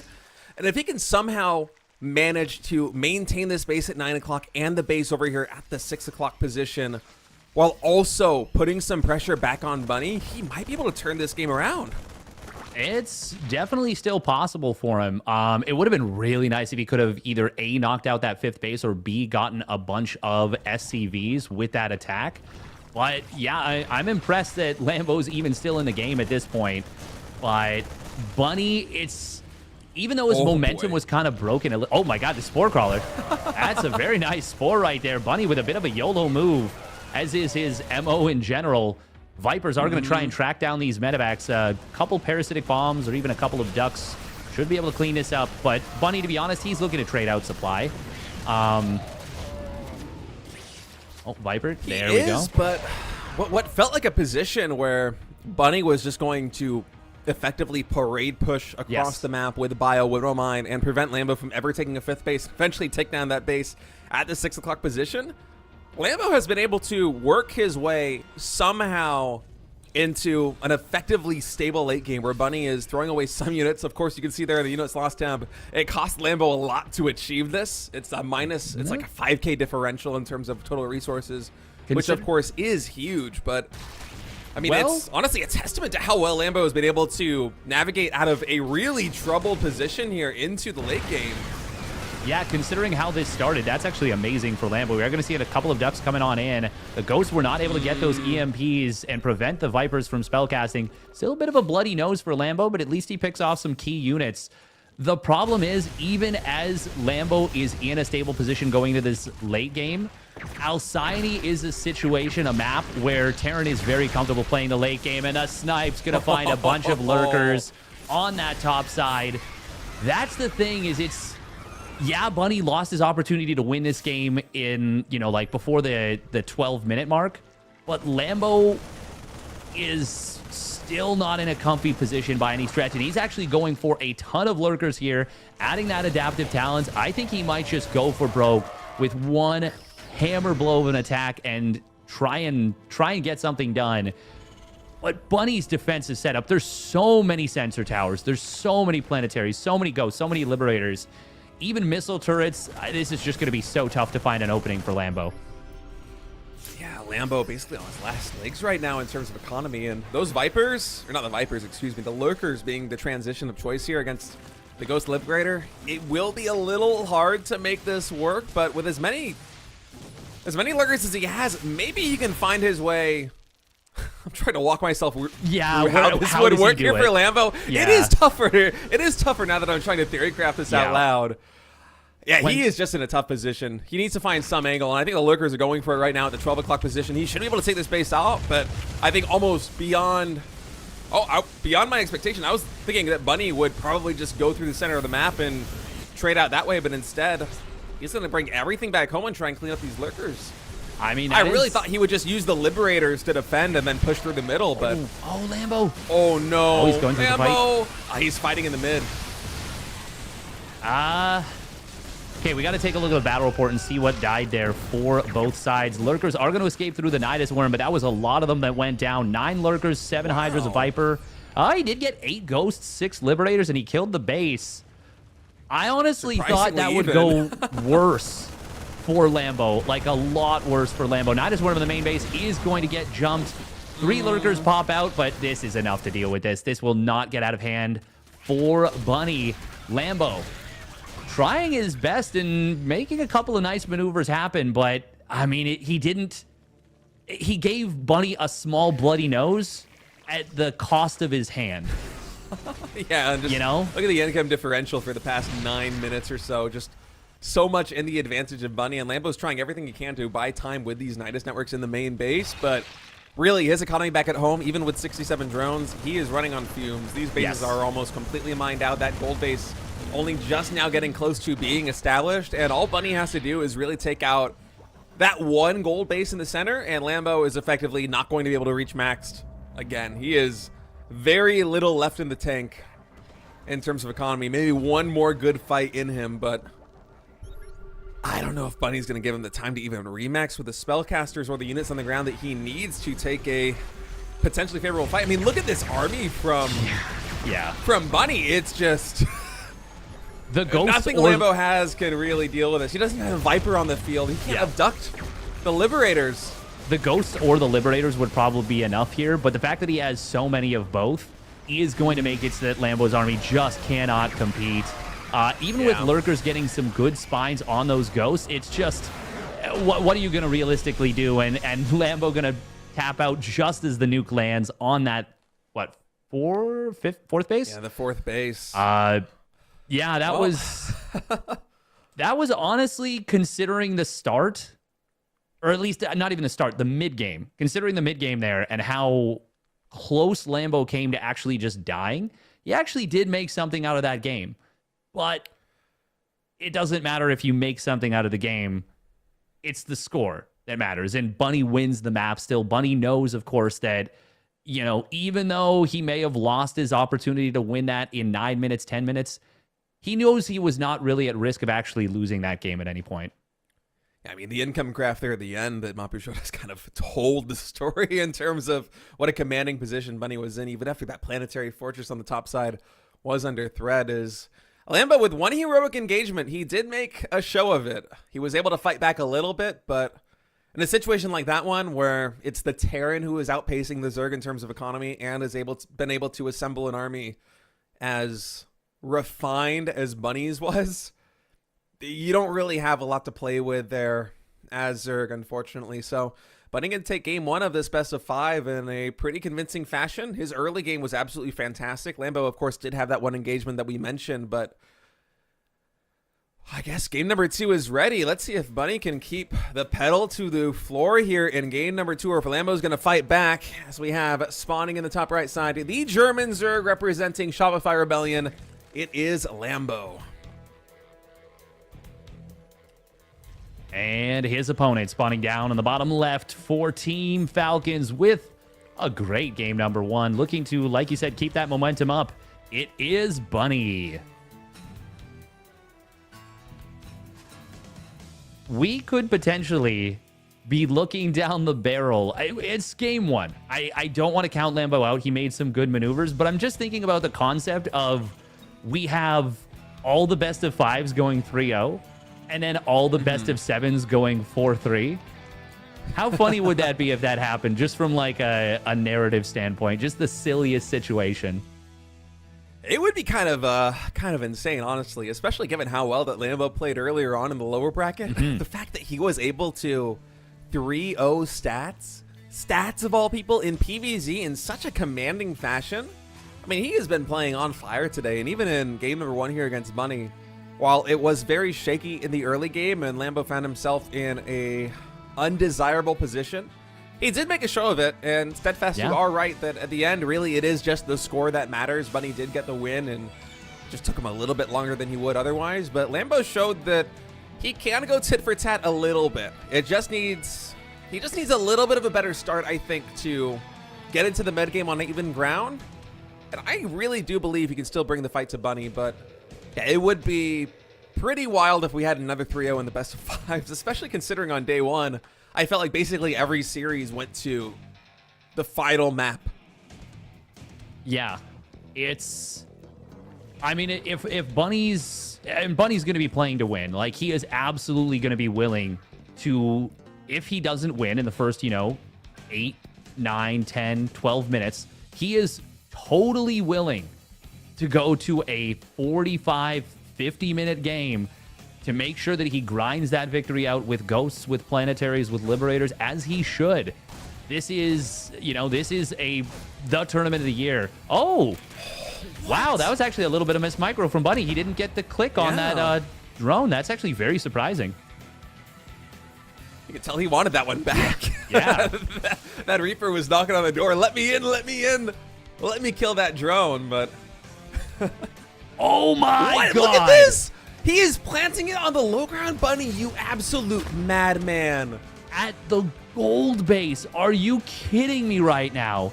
This is the kind of thing greed. where if Lambo's Dark... not going to expect this. No one... Who would expect this ever? This is as illegal as it gets. This is committing a felony right in front of the cops. Oh my goodness, he loses the Reaper too. Right now, there is actually nothing stopping Lings from going to the gold base and killing the SEV.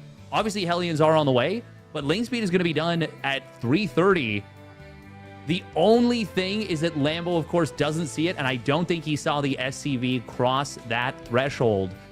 God. Bunny's insane. He's a madman. Yeah, this is a crazy occurrence. Is Lambo's finally he gonna spots it. spot it? Oh, can he get on top of it? That SCV is going to be close. He pulls off of it right away. Lambo's building more Lings here. Yeah, I thought he might have actually been able to take that, or finish that, at least get a little bit closer. The Ling in the end still going to be able to take down that SCV, but follow-up SCV now coming in. Worst case scenario here for Bunny, he will lift off, but to be a fly on the wall in Lambo's room and watch him do a double take when he sees the CC planted on the gold base. I wish we had a glimpse of it. Yeah, me too, because this is insanity right now. Second SCV being picked off on the rally. Lambo right now he did drop a Roach Warren. He's got now a layer rather quickly. You have to punish this as the Zerg, right? Like, you cannot let the Terran get away with this. But without going for some kind of Roach play, how do you punish it? And Bunny is building the Banshees to try and cover this play. Oh my God, getting aggressive with the Hellions when you go for a play like this is insane. Bunny is actually out of his freaking mind. He's almost trying to bait Lambo to some aggression, but Lambo, the nice move right there. Moving with those 4 Lings, able to get a lot of lost mining time. Not actually getting too many SCVs. I thought he would grab at least a couple more than that. Only 2 going down. Some nice worker control from Bunny to stack them up on that gold patch and really minimize the surface area those Lings had. But yeah, it is. Bunny is playing with an unreal amount of confidence right now in this series. I'm kind of at a loss for words right now. This is wild to go for something like this. Lambo does start up Roach Speed, and he is going to be getting a fair number of gases right here. I wonder if he's got intention of going for like a big Roach Ravager push with only 1 Evo. This may very well be a super old school style where you go for the +1 Carapace and you try and just hit with a ton of Roach Ravager Ling.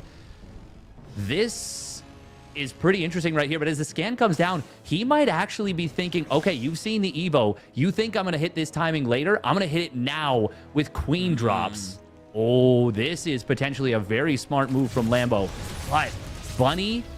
God, his economy has just kicked in so quickly. He's already going to have at least 1 tank.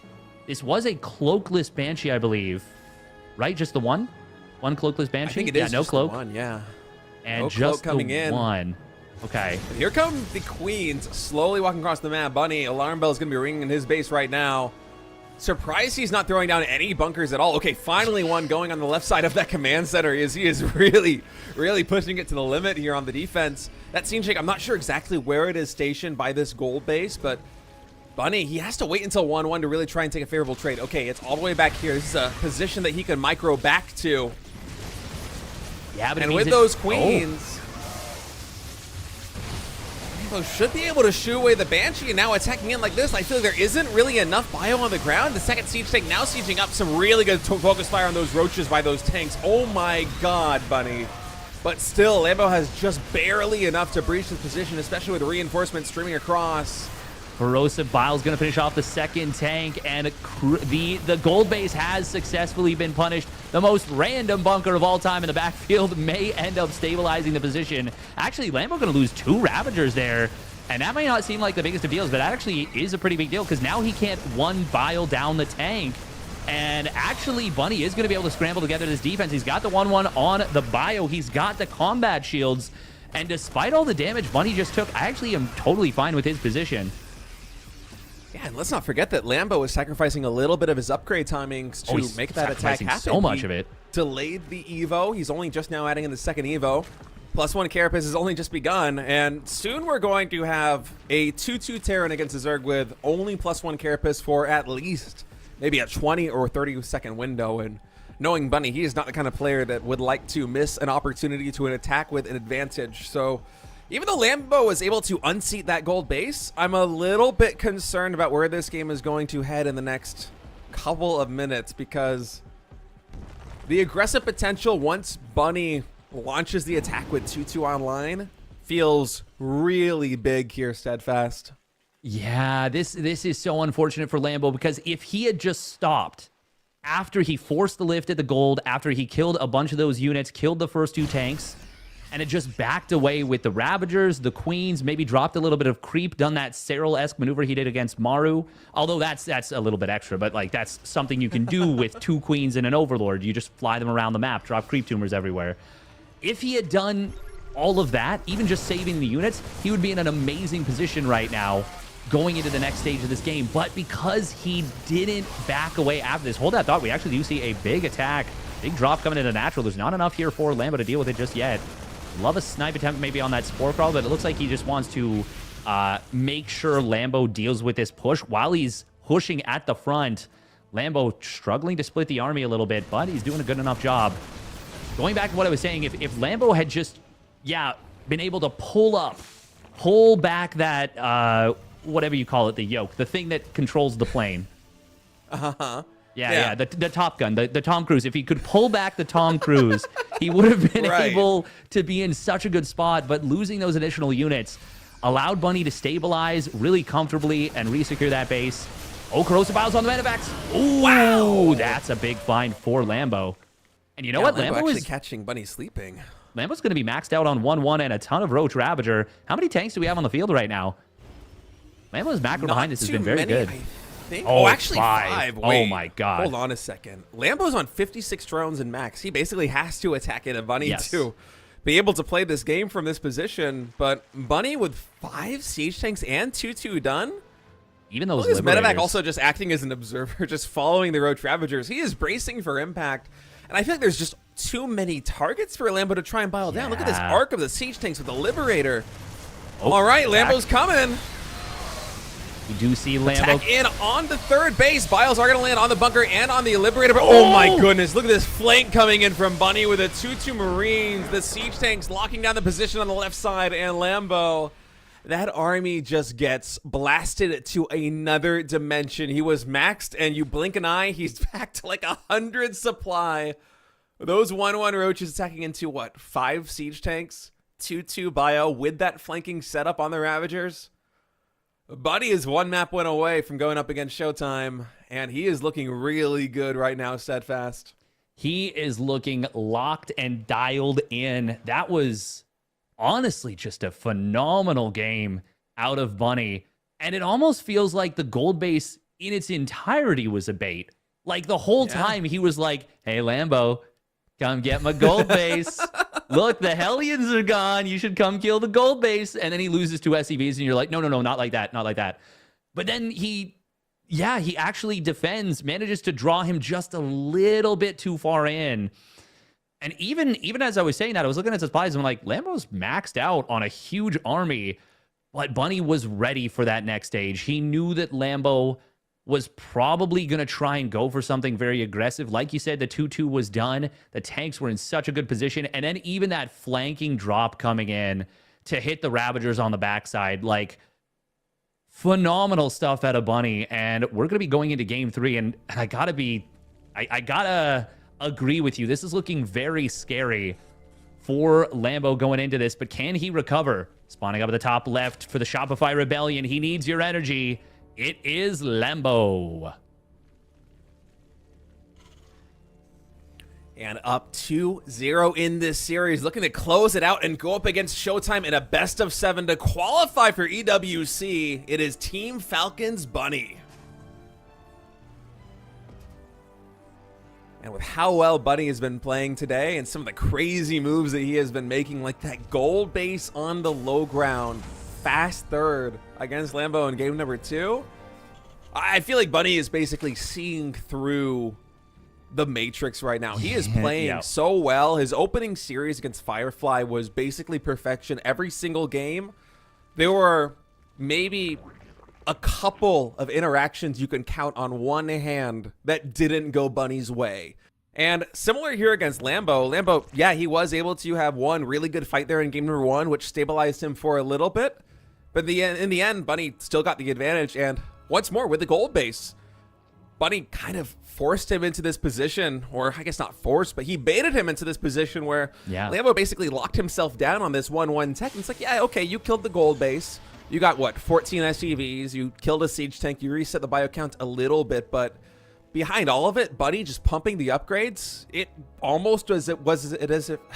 One second. It was almost as if it was going to plan for Bunny, even though he took the damage on the gold. Yeah. Sorry, we're pushing 3 a.m. right now in Korea. I'm getting a little bit scatterbrained with how crazy these games have been, but it just feels like he is playing so well today. And if Bunny actually does close this one out and goes up against Showtime, I think that is going to be a series to remember. I don't want to count this one over yet, but yeah, with how good their series was already, with how well Showtime is playing, with how good that best of 7 between him and Shin was, I am definitely, as much as I would love to see Lambo do really, really well, the consolation prize of a best of 7 rematch between Bunny and Showtime is a pretty darn good Christmas present to make up for this. Now, let's talk about the build orders a little bit here in game 3. So, Lambo this is something he does very, very often on Oceanborn specifically. He is a player that, because players like Kelizur exist, who love to send an early SCV out and block the pocket third location, the one that you pretty much need to take is Zerg, because you do not want to take that forward base. You really just can't. Lambo has made it his MO sometimes to go for a pool first on this map so that he can get down the third base and not have to worry about being SCV blocked. You get that Ling out early. Obviously, it does come at the cost of a little bit of creep spread, a little bit of economy, but you can see as he's, dropping early creep tumors, and Bunny's responding to this as though there could be a Roach Warren in the main base, as though there could be some kind of aggression coming his way. If you don't know that Lambo does this pretty commonly on this map, you could trick yourself into maybe overreacting to it and maybe leaving those units at home. But look at what we've got on the production tab from Bunny. This is a Bunny classic right here. He is going to be going it really is. Yeah, the Marauder Hellbat. He loves this play, and it is such a strong setup. I cannot remember the last time that we saw Marauder Hellion in GSL, for instance, or frankly in a lot of these other tournaments that have been occurring. This is something that years ago was all the rage. It was so hard for Zergs to stop. Eventually they figured it out and it kind of fell off, but yeah, Bunny dipping back deep into history, coming back with his classic build. I think this is almost guaranteed to catch Lambo off guard, and I wonder if he's going to have all the pieces to defend it. He is getting that Baling Nest. He's adding in a lot of additional queens. These are pieces that will help him on the defense. But again, you have to consider the surprise factor coming in here for Bunny. That's going to be a lot of Hellbats. There are so many on the map right now. So many Marauders, too.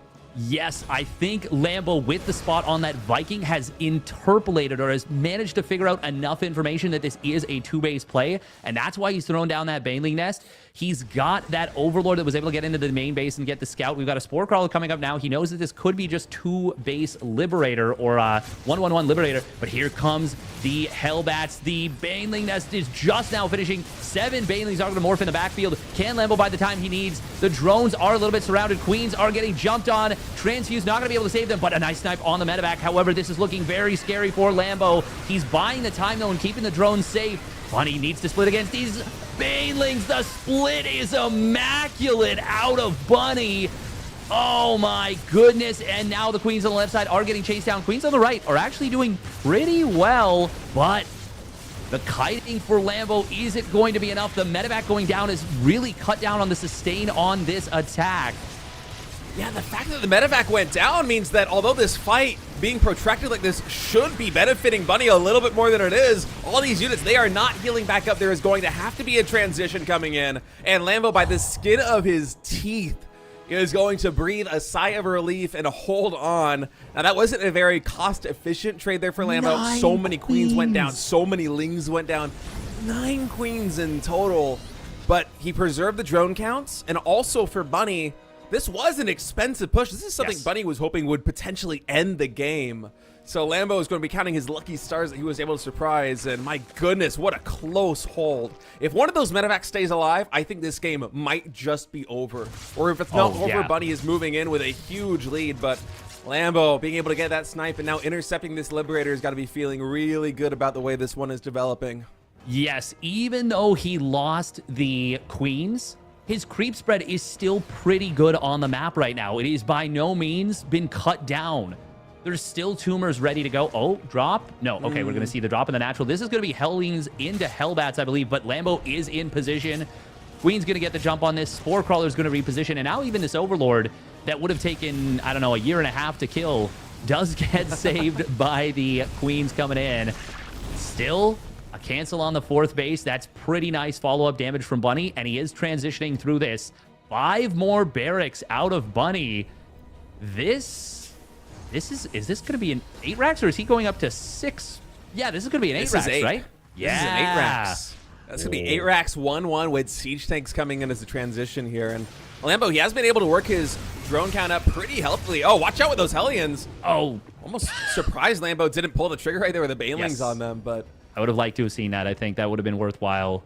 Yeah, that would have been like 2 Banelings to kill, I think 3 Hellions, which, because the Hellions were low on HP, yeah, they would not have survived more than 2 Banelings.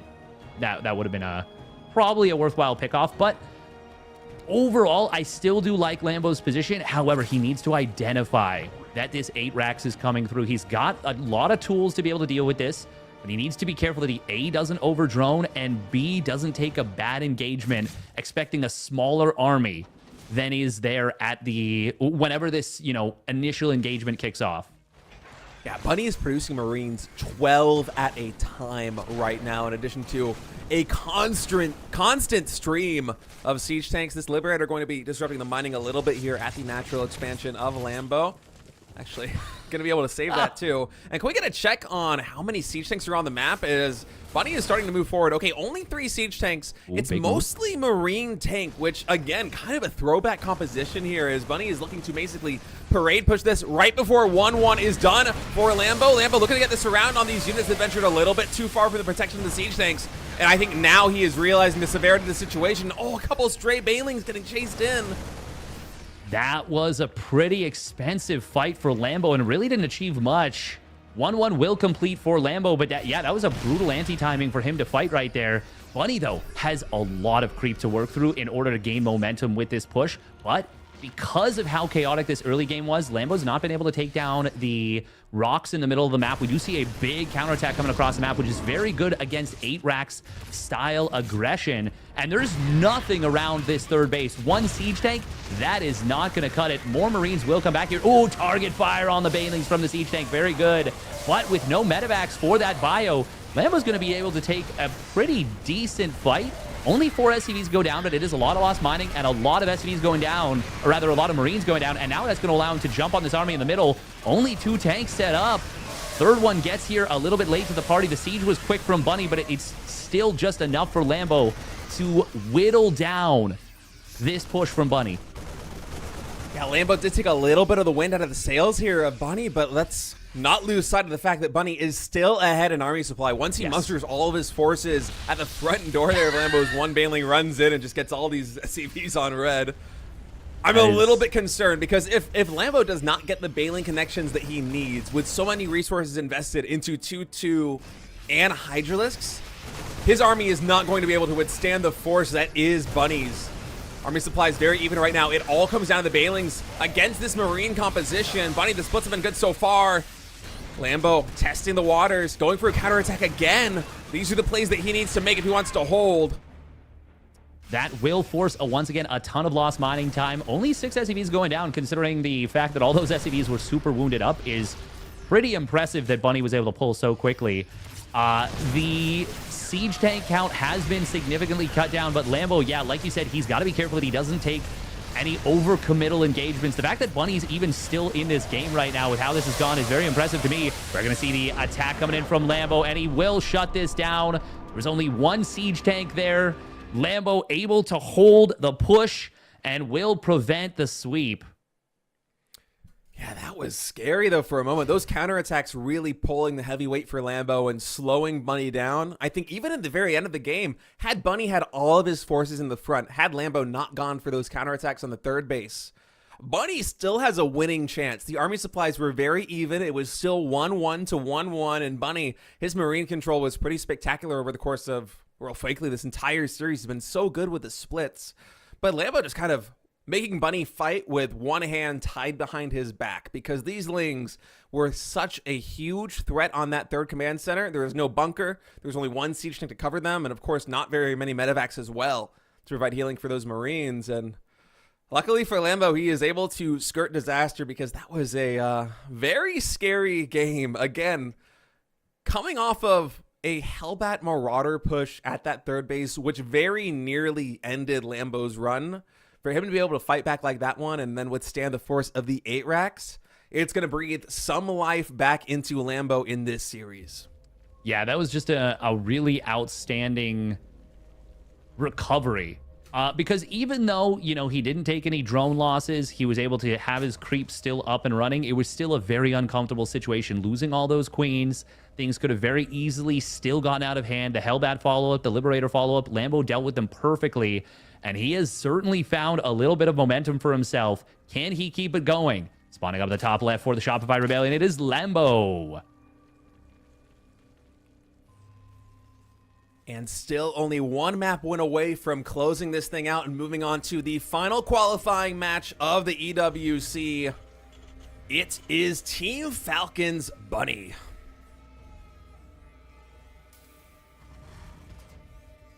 I doubt we're going to see anything quite as crazy as that Hellion Marauder timing attack in game number 3 coming out of Bunny. Yeah, with how I really appreciate. Sorry, go ahead. Well, with how poorly it worked out, that would be kind of wild for him to go for that. We've actually got to talk about this. Lambo is mixing things up. This is a gas pool out of the German Zerg. We could be seeing a Roachwarn. We could be seeing a Baneling nest. This could be a Speedling expand. Actually, you know what? I think this is in anticipation of a CC first out of Bunny. Yes, I think he thinks that this is a CC first. I'm pretty sure, looking at the timings, I wasn't paying attention right away. I'm going to check it on the in-game replay. I think this might have been a 13-12 out of Lambo. And the timing of that can cancel a command center first, I believe. But he might also be hoping that there's no SCV scout and be looking to get some value there. Regardless, this is definitely a situation where Lambo is hoping Bunny does an SCV scout, at minimum. Yeah, and Bunny did not go for that SCV scout. The Reaper is now moving cross-map. It might cross past the 2 Lings, but that shouldn't raise... Well, I would raise alarm bells with how early they are on the map, but it's just not going to find them. Bunny now moving into the natural expansion is going to see the second set of Lings coming in. Keep in mind, this CC is on the low ground. Drone getting spotted here at the third. Does Bunny realize the situation just yet? He's trying to deny the third expansion. Lambo pumping out a lot more lings dead fast. Oh, this is actually... Bunny's got no idea. He didn't get far enough into the natural to see that there's no creep spread there. He thinks that this is just a normal third base timing. He still doesn't know just yet that there is no expansion at the normal timing. This could hit and completely blindside Bunny, but... Can Lambo find the value with this? He did not manage to get the in here with this. And I think based on the timing, this was not a 13-12. This was a set like a 17-16. So this would not have been to cancel the command center first. But he is going to try and get in here before the Hellions are out. That is the timing he's looking for with this one. Before that 3:30 timing. Couple of Lings with speed will get in here. He will find a Mule. Reaper gets out. But he's going to find a lot of SCVs. He's going to find that Mule. This is still a worthwhile play. Yeah, it's already basically paid for itself. That Reaper just not being able to accomplish its scouting duty, even getting in the main to snipe that one last low HP SCV. Really a clever kind of opening here for Lambo, but for Bunny on the other side, yeah, you do lose those 4 SCVs, but Lambo set himself back on his own economically to go for that kind of timing attack, and it's not really the big sweep you off your feet kind of Ling run by I was expecting to see, as Lambo will have a big upswing here and income advantage for a little bit, but once that third CC comes online, Bunny should be able to close the distance on workers pretty quickly, I think. Yeah, he certainly, off of that 3cc opening, you do get a good economic spot, but I think Lambo is definitely, he got enough damage to A, justify the build, and B, put himself just a little bit ahead relative to where Bunny would like to be. And we always talk about the damage in PvZ and how important that is, because Zerg's economy scales up so rapidly. But in TvZ, if you kill early SCVs, it is such a hindrance to the Terran economy because you have to have SCVs building depots, building barracks, building production in general, and you just have less workers overall. So finding even 1 or 2 SCVs more than normal can have a big impact, and Lambo's obviously going to know that. So I do like his position as we head on into the mid game. That's a great spotting overload. Going to be able to see this Liberator on the left side. What do we have on the natural to deal with it so far for Lambo? Well, 3 Queens getting in position. That's great. Yeah, 3 Queens. Spore Crawler also gets started up here in the main base and in the natural expansion. A big run by of Hellions coming in. Ling's trying to get this around here on the right side. Lambo deciding that is not going to be the trade as he was not anticipating this number of Hellions. Oh no, the drones, they are going to split right now. But there's not really much taking out these Hellions besides the Queens. Already 7 drones falling, 10 more Lings in production. Hellions going to work their way here into the natural expansion, all very low on HP, trying to fish for at least a couple more drones. And Bunny, with this run by, is getting a lot of damage done. One more hit could be big on them lined up, but he doesn't quite get it. And after that attack, before this big round of drones, Bunny, at least very briefly, taking an SCV lead. That was so much damage coming in out of Bunny.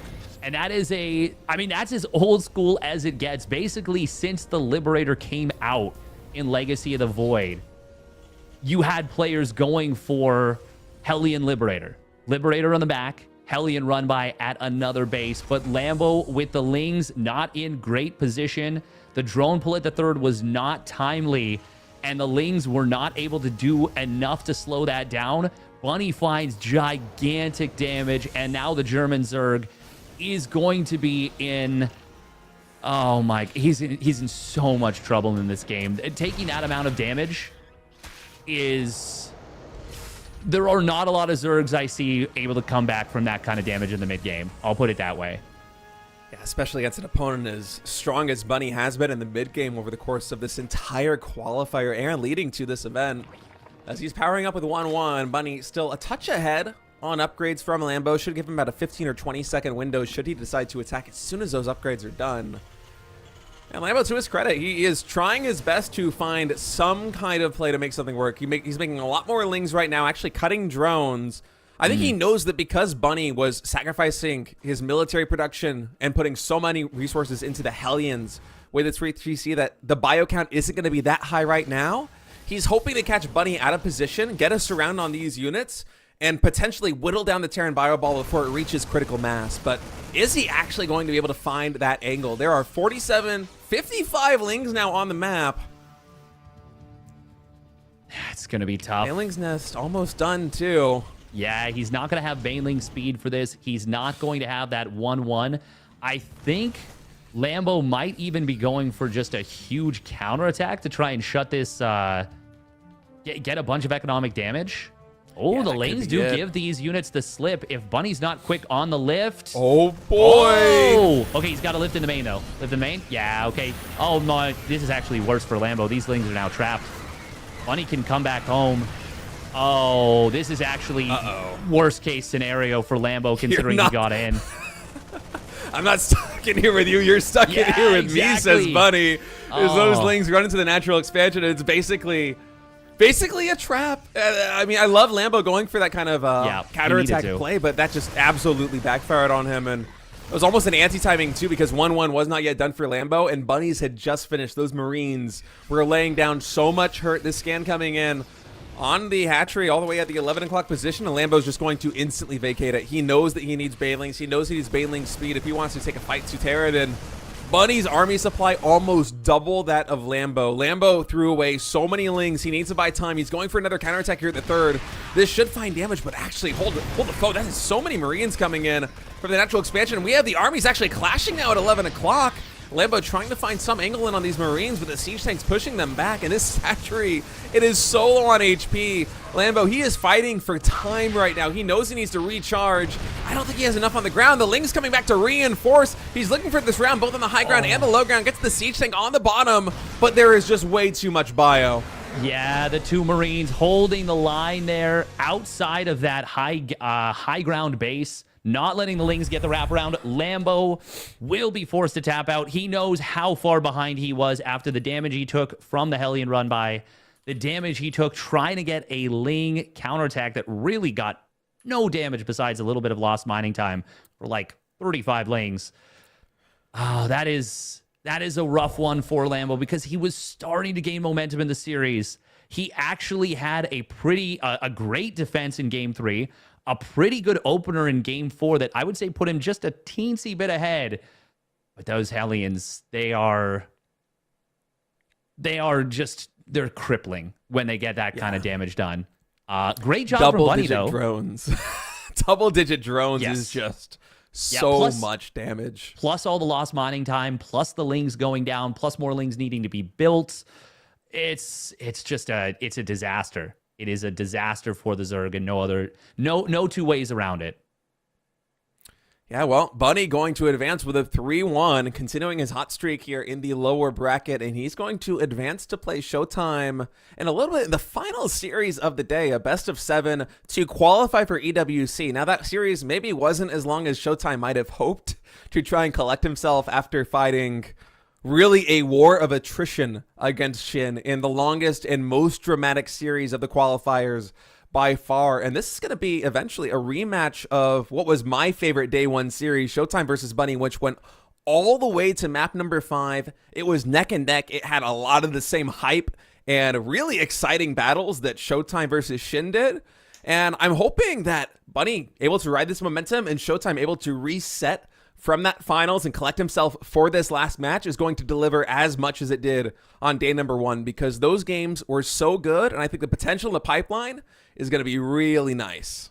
Yeah, I mean, regardless of who lost between Shin and Showtime, it was going to be a little bit heartbreaking for the loser, but considering the fact that the rematch we get is the rematch of, well, until that best of 7 upper bracket finals, that was the best series of this tournament. The fact that we now get that rematch, and it's a chance, like story-wise, we couldn't have asked for more because we had that amazing series. Then we have the one that trumps it. Now we have the potential for the run-back series to be like, no. This is still the best matchup of the tournament. Such an incredible situation. Apparently, okay, so I'm just going to explain. I'm going to lift the curtain back up a little bit in order to make things as fair as possible, because we were staggering the matches so that no one ever had to play matches back-to-back. Obviously, with Showtime playing his match earlier, he was saying, or he would have gotten a bit of an advantage in terms of rest time between the games. Mm-hmm. But Bunny, who would have actually gotten a 15 to 20 minute break, because of, well, in order to equalize that, he is actually saying he does not want a long break. He actually is specifically asking to not take a long break. So we're going to take basically just a normal break duration, maybe a little bit longer than normal, a couple minutes longer. But Bunny is feeling like the iron is hot and he wants to strike now. Regardless, I think we are going to be going to a quick little break. We'll probably be back in about 8 minutes or so with the final match. A $15,000 best of 7. Winner goes into EWC. Loser goes home. Don't go anywhere because this is one of the most important series of the year. We'll see you in a little bit.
Welcome back, everyone. We are going to have ourselves one more series. One series to rule them all, and in the darkness bind them.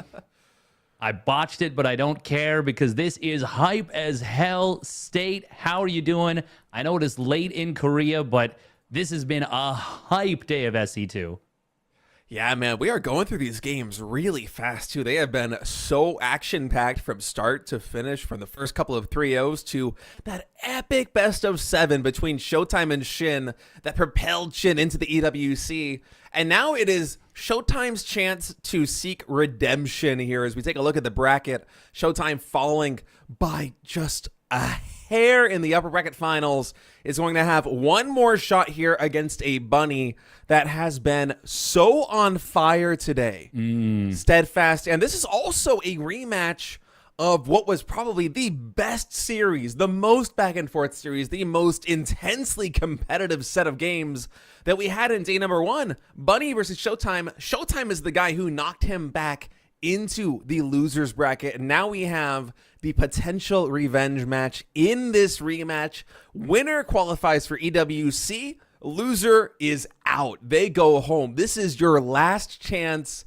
There is so much on the line, and I could not ask for a better series than Showtime versus Bunny to close this one out. No, this is as good as it gets right here. You summarize that about as perfectly as could be done. This is just such a like Hollywood type moment. This run back, you have a bunny who has absolutely been, like you said, on fire today. Really just cooked. He just looked incredible. And then a Showtime who was so solid yesterday, played so well today, but came up just short. And that is, of course, an echo of what happened at Home Story Cup, where he was up 3-1 that game on Crimson Court versus Gumiho. I hate to bring it up again, but we have to. He was in such a good position in that game. Gumiho on one SEV for quite a while, eventually got back up to like 2 and then eventually maybe 7. But it was a ridiculous game where Gumiho barely edged it out, eventually won that series 4-3 after coming back from 3-1 and winning that crucial game 5. Showtime, oh man, this has got to be feeling like trying to get your hand on the sun. Like, it is just like he just can't quite close his grip. I mean, it was so close versus Shin. There were winning moments for both players throughout the entire series, and for Showtime to have come so close and just barely missing having that final edge. Now going into the final match, he has to do it all over again in another epic best-of-7. Showtime versus Bunny. I think Steadfast, the game is getting ready. I am excited to get into this thing. I feel like it's going to be a banger of a match, a rematch of a tremendous set of games from day number 1. And here we have spawning in the bottom right side, representing Berlin International Gaming. It is Showtime. And his opponent spawning up in the top left for Team Falcons. It is the blue Terran player from South Korea, Bunny. This is so cool because this is the exact same map, the exact same spawning positions as how game 1 of their previous series started out. It was Golden Aura, it was top left versus bottom right, Terran versus Protoss. It started off with that tank push getting shut down. And this is so neat to see it starting on the same path. Yeah, I mean, the parallels between this series and the series on day 1 already coming here in the first very match of the this final best-of-7 to qualify for the EWC. And Bunny, you know, in basically all of his games throughout this entire qualifier, every match that he has played, he has been liking the Sage Tank quite a bit as a constant fixture of his composition, more so than a lot of other Korean Terran players do in these current, or in this current meta. But Showtime did such a good job in their first series on day one of shutting it down. Even, I can't remember which map it was or which match it was in that series, but there was Crimson Court, that's right.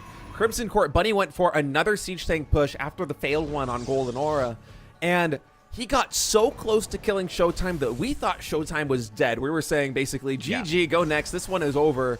And Showtime put up a fight like I have never seen before. He clawed his way back into the game for 10 more minutes. Bunny was on the ropes, and Bunny somehow was able to close it out. And it felt like, despite the fact that Bunny was the one who put the score on the board, it was such a momentous part of that series because Showtime really delivered in the most clutch way. And from that period on, we barely saw any siege tank play coming out from Bunny. I think the way that it got shut down on Golden Aura in game number 1, and then later on Crimson Court, even though he got that lead and then kind of fumbled it afterwards because of Showtime's great play, it makes me wonder exactly what the approach is going to be here for Bunny. And hold on a second, we have an armory going up already? Yeah, this is... Wait a minute. Is this the... Okay. Normally... Thor? Right? This has got to be a Thor drop or something, lab. right? Oh my god, he's doing what a year is Thor this? drop. Are... I mean, it must be. There's no starport on the way just yet. Is he just... Okay, there's the starport. This used to be... it's going to be Drilling Claws Widow Mines. Okay, we were getting a little bit ahead of ourselves. I was going to say, like, if you see a Thor push, it is almost always proxied at the high level because timing is of the essence. You want to hit before those robo units get out. You want to hit before too many, say, stalkers get out that they can actually start picking off SCVs one at a time with nice micro. I was watching the minerals and the gas from Bunny, and I was hoping for a moment that we would see it crest, you know, closer to 300 minerals, closer to 200 gas. But, yeah, instead that starport going down, it will be Drilling Claws. And remember how strong... Actually, this Hellion should be able to trade itself off for the kill on that probe. Stalker will be able to get the last hit off. But, you know, Widow Mines, we haven't really seen a lot of Drilling Claws plays so far in TVP ever since the patch. And I was, among a lot of other players, thinking this would kind of be the way that it would go, as we would mix this build in with Drilling Claws a lot more, because Drilling Claws Widow Mines, they are still incredibly powerful in this matchup. I know the Widow Mines had a nerf hit, but a lot of it was, you know, the cloaking being pushed back from the armory to the Drilling Claws upgrade.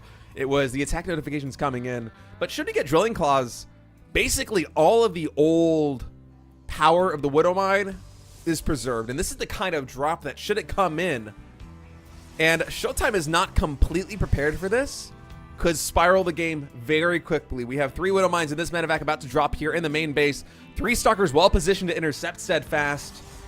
When is Bunny going to pull the trigger? It seems like right now. Oh, Blink is done. We are going to see the medevac getting sniped. Only 2 of the mines make it out. The Drilling Claws was good, but the Observer is here to clean this up. This has been shut down completely. 1 probe kill, 1 mineral line pull, and a total failure of this first drop. You talk about getting a momentum starter in this series.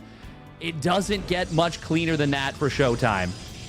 Yeah, I mean, talk about the original power of the Widow Mine. While Showtime pulled those probes, you realize it was Drilling Claws. He pulled them instantly, and one of those Widow Mines barely missed the shot that would have made everything worth it by a hair. Now Bunny going to try again in the natural expansion. Remember, Blink is done. Those Stalkers going to blink forward. A lot of damage being already done to this medevac, and this is another trade where it's another medevac going down. 1 Widow Mine going down, trading out for one more. He sees everything. Yeah, I mean, the Adept even scouting this. Oh. And Showtime's just going to intercept. This basically feels like game already. I mean, I don't want to call this one too early, but this is absurd. What is happening? Showtime seeing through the Matrix on game number 1 of this series. We talked about how it was going to be so difficult for him to mentally recover. And what a start out of the German Protoss here.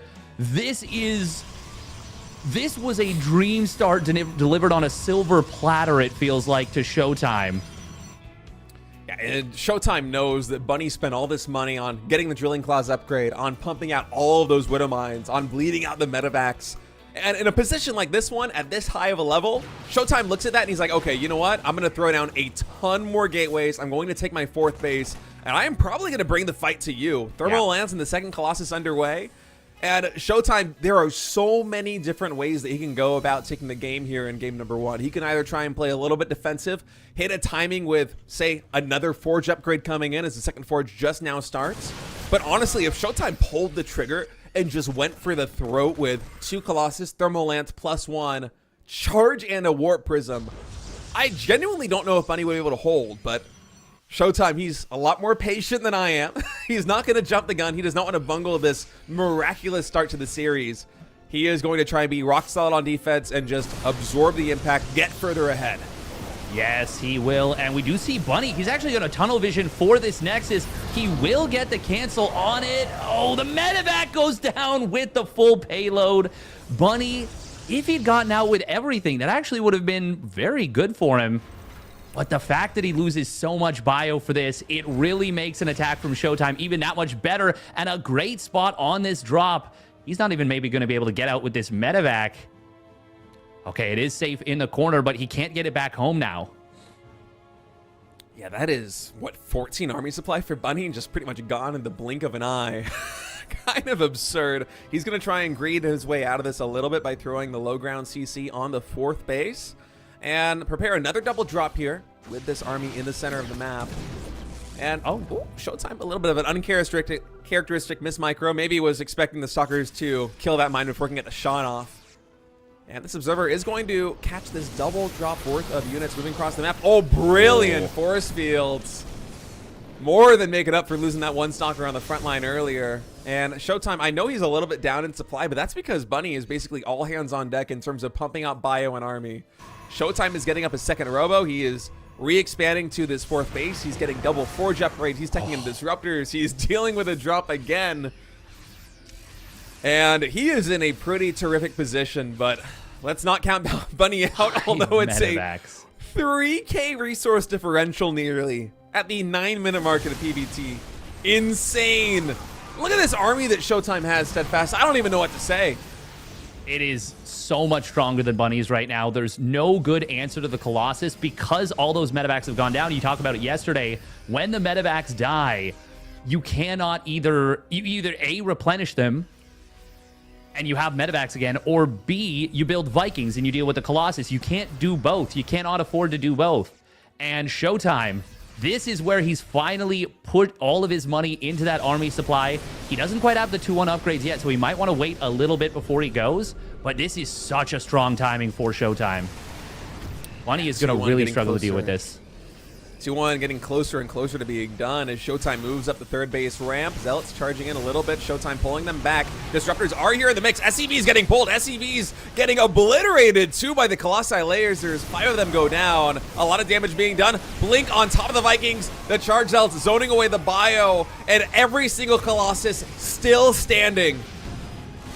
And Showtime with another warp in. Not even a full warp in. Remaxing into this fight. Bunny, he tried to keep his opponent off guard. He tried to keep attacking his way through the tunnel that he found himself in. But Showtime, Demauer standing strong, going to be able to continue to hold. He pushes his opponent off this 3rd base. Bunny is doing a good job of avoiding these disruptors, but the Colossus, he just can't get even close to deal with those units. And as Showtime pushes forward, this should certainly be the game here. Bunny just doesn't have the units on the ground. Vikings going down once again. The Colossus stayed alive the whole game. And Bunny will be forced to tap out. Showtime takes game number 1. Wow. What a start there for Showtime. If Bunny was able to connect with those probes, it could have been a totally different game. That first drop failing set the tone so hard because as Terran, you're effectively waiting for that first drop or hoping that first drop will snowball. That's why you lock in for the second drop, the follow-up with the Widow Mines, the third drop with the Widow Mines. You're hoping to cause all of these different problems on the Protoss side of the map while you build up and develop back at home. But Showtime losing, what was it, 2 probes for the first 2 Widow Mine drops in total? Yeah. When Drilling Claws was researched is such a clutch defense. And he could have probably pulled the trigger and just gone for the throat with the first 2 Colossi, the first ground upgrade coming on the Forge and Charge. But, I mean, he just played it super calm, super collected. He was patient. He says, you know what? I can probably win right now. But what I'm going to do instead, I'm going to get even further ahead. I'm going to take my 4th base. I'm going to build basically the perfect army and leave nothing up to chance.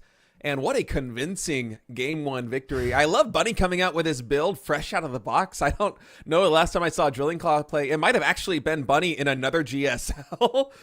Because I think he's the only player that really mixes in these kind of builds. But at the very end, Bunny not rewarded for his creativity.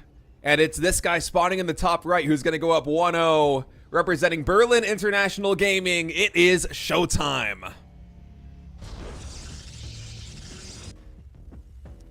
And his opponent, still so much series to play. This is not even close to over.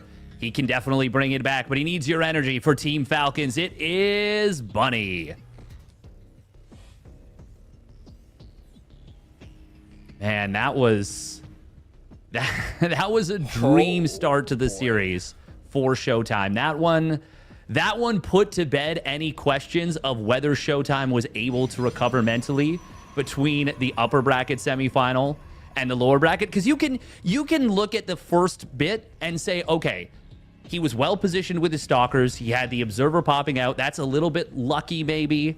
Although you can call it game sense, you can call it whatever. But the fact that he then jumped on another set of drops,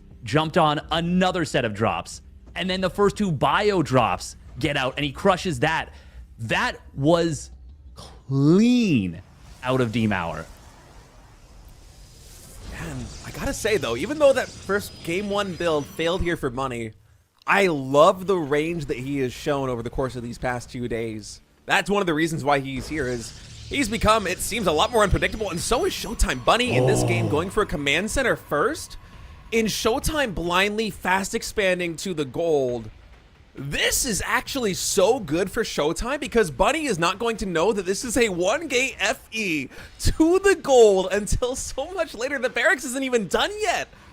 This is amazing for Showtime right now. He is going to be thrilled about this. There's no potential for a Reaper to harass this gold. There's no potential, like you said, unless he sent an SEV to scout, which he didn't, and it's way too late to do that now. And Showtime is probably going to be scratching his head a little bit when he sees no Reaper, no Marine, no SCV Scout. But he's going to be feeling pretty happy, I think, once he realizes the full situation. Of course, CC first, a little bit more economic-minded here for Bunny than Showtime's build. But going for the gold here is Protoss, especially because as Protoss, if you want to as Showtime, you just recall the probes from the main base. You do not lose all the travel time that a Terran or a Zerg would in sending those drones or those SCVs cross map. Is that Nexus is going to finish up. Let's see how many probes get recalled for the main base. Looks like we're going to have, what, six of them coming in, and that's basically enough to have one on each patch. So, yeah, really nice play coming in from Showtime, and I just cannot wait to see this income graph in like 1 or 2 minutes, because I've never really seen this kind of situation with a Terran going CC first to a base with half gold minerals, and a Protoss going 1-gate expand to the gold base. And actually, it's surprisingly even right now. I think a little bit in favor of Showtime because of that gas income for a moment, but still, Showtime getting away with this insane greed. In my opinion, even more greedy than Bunny. Yeah, I mean, he did go for the shield battery, which of course does make it a little bit safer, and as well as obviously undercuts the value of the build a little bit. But it is still good in general to have a shield battery at that gold. Obviously, it's in this case, he wouldn't have needed it for quite a while. And with it potentially being Widowmine drops, he might actually not need it for a very long time. So in that case, that's a little bit unfortunate for Showtime. But like you said, the gold base is still such a value play. Now, we are seeing a rather quick stim out of this from Bunny, starting up very early. This command center first really powering him solidly. This could be a really fast hitting attack from Bunny on the follow through. Yeah, and I wonder how long it's going to take Showtime to catch wind of exactly what is going on here from Bunny. Because Showtime, with these Blink Stalkers and this big mineral boost he's getting from recalling so many probes to the gold base so quickly, actually hold that thought is, oh man, the Stalker deflects the medevac from the path to scouting the gold. And Buddy does not anticipate this. Why are there 2 or 3 Stalkers already out here in the middle of the map? What are you doing, Buddy? Is this like a 4-gate blink? Buddy's got to be scratching his head a little bit because that medevac already taking some damage. And talk about a fortunate catch there for Showtime, moving out with a Stalker and just having it perfectly positioned to intercept this medevac. Bunny is still in the dark, and Showtime re-expanding. He's taking the 3rd base outside the main. If he is able to stabilize on these 3 bases, he basically has a pocket half gold as a 4th.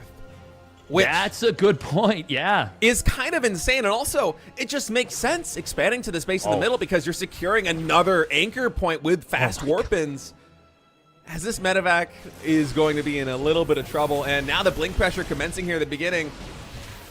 Showtime trying to lure out a couple of these bio units. Bunny not really taking the bait. Widowmine's going to drop here. And I can't wait for Bunny. I wish we had player cams and something like this because I would love to see his reaction when he realizes this is actually a gold base. He still doesn't know the medevac gets sniped in the main. I think he saw which direction the SCVs were, or the probes were coming from. It might be one of those things where you have a little brain fart and you don't necessarily realize, but maybe he's gonna know. He's gonna know pretty soon. And he knows now. Yeah, this is gonna be a moment where you're like, oh, come on.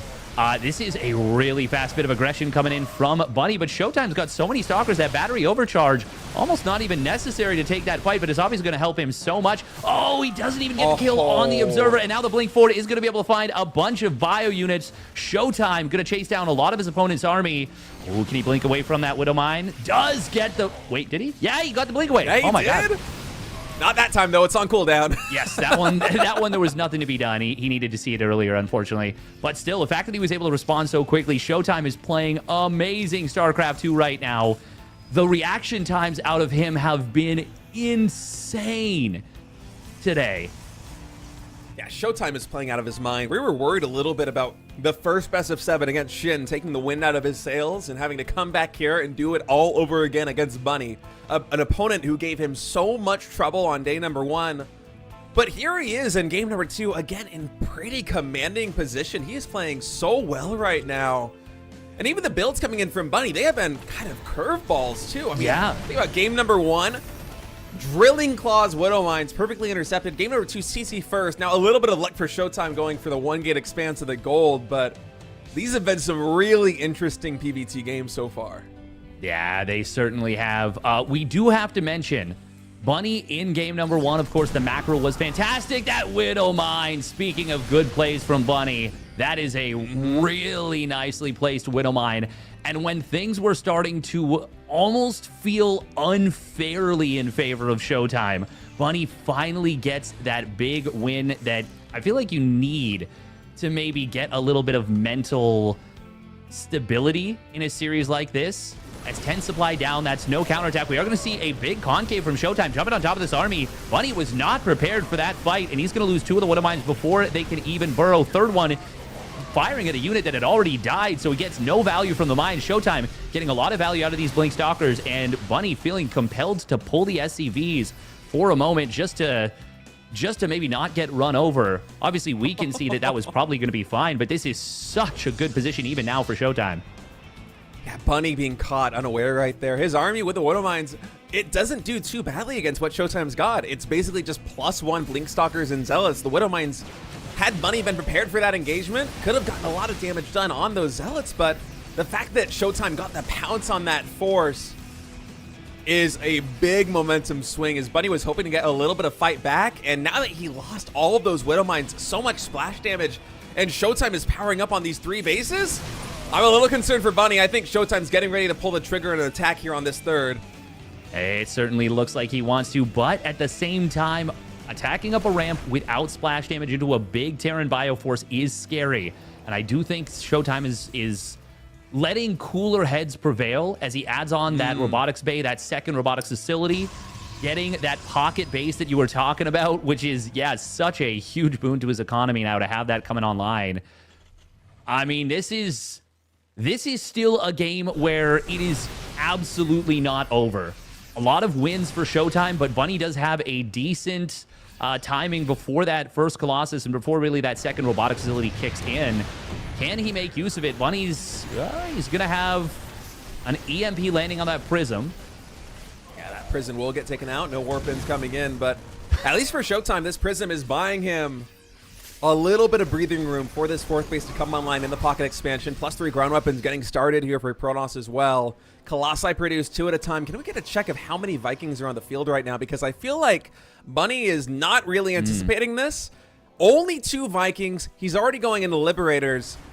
If we have 3 Colossi with +2, maybe even +3 ground weapons going uncontested in the next fight, oh, that's going to be really dangerous for our Korean Terran player.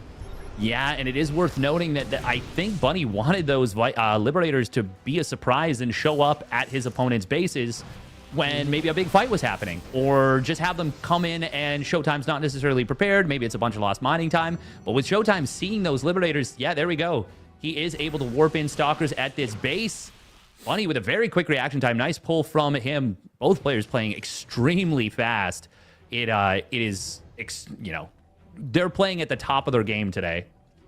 I mean, there's so much on the line. This best of 7, not just the spot at EWC, but remember, qualifying is a guaranteed $15,000. There is so much at stake. The entire year of StarCraft has been building up to this moment, and Showtime's getting ready to seize it now, Viking. Attacking into this gold base. Bunny wants to expand. A great EMP catches so many Stalkers. Liberator, a little bit of damage there in the main base. Showtime not quick to react. We'll lose a couple of probes, but honestly, that frees up even more army supply for him to warp in on the front line. And with +3 ground weapons and thermal lance soon to come online, and the Viking count still dismally low here for our Terran player, this next engagement is going to be so crucial for Bunny. He has to find some way to hold on against really a swarm of Protoss units. There is so much on the ground right now for Showtime. His army is fiercely intimidating. It really is, and that +3 weapons hitting rather quickly before the 12-minute mark. With this many Colossus, we usually don't talk about the upgrades being kind of favoring attack versus defense for Protoss, but that is a really powerful setup. We are going to see a lot of ghosts in this army.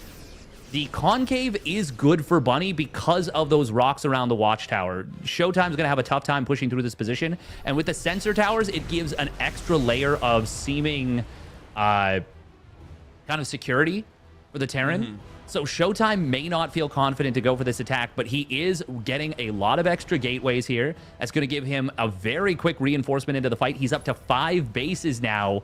Bunny has not yet thrown down his +2 ship weapons, which is the next phase of this game. Big EMPs on this army. Disruptor shot on the right side will get mostly dodged, but these Vikings found an amazing position. Very good jump for Bunny, and that is a really nice find for him. Getting a lot of damage to his opponent's army and really giving Showtime a bloody nose. Oh, that was the win that Bunny needed. Now the follow-up engagement coming in. Showtime actually able to catch a lot of this bio unprotected.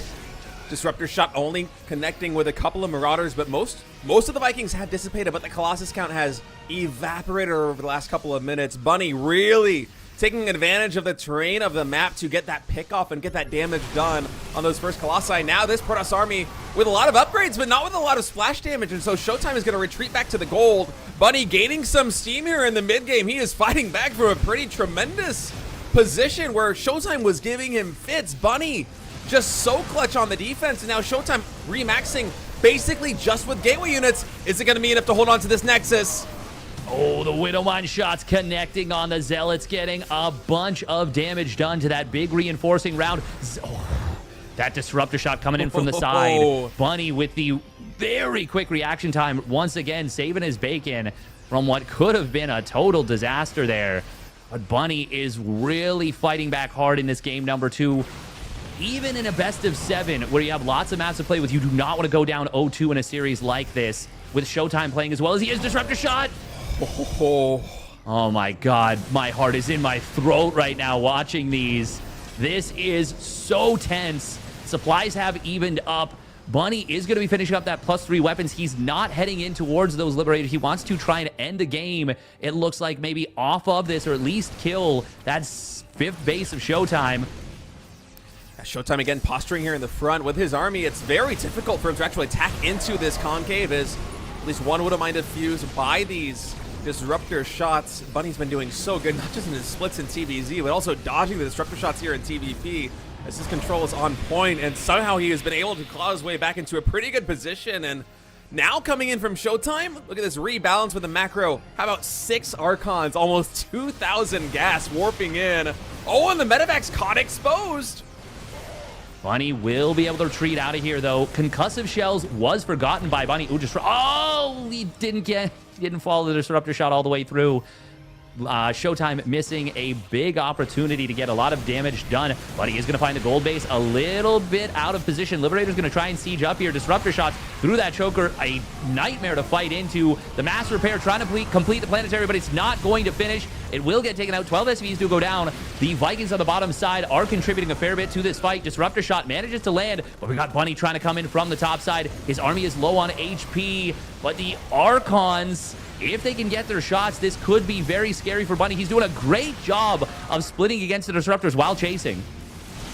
Yeah, but Showtime now, he's been able to recharge, and this bio is solo on HP. If Showtime's able to catch this force of ghosts here on the left side, it could be a game-winning moment, but it's hard to read in this kind of situation. You don't know how many reinforcements Bunny has coming across in the pipeline, and so Showtime instead going to go for the very safe play. He's double expanding into the top left corner. He's collecting his forces again in the front of his base, as Bunny continues to encroach on Showtime's territory with these sensor towers getting closer and closer to the Protoss base. And Bunny has really been playing this map so well from a position where it looked like we were getting ready to go into game number 3. Bunny has been taking some tremendous fights. He's been doing incredible splits against the Disruptor, and he has been eking every ounce of value out of his army. And once again, these armies getting ready to clash, but unless those Disruptor shots connect, I'm not sure Showtime's going to be able to do it. So much of this hinges on that AoE damage coming through here for Protoss.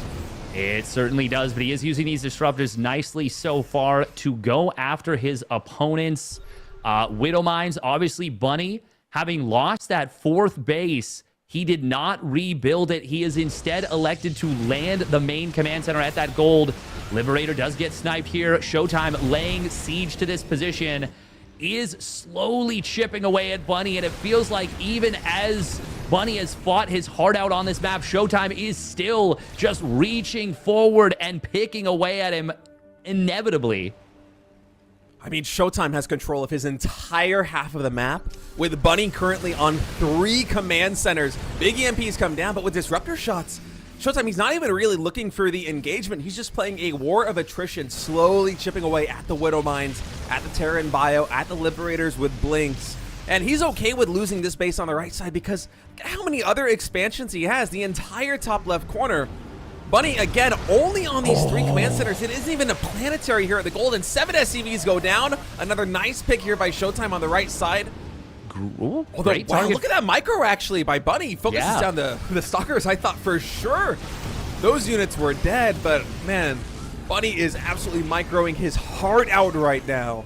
He certainly is, and that is that kept that drop alive, which did have, I think, 1 or 2 ghosts with it. They had Cloak, but, I mean, that's still very uncomfortable. Is that a nuke getting prepared to go across the map? Oh, my goodness. This could be amazing. We do have a concave from Bunny, but Showtime is pushing down the ramp. He's going to blink forward on the bottom side. Disruptors going to shove the army back for Bunny. Showtime looking to secure game number 2. The concave for Bunny is still very good, but he's being forced back. Huge nuke hitting 11 probes, but 17 SCVs have gone down for Bunny. Showtime still on a massive bank. He is pushing forward. He's going to find this gold base. Bunny doesn't have much supply left. He does have a couple of units coming in from the backfield, but Bunny will be forcing him at this position. The command center is getting low. If Showtime can just finish this off, he will put himself so far ahead, but the repair is just in time for Bunny. The repair is in time, but look at the bank that Showtime has right now. It's almost as if he's waiting to bide his time to decide what composition he wants to remax on. How do you crack the nut that is Bunny's defensive shell? These 2 bases in the front.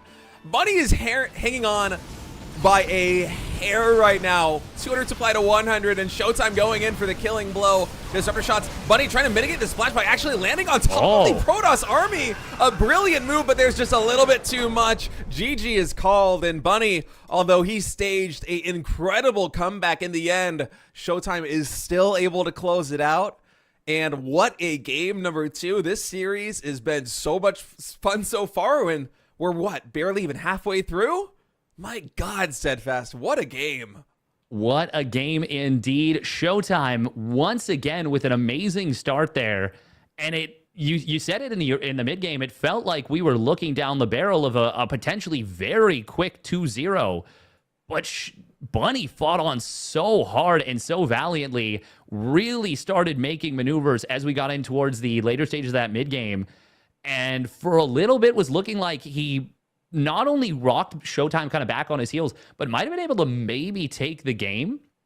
But Showtime showing a ton of poise, didn't let that game slip away from him, and is now just 2 maps away from qualifying to EWC.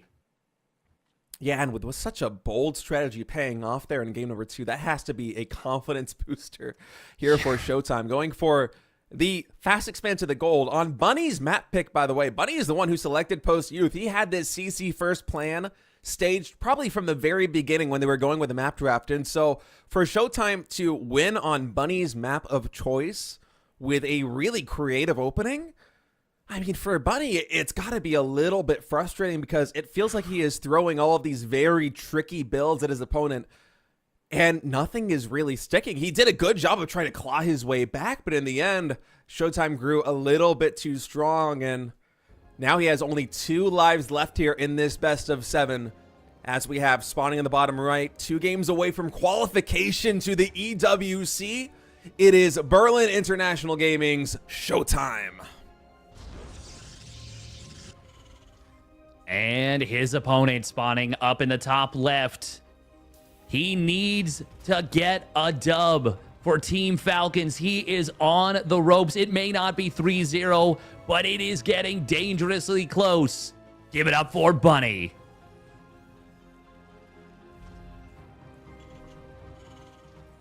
This is just a wild start to this series, because I was really like certain in my mind that Showtime was going to be the one who was going to be struggling coming to this. We even had Bunny being like, no, I don't want to break. I'm feeling good right now. I want to go for this. And Showtime is the one who has just come out and delivered and delivered and delivered in these first 2 games. Yeah, Showtime's play has been absolutely incredible. Yeah. And it's funny, too, because the builds that Bunny is doing, they're very creative. They are out of the box. They are not something that Showtime is probably anticipating in any of these games. And still, Showtime is basically just rolling with the punches in such a magnificent way that I almost feel like Bunny needs to try and tone down the creativity and go back to his bread and butter, just standard macro play, get a relatively fast third, do your double drops, try and create chaos on the map, because when he played that style on day number 1, there was a little bit less finesse and flair to it than the first couple of games that we have here in this best of 7. But the series was so close. It was, I mean, right up there with Shin versus Showtime as the closest series of this entire qualifier. But now that Bunny is going a little bit, I don't want to say off the, well, certainly not off the rails, but because he is going deep into his pocket for these builds and they're not working out, I really think he should lean back into the macro play. And yeah, there is the 3rd command center getting thrown down. So this is more the Bunny that we kind of maybe not expected to see, but we saw a lot of in day number 1. And this time it's Showtime mixing it up, going for his first Stargate of, yep. I don't know how many PVTs he has played against Bunny at this point, but this is the first time in a long time. Yeah, this is, so we had 5 maps, 7 maps. This is the 8th map, and he has not opened up Stargate yet. Despite being known as a Stargate player, he finally busts out his OG play and goes for that Stargate. It is going to be a Phoenix opener here to start things off. This is so neat, first of all, that he is actually still willing to switch it up, but that he's waited so long to do so. Now, against a 3cc opener, I'm not the biggest fan of Phoenix play. On the whole, obviously it's nice because you get away with the Phoenixes and you don't have to worry about aggression. And especially if you send that first Phoenix out and you're successful with the scout and you see the third CC, that can be very good. But I mean, it's the classic. Phoenixes can't shoot buildings, so you can't actually do anything necessarily about a third CC. Now, obviously, he is going to get that scout, and that is best case scenario given the way this is set up, and that's still good for Showtime. Yeah, it is good, but the issue I'm worried about here for Showtime with this Phoenix opening is the mid game, because Bunny on 3CCs, his economy is going to ramp up very quickly, and that bio ball, once the first couple of medevacs come online, there is a lot more Marine Marauder than you are typically expecting in a normal TVP coming out from the Terran player, and that's the kind of army composition that can be a little bit scary to deal with a Phoenix comp, because Showtime, he's going to need to rely on, I imagine, some nice control. Ideally, I would expect him to get some Colossi out. I would be surprised if we didn't see the Robobay, and indeed there it is. But the army composition that Showtime is going to be going for to try to deal with the first push from Bunny, it's going to be... so much of the fate of the game is going to hinge on that first real interaction where the armies clash maybe 2 minutes in the pipeline. Yes, absolutely. This is a scenario where the Protoss off the Phoenix Colossus, you don't have many gateways, you don't have many units. Your units are precious. If you lose even one of those high-value units, whether that be an early Phoenix, things get very difficult. If you lose one of your first Colossus, that can oftentimes just be the game right then and there. But because, Showtime was able to get that early scout, he went for the command center or the Nexus at the third before starting that robotics bay. He's still going to be able to get his tech rolling. And I like the way that this is shaping up for Showtime so far in this game number 3. By no means is he out of the woods, because like you said, the push timing that is going to come out of Bunny is going to be fearsome.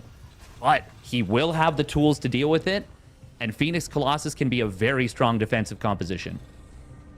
Absolutely, and I love the way that he's navigated his build order 2 back at home, just playing with barely enough greed to catch up to the 3CC with that Nexus coming in before the Robobay. And oh man, another play like this is so good. The Marines actually caught out of position for SCVs going down. That's a really nice find there for Showtime. Yeah, look at the worker count right now. Buddy needs to get a lot done with this push. This is not a situation where down 14 workers, you're content with just trading against the Protoss. Like, he needs to either A, find eco damage, or B, find a lopsided fight. Yeah, he really needs a win with that first +1 timing attack. And a bio now moving across the map. Bunny is going to try and look for an angle. He's already about 10, maybe 15 supply ahead in terms of army. But it seems like he's a little bit worried about timing attacks. A lot of these forces for Bunny actually left at the 3rd command center. So the initial move out not having quite as much punch behind it as it normally would. Showtime just trying to shut down any potential drop play. Bunny is so known for his medevac drops. He is notorious for being this agent of chaos that just goes absolutely to the wall in terms of madness. His drops are nigh unstoppable, but for Phoenix here from Showtime, you're kind of taking that element away from Bunny's standard bio play. He doesn't really have the same mobility that he would like to execute, and that might throw him off his game. But now with the Terran army mustering in the center, he's still thinking about going for the drop. I mean, this is Bunny in a nutshell. There's 4 Phoenix. He is still going for the drop. He does see the Phoenixes are in position, so he finally gives up on that. But there's an observer spotting this middle army. Finally, that does get scanned. The fact that Showtime spotted the medevacs earlier, by the way, specifically, because you can see the bio and not be sure what's there. Ooh, drop on the bottom side. I think there's barely enough vision.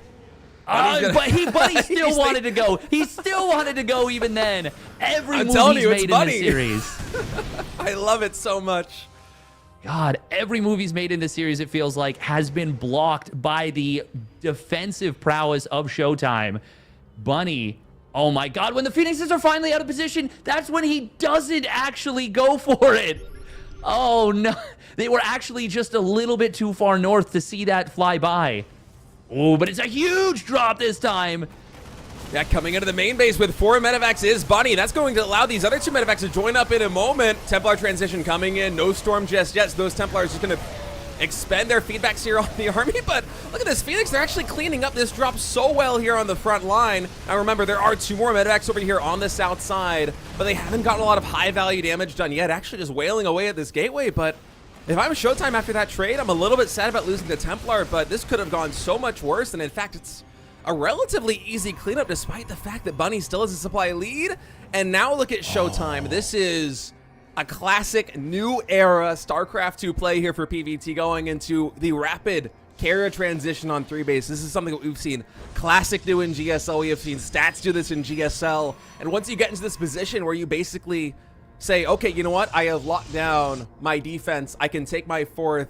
I am confident I can control my territory. Then you go for this ideal composition with a mothership, with carriers being produced 3 at a time.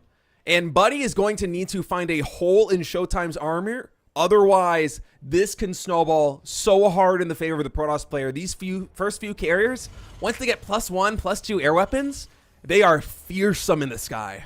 They certainly are. You know those players you mentioned, though? Classic, Stats, all the Protoss players from Korea, they are all known for this. You know who is not known for this? Showtime. Showtime does not play this style often. There is a very good chance that Bunny is not expecting this in the slightest out of Showtime. Showtime mixing things up here. We're going to see the push coming in on the bottom side. There are a lot of Vikings. This is a scary army, but there's only 2 medevacs because of the YOLO moves from earlier. If Bunny stims, he is going to do basically permanent damage. The other thing, Storm is going to be so strong against this army because there's no healing in it. Oh, Nice but he pick has there by 2 Bunny. two high energy high Templar. That's a big find. This is Bunny. Oftentimes it's his Achilles heel, is this lack of medevacs, and Showtime moving forward a little bit. He's trying to get some of the pressure off of this Nexus and actually intercepting even more reinforcing Vikings is such a win, not just for the Colossi, but also for the carrier transition. Remember, Bunny, every stim is going to hurt so much. That first Storm whiffing a little bit does get some damage on the Ghost. It does get picked off by the Colossi Rays. Bunny, max in supply. He wants to take the fight, but the angle just isn't good enough yet. In Showtime, the carriers are coming online. +1 air weapons already done. +3 ground weapons has begun. I feel like the window is starting to close in a little bit. This is probably Bunny's best chance, but can he find the angle of attack? Now the carrier attack is revealed. 2-2 is going to complete here for Bunny. He was probably waiting for that, but because he's waited for that, now Showtime's big hidden tech gets to come out in decent numbers. We're going to see the starports coming on in. Bunny will, of course, have experience going up against this style. He doesn't want to stim because he can't afford it. Now he finally pulls the trigger, but the Vikings were out of position, which means the Colossus were able to get some decent damage done. We do have the disengagement from Bunny, but once again, he's got to be careful with the fights that he's taking. He's been trying to slow push from this position, and he has been doing a good job of keeping the army from getting kind of ravaged. But as the carrier count continues to rise, as the mothership gets closer and closer to coming out, if the Viking count is not high enough, this is still so scary to push into. Ooh, nice feedback's coming in, but a good EMP on that high Templar in the back. Bunny continuing to encroach on this territory. The Viking count has gotten really high. I think nearly the amount that he can one-shot these carriers. They're going to be very deep in the red at least. Should Benny be able to connect, but Bunny on max supply doesn't have too many reinforcements at home. Actually, the Vikings going to land, fight alongside this Ghost and Marine in a cinematic shot with the SCVs. Not the kind of engagement you usually see there, but Bunny able to handle Zealot run by, going in at his triangle third, scanning again, trying to find the next path to attack. Same time, Showtime is continuing to expand on the top right. Oh, huge EMP gets every single high Templar in the front line, but Bunny, he's still retreating back. Look at this army from Protoss. Showtime blinking forward. The Vikings, they're wailing away at the carriers, but is it going to be enough? There's no support for them at all. He just has to trade this out. Showtime. That was such a big win for Showtime. The supplies tell a different story because basically all of the key units, so many carriers survived. 3 carriers, Colossi still survived. More carriers are rejoining, whereas Bunny, his Viking count got basically reset. And yes, he is building them 6 at a time, But the fact that there are so many Templar, so many Colossi, so many carriers, and now the mothership on the field, Steadfast, I feel like this might be Showtime's opportunity to get aggressive and bring the fight to Bunny. It certainly does look that way. We do have... You might have wondered what was happening there. There was a little blip on the minimap trying to come in from the top side. The Warp Prism was so close to dropping a bunch of High Templar from the top side, but it ran into a Widow Mine. And with 4 High Templar inside, that fight that already went so well for Showtime, that could have been even worse for him. For Bunny, that is, if those High Templar had come in on the top side. So that was already rough for the Korean Terran player, and it could have been so much worse. Now, we do have to talk about the economy situation. That is the 6th base of Bunny that has landed. He's on 80 SCVs. He's getting into that +2 ship weapons, that range for the Liberators. And I do have to highlight the fact that Showtime maybe isn't as experienced with this composition as Bunny is at playing against it. That could make a big difference in how some of these later game fights go. But if I'm looking at how this is set up so far, I still very much prefer Showtime's position in this game. Showtime max now with +2 air weapons, +3 underway. Probe going to go down to that Nexus. Actually spots the entire army. And look at the minimap. Showtime, he is not coming back home. He's actually committing into the attack. He's going to try and get on top of the production. Keep in mind, with the mothership on the front line, he can recall both to his main army and back at home with the Nexus. So we'll have to see exactly how Showtime decides to use those abilities. In the meantime, though, Bunny already taking down 2 expansions, the top right and the triangle third going down. This game is getting crazy so quickly, Steadfast. It certainly is. Missile turrets trying to come up in the natural expansion. I thought that was going to be an outlying base, but instead it's at the natural. They're just going to all go down basically for free. That's going to actually be a lot of Bunny's bank as this base trade kicks off. Showtime will try and get in the main. A nuke is called down on top of the army. Is there detection to kill that ghost? Wait, is there detection? The nuke is still... So? The nuke might land on the entire army. Are you kidding me? All right. And he's out. Oh, Relax. my God. I almost choked on anticipation right there. That was insane. All right, Showtime. He avoids disaster. The nuke is dodged. He continues to move into the main base. Will that buy time for 3-3 and +2 vehicle weapons to complete, though? Just that extra 20 seconds would actually make this a huge nuke if that ends up happening. Oh, engineering bay plus... Oh, that's +3 attack. That's denied. +2 ship weapons, though. That's a big one. Can he deny it? It's actually a really important upgrade. How many Liberators do we have on the field? Do we have any? Is it even a big upgrade? Oh, it's all Vikings, but I mean, that's still important for the Vikings. That's really important. But the +3 armor... Will that one finish? It looks like Showtime is not focusing on this. There's a lot of things to worry about, and he hasn't gone after those crucial upgrades, so it will be at least +3 armor, which is going to make those bio units a fair bit better. Showtime does have a bunch of probes on his side, on his opponent's side of the map, but this Nexus is in trouble, should get canceled. This Nexus is going to get canceled for sure, as Showtime's just going to bring those probes with his main army. Building elimination, not really a threat for either of these players right now, but the way this game is building up, there has been so much damage to the production and infrastructure on both players that basically the next fight should decide the game almost beyond any doubt. And so for Bunny, he's going to really have to utilize the range on these Vikings. Showtime, he's going to pull the trigger. He's going for the engagement right now. Cloak activated here on the mothership. He's pushing forward. Storm drop in the cards here, and that Warp Prism, it hasn't unloaded just yet. Bunny's able to pick it off. Time Warp whiffing a little bit, but still Bunny's on the run. Blink forward with the Stalker's Colossi doing so much damage on the ground. Look at the arming supplies. It's double in favor of Showtime. He might have done it. He is chasing these Vikings down. The storm could come from the high ground, but no, Showtime's going to give up the position. We do have missile turrets trying to come in now. Mothership will get kited down and will get taken down. That is a big pickoff, but 6 carriers, 4 High Templar, and no ghosts remain. There is no opportunity for scan. I don't think there's an oral command landed on the top side, but I don't believe he can scan this army easily to see where the High Templar are. We are going to see the fight breaking out once again. Storm on the Vikings. Huge. It's storm everywhere, and Showtime obliterates the army of Bunny, and he will put himself on EWC qualification point. Bunny, there's nothing left for it. We have the planetary fortress being repaired up, somehow staying alive for a little while, and the carriers are out of interceptors, but it's not going to matter. GG. Wow. That was a game and a half, and Showtime is now on the precipice of redemption after falling to Shin in Game 7. He is up 3-0 against Bunny, and you can tell at the end of that game, Bunny took a moment to maybe collect himself and digest the loss, because he is now up against the ropes for the remainder of this entire set. If Bunny wants to come back, he needs to win 4 games in a row. And Showtime has shown such an incredible range of builds in this series, almost mirroring Bunny. I mean, they're both kind of throwing all of their deepest, darkest tricks at each other, trying to catch each other off guard, playing off their own metas.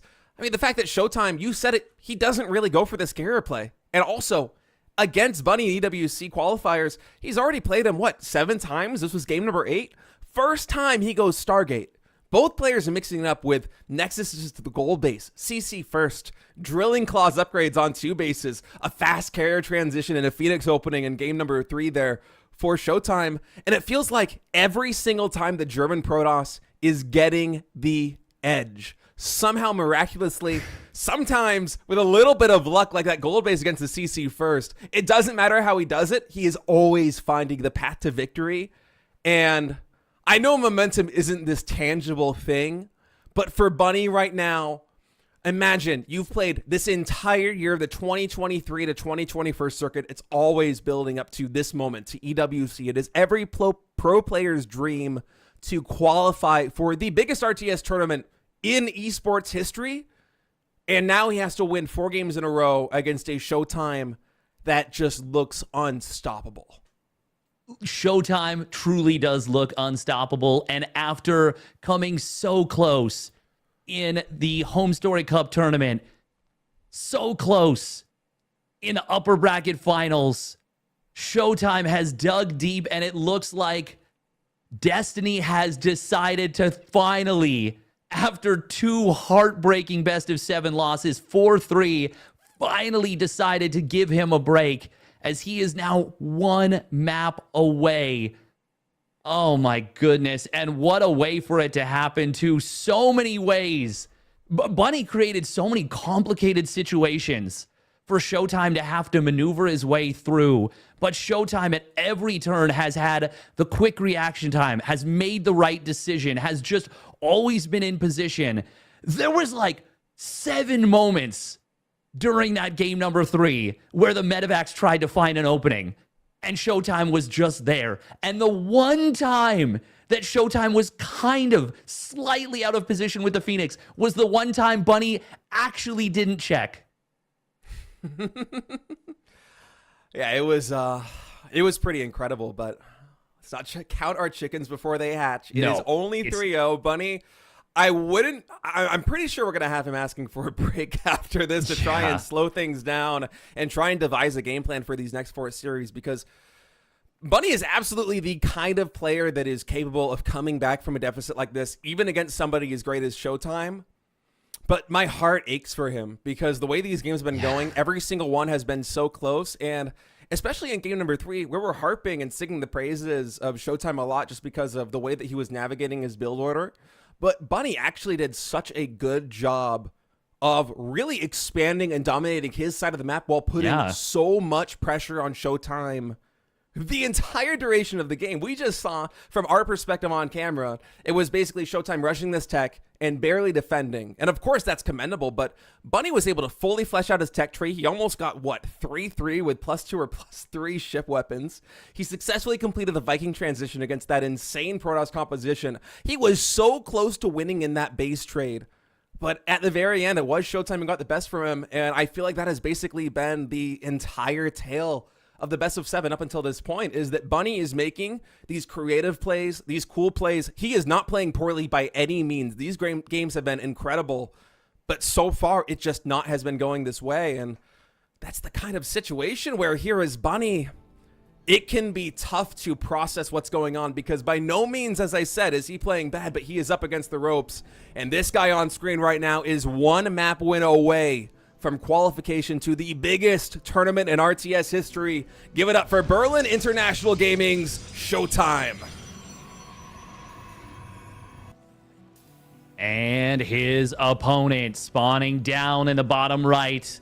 He's down 3-0. He's fought so hard in this qualifier, but it hasn't mattered. He needs 4 wins in a row to bring it back. Can he start it now? It is Team Falcon's Bunny. Oh, man.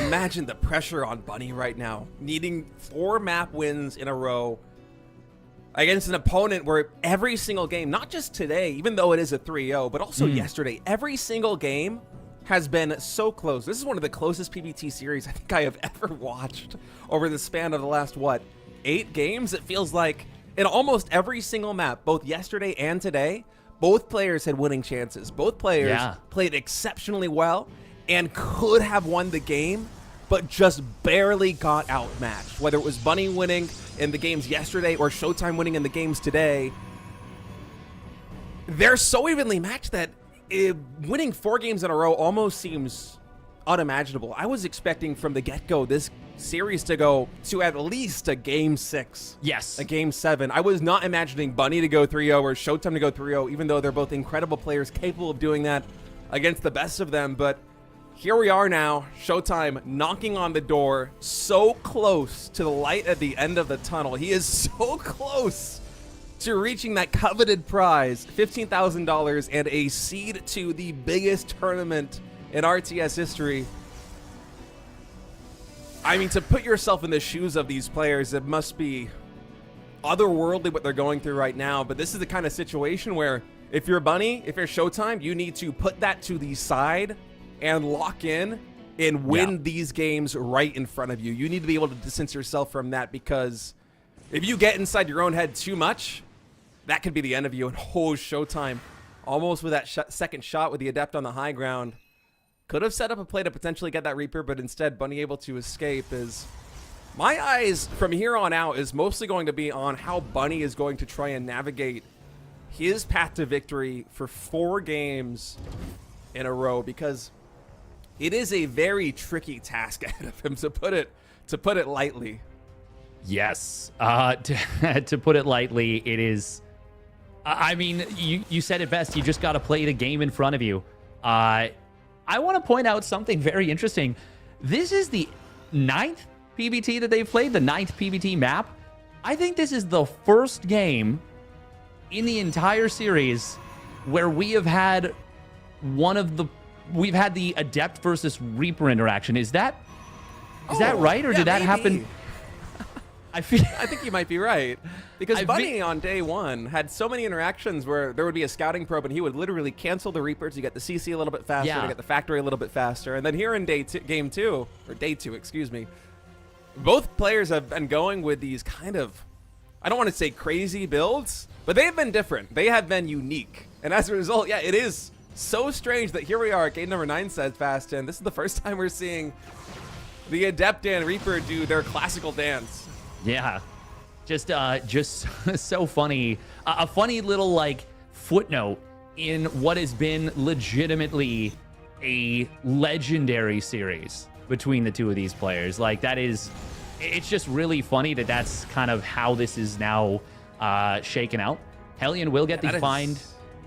Oh, sorry, go on. I was just gonna say that's a great observation by you. It did not occur to me. I mean, it's just I've never seen something like that actually happen. It's kind of cool. We're going to see the double mine drop coming into the main base. Showtime is in position. Blink not quite done. So the Widow Mines will get their burrow. Oh, Bunny. Oh, he's going to try and save the mines. Does just barely get away. There was enough shots left over that as long as those 2 stalkers on the top side didn't get a shot, it was going to be fine for Bunny. So good calculation there from him. That was a different setup than, than where I was freaking it when we saw something with the Oracles. Go on. Showtime is getting ready to put a lot of pressure here on Bunny. I know he's going for this third base behind it, but there's been a probe cut, a pretty significant one. More stalkers warping on the front line. This is either 3 or 4 gate blink. It is only 3, so it's not quite as heavily committed as Max Pack's kind of style. And actually, Bunny moving out with some of this bio. Oh, if he gets caught by all of these stalkers, or if the stalkers just go straight into the main, Stim could get denied. This could be a disaster here for Bunny. He's going straight for the tech lab with Stim. He gets it. and he gets the medevac on the other side of the map. This is a huge pickoff. There's no tanks here for Bunny, so the potential of bleeding out is big. Oh, the War Prism saves No it way! on 12 HP, and that's going to allow Showtime to continue the aggression here. He's already up 9 workers. A very quick SCV pull coming in from Bunny did keep this from becoming a disaster, but he's got no stim for so long. Tech Lab starting again. Showtime. He's not going to go back to the natural expansion. He's instead going to go for this. Oh, he's going for combat shields. It finishes by the skin of its teeth. Medevac gets one shot there by the Stalkers, and this trade is really starting to snowball here. It certainly is. Showtime's going to warp in more units. This is so close. He is on the verge of taking this series. 4-0 is going to blink it on top of the bunker, and then naturally 2 shots. It gets the Marauder as well. A gigantic pickoff for Showtime, and Bunny's defenses are crumbling. The Marauders and the Marines, because the Tech Labs need to be reproduced, they're slowly trickling out. There isn't enough reinforcements to keep pace with the army that Showtime is building in front of Bunny's base. More Stalkers getting warped in 3 at a time. Showtime behind this, he's continuing to build up, but I think if he sets his eyes on this right now, he might have just enough to close it. SCV's getting pulled. Already 14 of them have fallen steadfast, and Showtime is getting so close. Bunny, he's fighting for his life right now in EWC. He is down 31 workers at this point. Showtime behind this Colossus tech. Charge on the way, +1 weapon starts up. And yeah, Bunny, he's getting close to stim, but he is going to need not just a miracle, he is going to need divine intervention just to stay alive at this point. I mean, Showtime is just in an incredible position. Even these Stalkers come to the main base. So many SCVs have gotten pulled that he could basically one-shot them with these Stalkers, and every single SCV going down hurts Bunny so much. He has basically no economy back at home right now, and Showtime, he is saturated third base almost fully to minerals. You can see the income advantage swinging so heavily in Showtime's favor. Bunny almost with a desperation scan is like, is this as bad as I think it is? Do you have that third base? Indeed, Showtime does, and not only does he have that third base, he has Colossus tech coming in, ground weapons halfway done, charge about to be done, and so many gateways finishing up. Showtime is about to explode in terms of army supply. He certainly is. Now, we do see a huge pickoff on the Prism. If that had not gone down, Bunny would have had to keep units at home. He would have not been able to rally into this, but now he does have an opportunity to maybe get aggressive with this double drop. We're going to see Showtime decisively blinking on top of the medevacs. Not enough to one-shot, but he will take one of them down. Charge lots, struggling to get in on top of this, but the battery overcharge at the third base, good to defend, and Showtime will shove this away. Bunny is trying to slowly rebuild SCVs, but he's down 25 workers. He needs to get monster damage done. Those first 2 trades were really good for Bunny, though. If there is going to be a comeback, that is how you do it. It's one step at a time.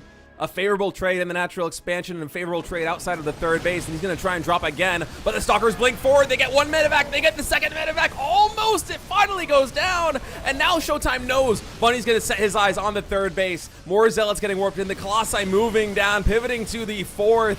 And Showtime, if he's able to stabilize in this position with Bunny on 35 SCVs on 2 command centers, that could be the very end. Bunny needs to win this one, but he has no medevacs left. The bio is so low on HP, steadfast. He even gets mind dragged by the charging Zealots of Showtime. A solid mine shot there, but the supplies, they do not lie. Bunny is getting chased down. He is going to get forced out of this game. Showtime says, no, that is enough of me sitting back. That is enough of me for waiting for you to come to me. I am going to bring the heat. Extended thermal lance. That is absolutely going to be the final nail in the coffin. The laser beams. It's a Protoss day. Showtime will make this one happen. He is so close to closing out. Blink Stalker diffusing the Widow Mine there in the front of the natural expansion. SCV is getting pulled. The command center is lifted. Bunny is looking for a miracle, trying to make it happen. He's splitting the SCVs, but there is too much damage raining down from above. And Showtime, in a miracle run, is going to win this game. Go to EWC 4-0 over Bunny. And what a redemption story. He goes to game number 7 against Shin in the upper bracket finals, and he barely misses out on qualification. And we were worried, if he falls to that lower bracket, how do you recover from being so close to making it? Well, that's exactly how you do it. Showtime looked more locked in than I have ever seen him, and in a commanding performance is going to deliver himself to the greatest, largest RTS tournament of all time with a 4-0. I can't believe it, Steadfast. That was an incredible performance from BIG's Showtime.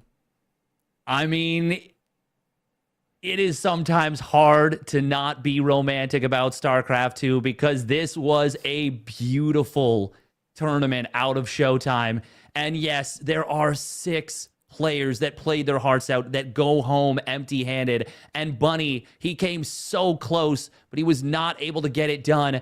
But Showtime, after a tough year and after a couple of tournaments that didn't go his way, he was able to 2-0 laser, 3-2 Bunny, dropped that upper bracket final by the skin of his teeth, but came roaring back in this loser bracket finals and takes the absolute final match.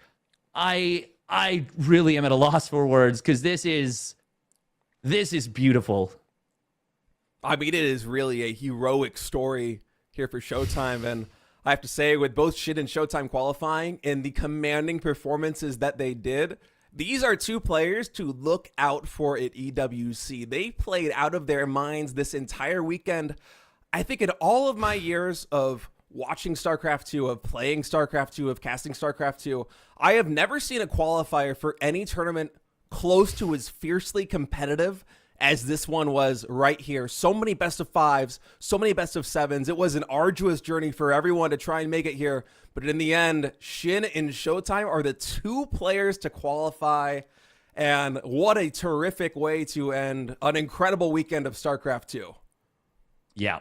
Couldn't have said it better there, State. This is the wrap up, and this, God, what an ending this was for Shin, for Showtime. Man, I am just really happy for Showtime here and for Shin. That is going to do it for the EWC closed qualifier. These 2 players will now travel to Riyadh for the main tournament. That's going to be in a month and a half. Yeah, about August, right? Month and a half. So it's right around the corner. Yeah. I believe that will be here on this channel, as well as, is that going to be EWC White as well? Or EWC Gold? I have I'm sure no they idea. can find out on social media. Don't worry about it. It'll be there. If you want to find it, you will find it, guaranteed. Yeah. It'll be on Twitch. And there you go. Be it. Twitch and YouTube. And yeah, that's going to be it for us. Thank you very much for tuning in. I am Steadfast, and this was State, and we are going to call it for now.